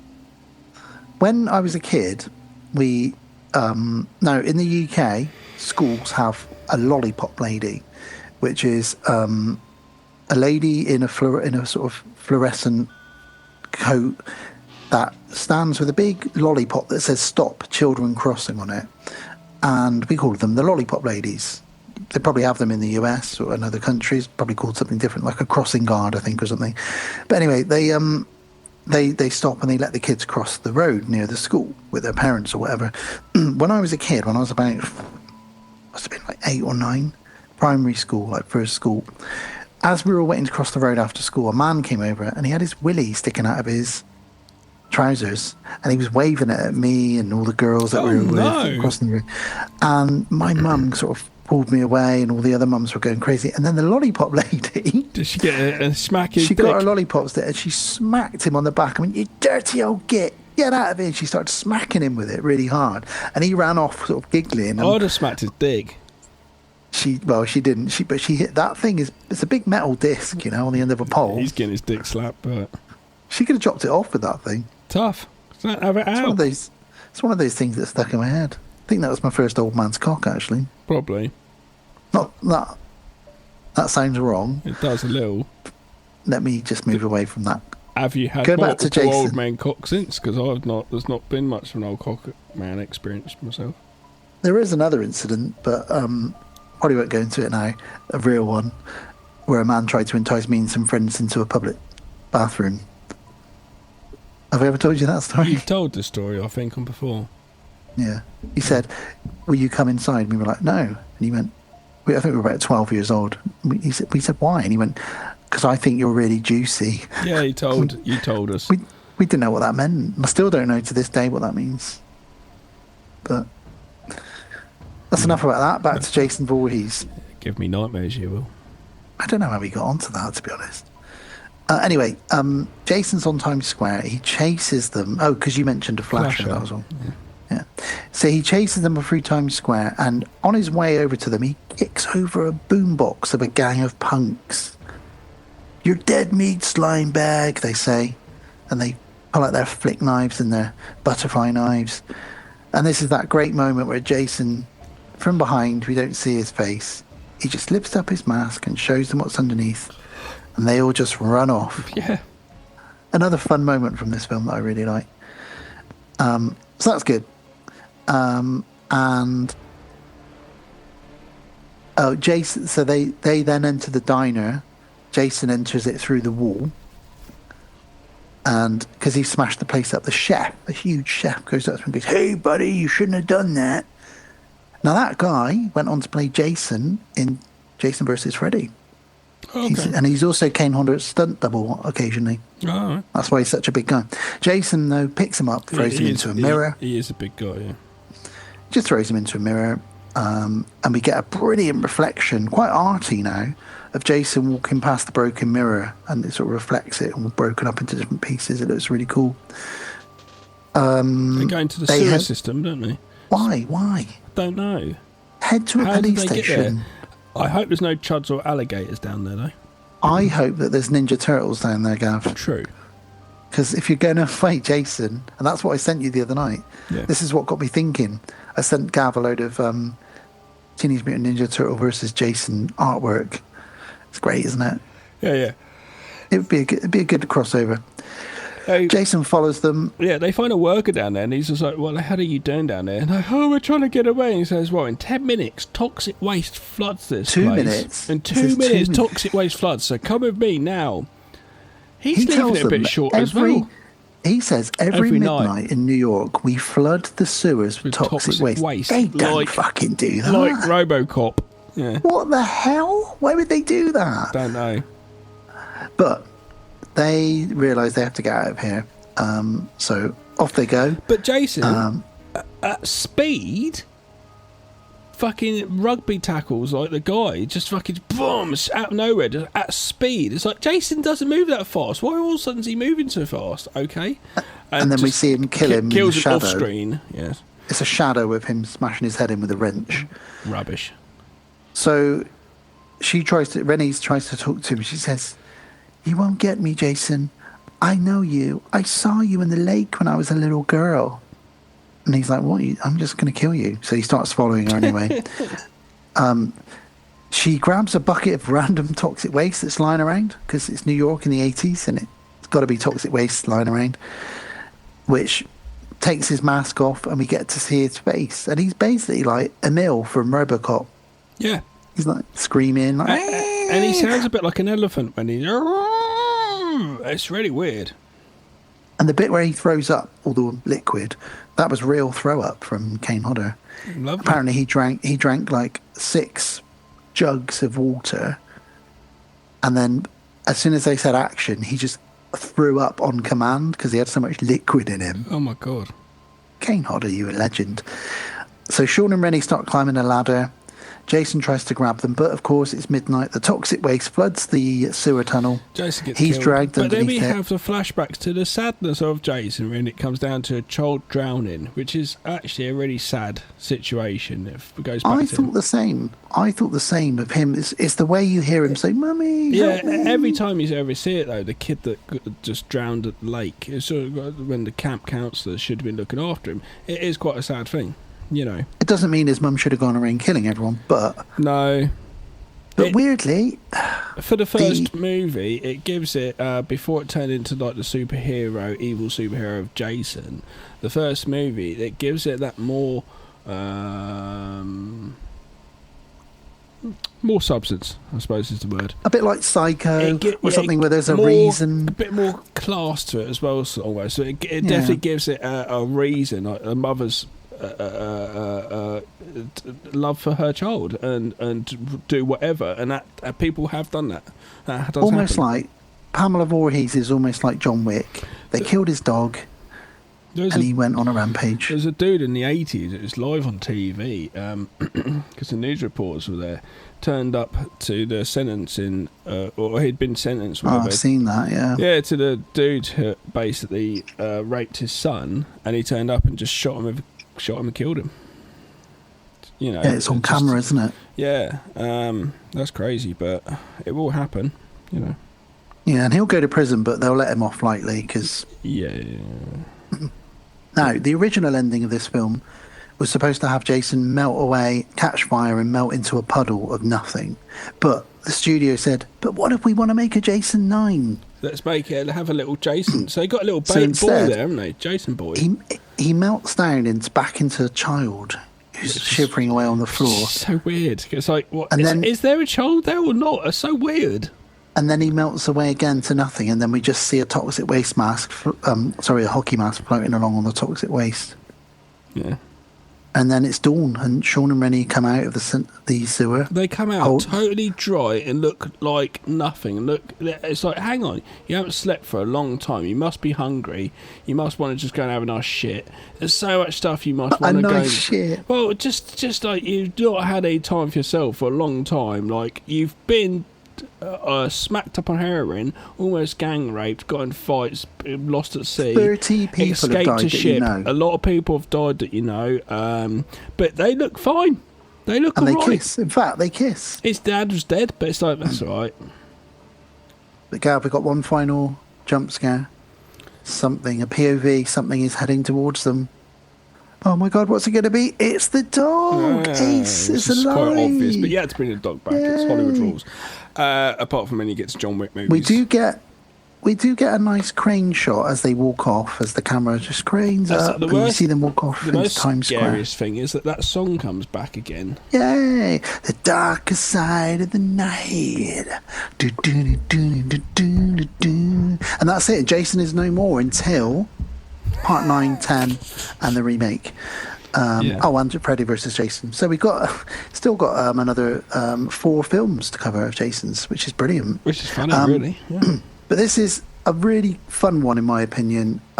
It's got its flaws, and it does drag towards the end of the boat act. But I love the whole stuff in New York. I love the batshit craziness of just throwing in toxic waste, and Julius being a boxer and just wanting to fight Jason all the way through the film. Why is there crazy Ralph's son? I don't know.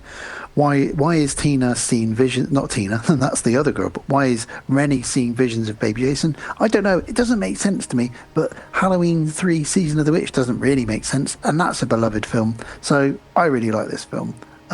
It's fine. And it's better than New Blood. It's different. It's fine. It's different. But yeah. Again, if you're a totalist, watch it. You know. Yeah. And if you want to see a boy get his head punched off at the top of a building, watch this. You know my thoughts. I love them all. I always recommend them. But 6 is still my favourite. But that is it for our Jason. So next summer we'll be covering Jason Goes to Hell, part 9, and then we'll be going to space. We will. For Jason X. So that'll be an interesting one. Body hopping and space exploration. Well, let's go away and come back for the outro. What do you say? Do it now. Get to the outro. Okay.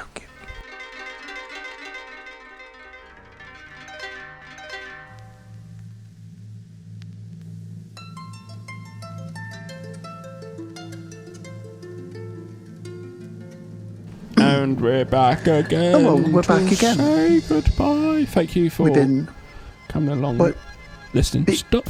Let me speak. Thanks for coming along. Please like, share, and tell your buddies who like horror movies. Hey, check out these guys, Gav and Dan. They sound great, like Tony the Tiger. It's always fun to talk Jason and Camp Crystal Lake, so I do enjoy our little annual tradition of revisiting these films. I'll be sad when we've watched them all. But do you know, we've been to Crystal on Lake. my BCG, Mark. Have you? Yeah. What's BCG for people that don't know, Gav?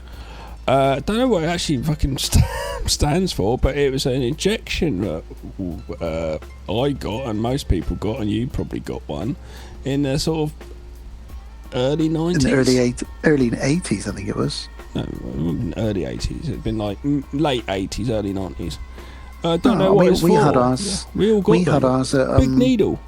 Don't know what for. We had ours I had a secondary school. I had a secondary school. Yeah. It's basically tetanus, polio, and a couple of other things all thrown in. They just gave me a big jab. But yeah, I got an insect bite on it, so it's really weird. Luckily, they don't give you injections for random things that you don't know these days. Oh, COVID. Yeah.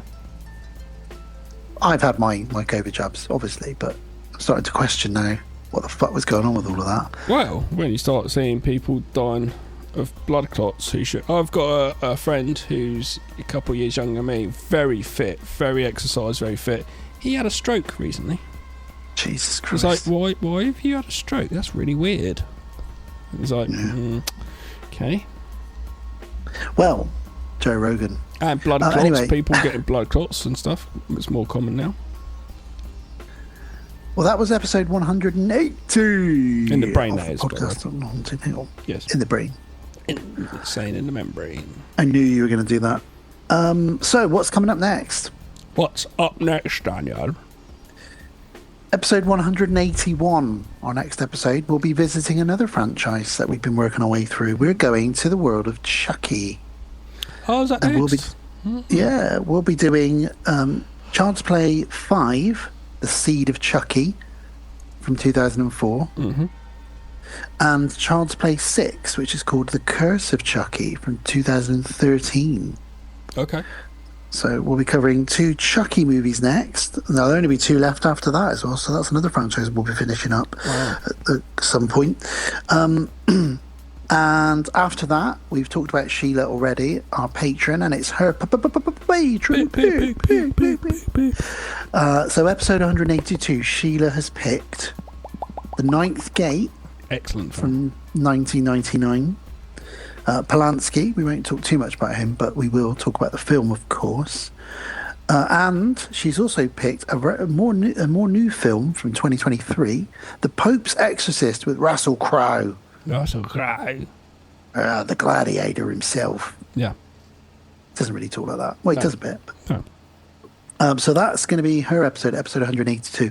And then after that, Gav, to finish up the summer, episode 183 will be celebrating summer blockbusters. And we've got a double bill from Roland Emmerich. And you'll be pleased to hear that we'll be covering your buddy Will Smith in Independence Day.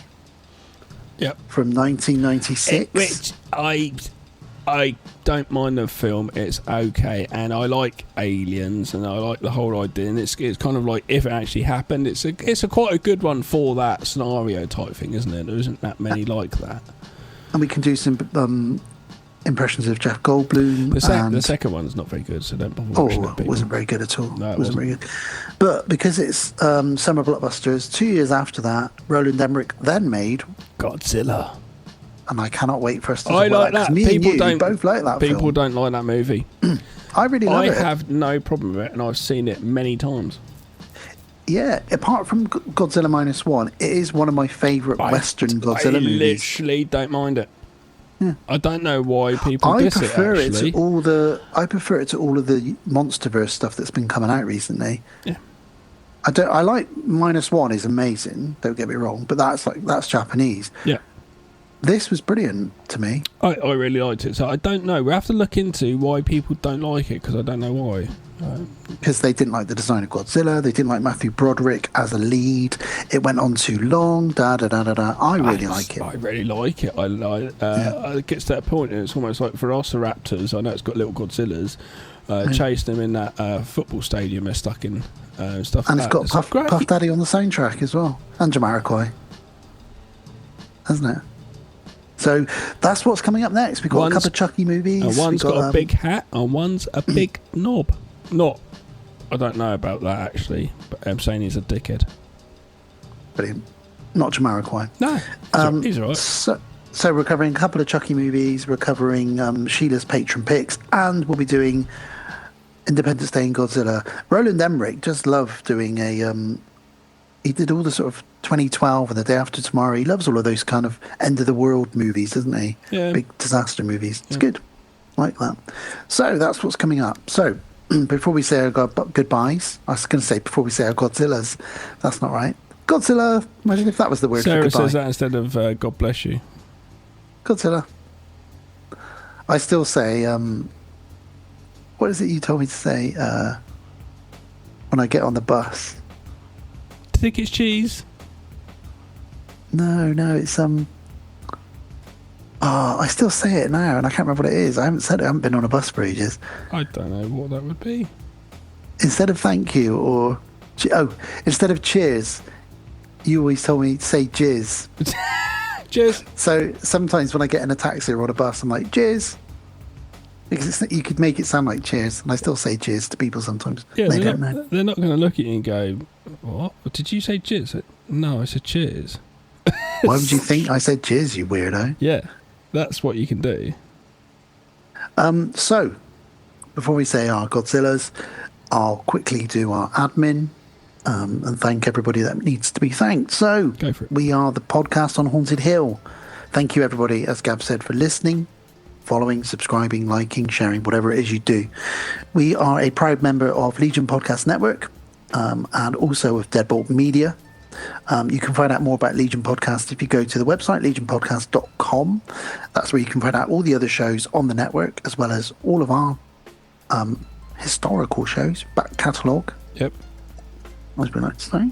You can email us directly at the podcast on Haunted Hill at outlook.com if you've got any questions, queries, or anything you want to say. We're on Facebook. Just go to the podcast on Haunted Hill and join our community on Facebook. It's a really fun page, and it's really all I do on Facebook now, really. It's a good fun place to hang out and post things and talk and meet people like-minded. Legion also have their own Facebook page as well. Again, similarly, all the other networks are on there as well. All the other shows, in the network are on there as well.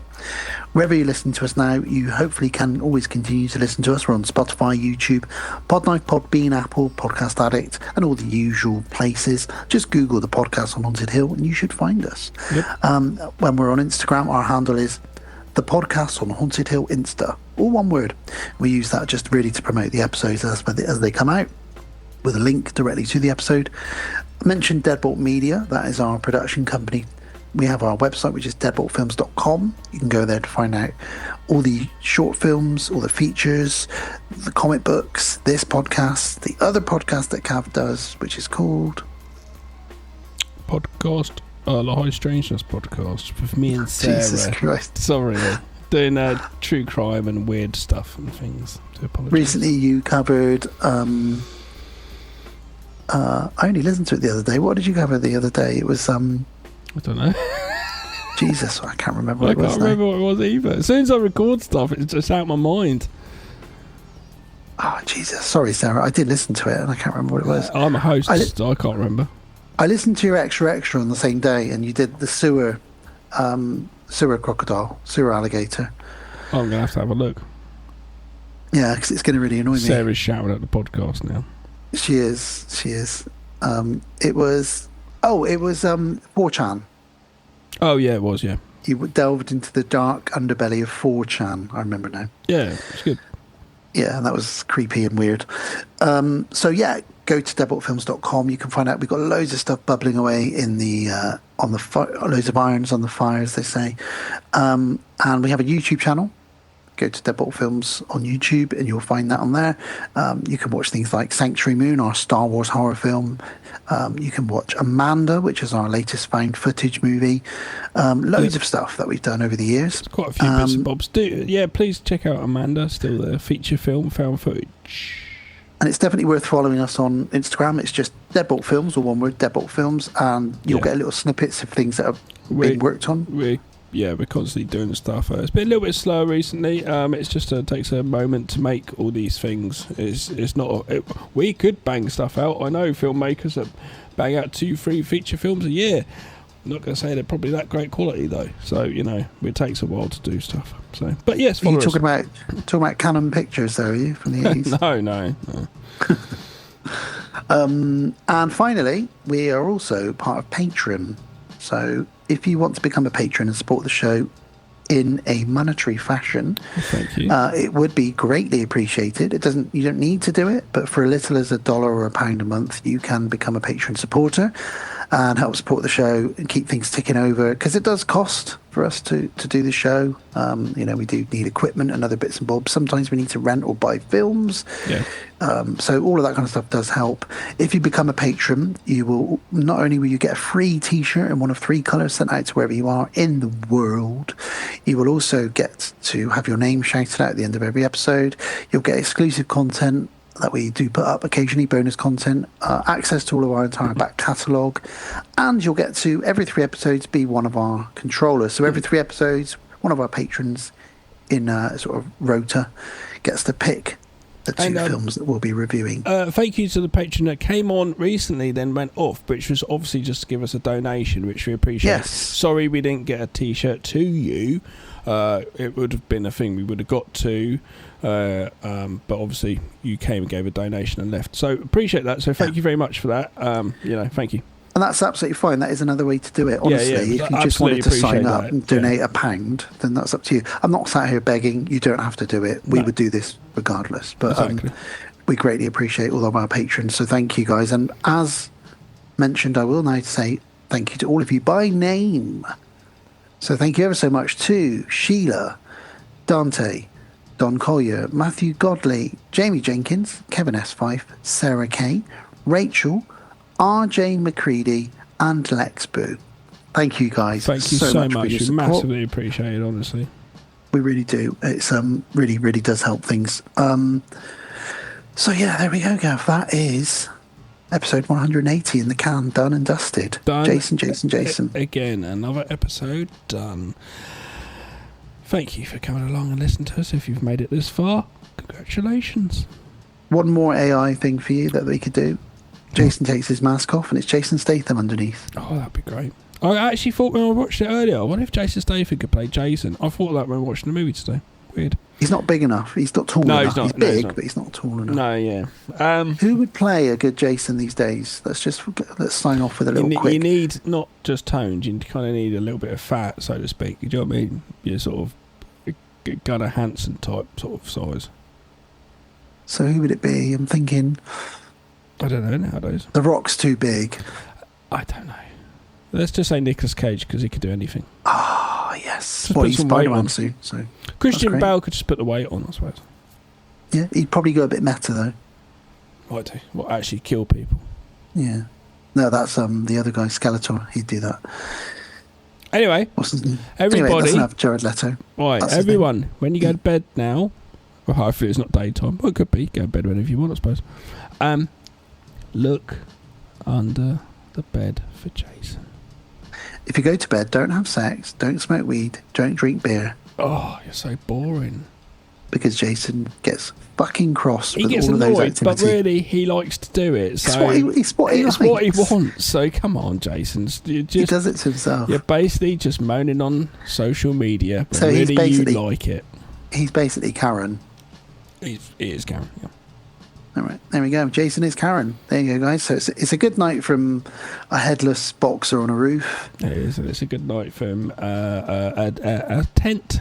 A sleeping bag smacked against a tree. Human being inside. And it's a salute to Kane Hodder. And we love him. And it's a salute to the dog that can see its child swimming One day fantasy. these dogs will all team up. Special the dogs. dog from Hills Have Eyes, the dog Superman's from dog. Silver Bullet, Superman's dog, There's all that these dog dogs. from Silver Bullet that kicks the werewolf's ass. There's a lot I've of always dogs. loved him. There Lot is of dogs. Super Dog as well, which is probably not Superman's. Right, anyway, let's go. Goodbye. Let's go. Good night. Goodbye. Take care, Gav. Bye. Thank you for listening to the podcast on Haunted Hill. We will be back again real soon.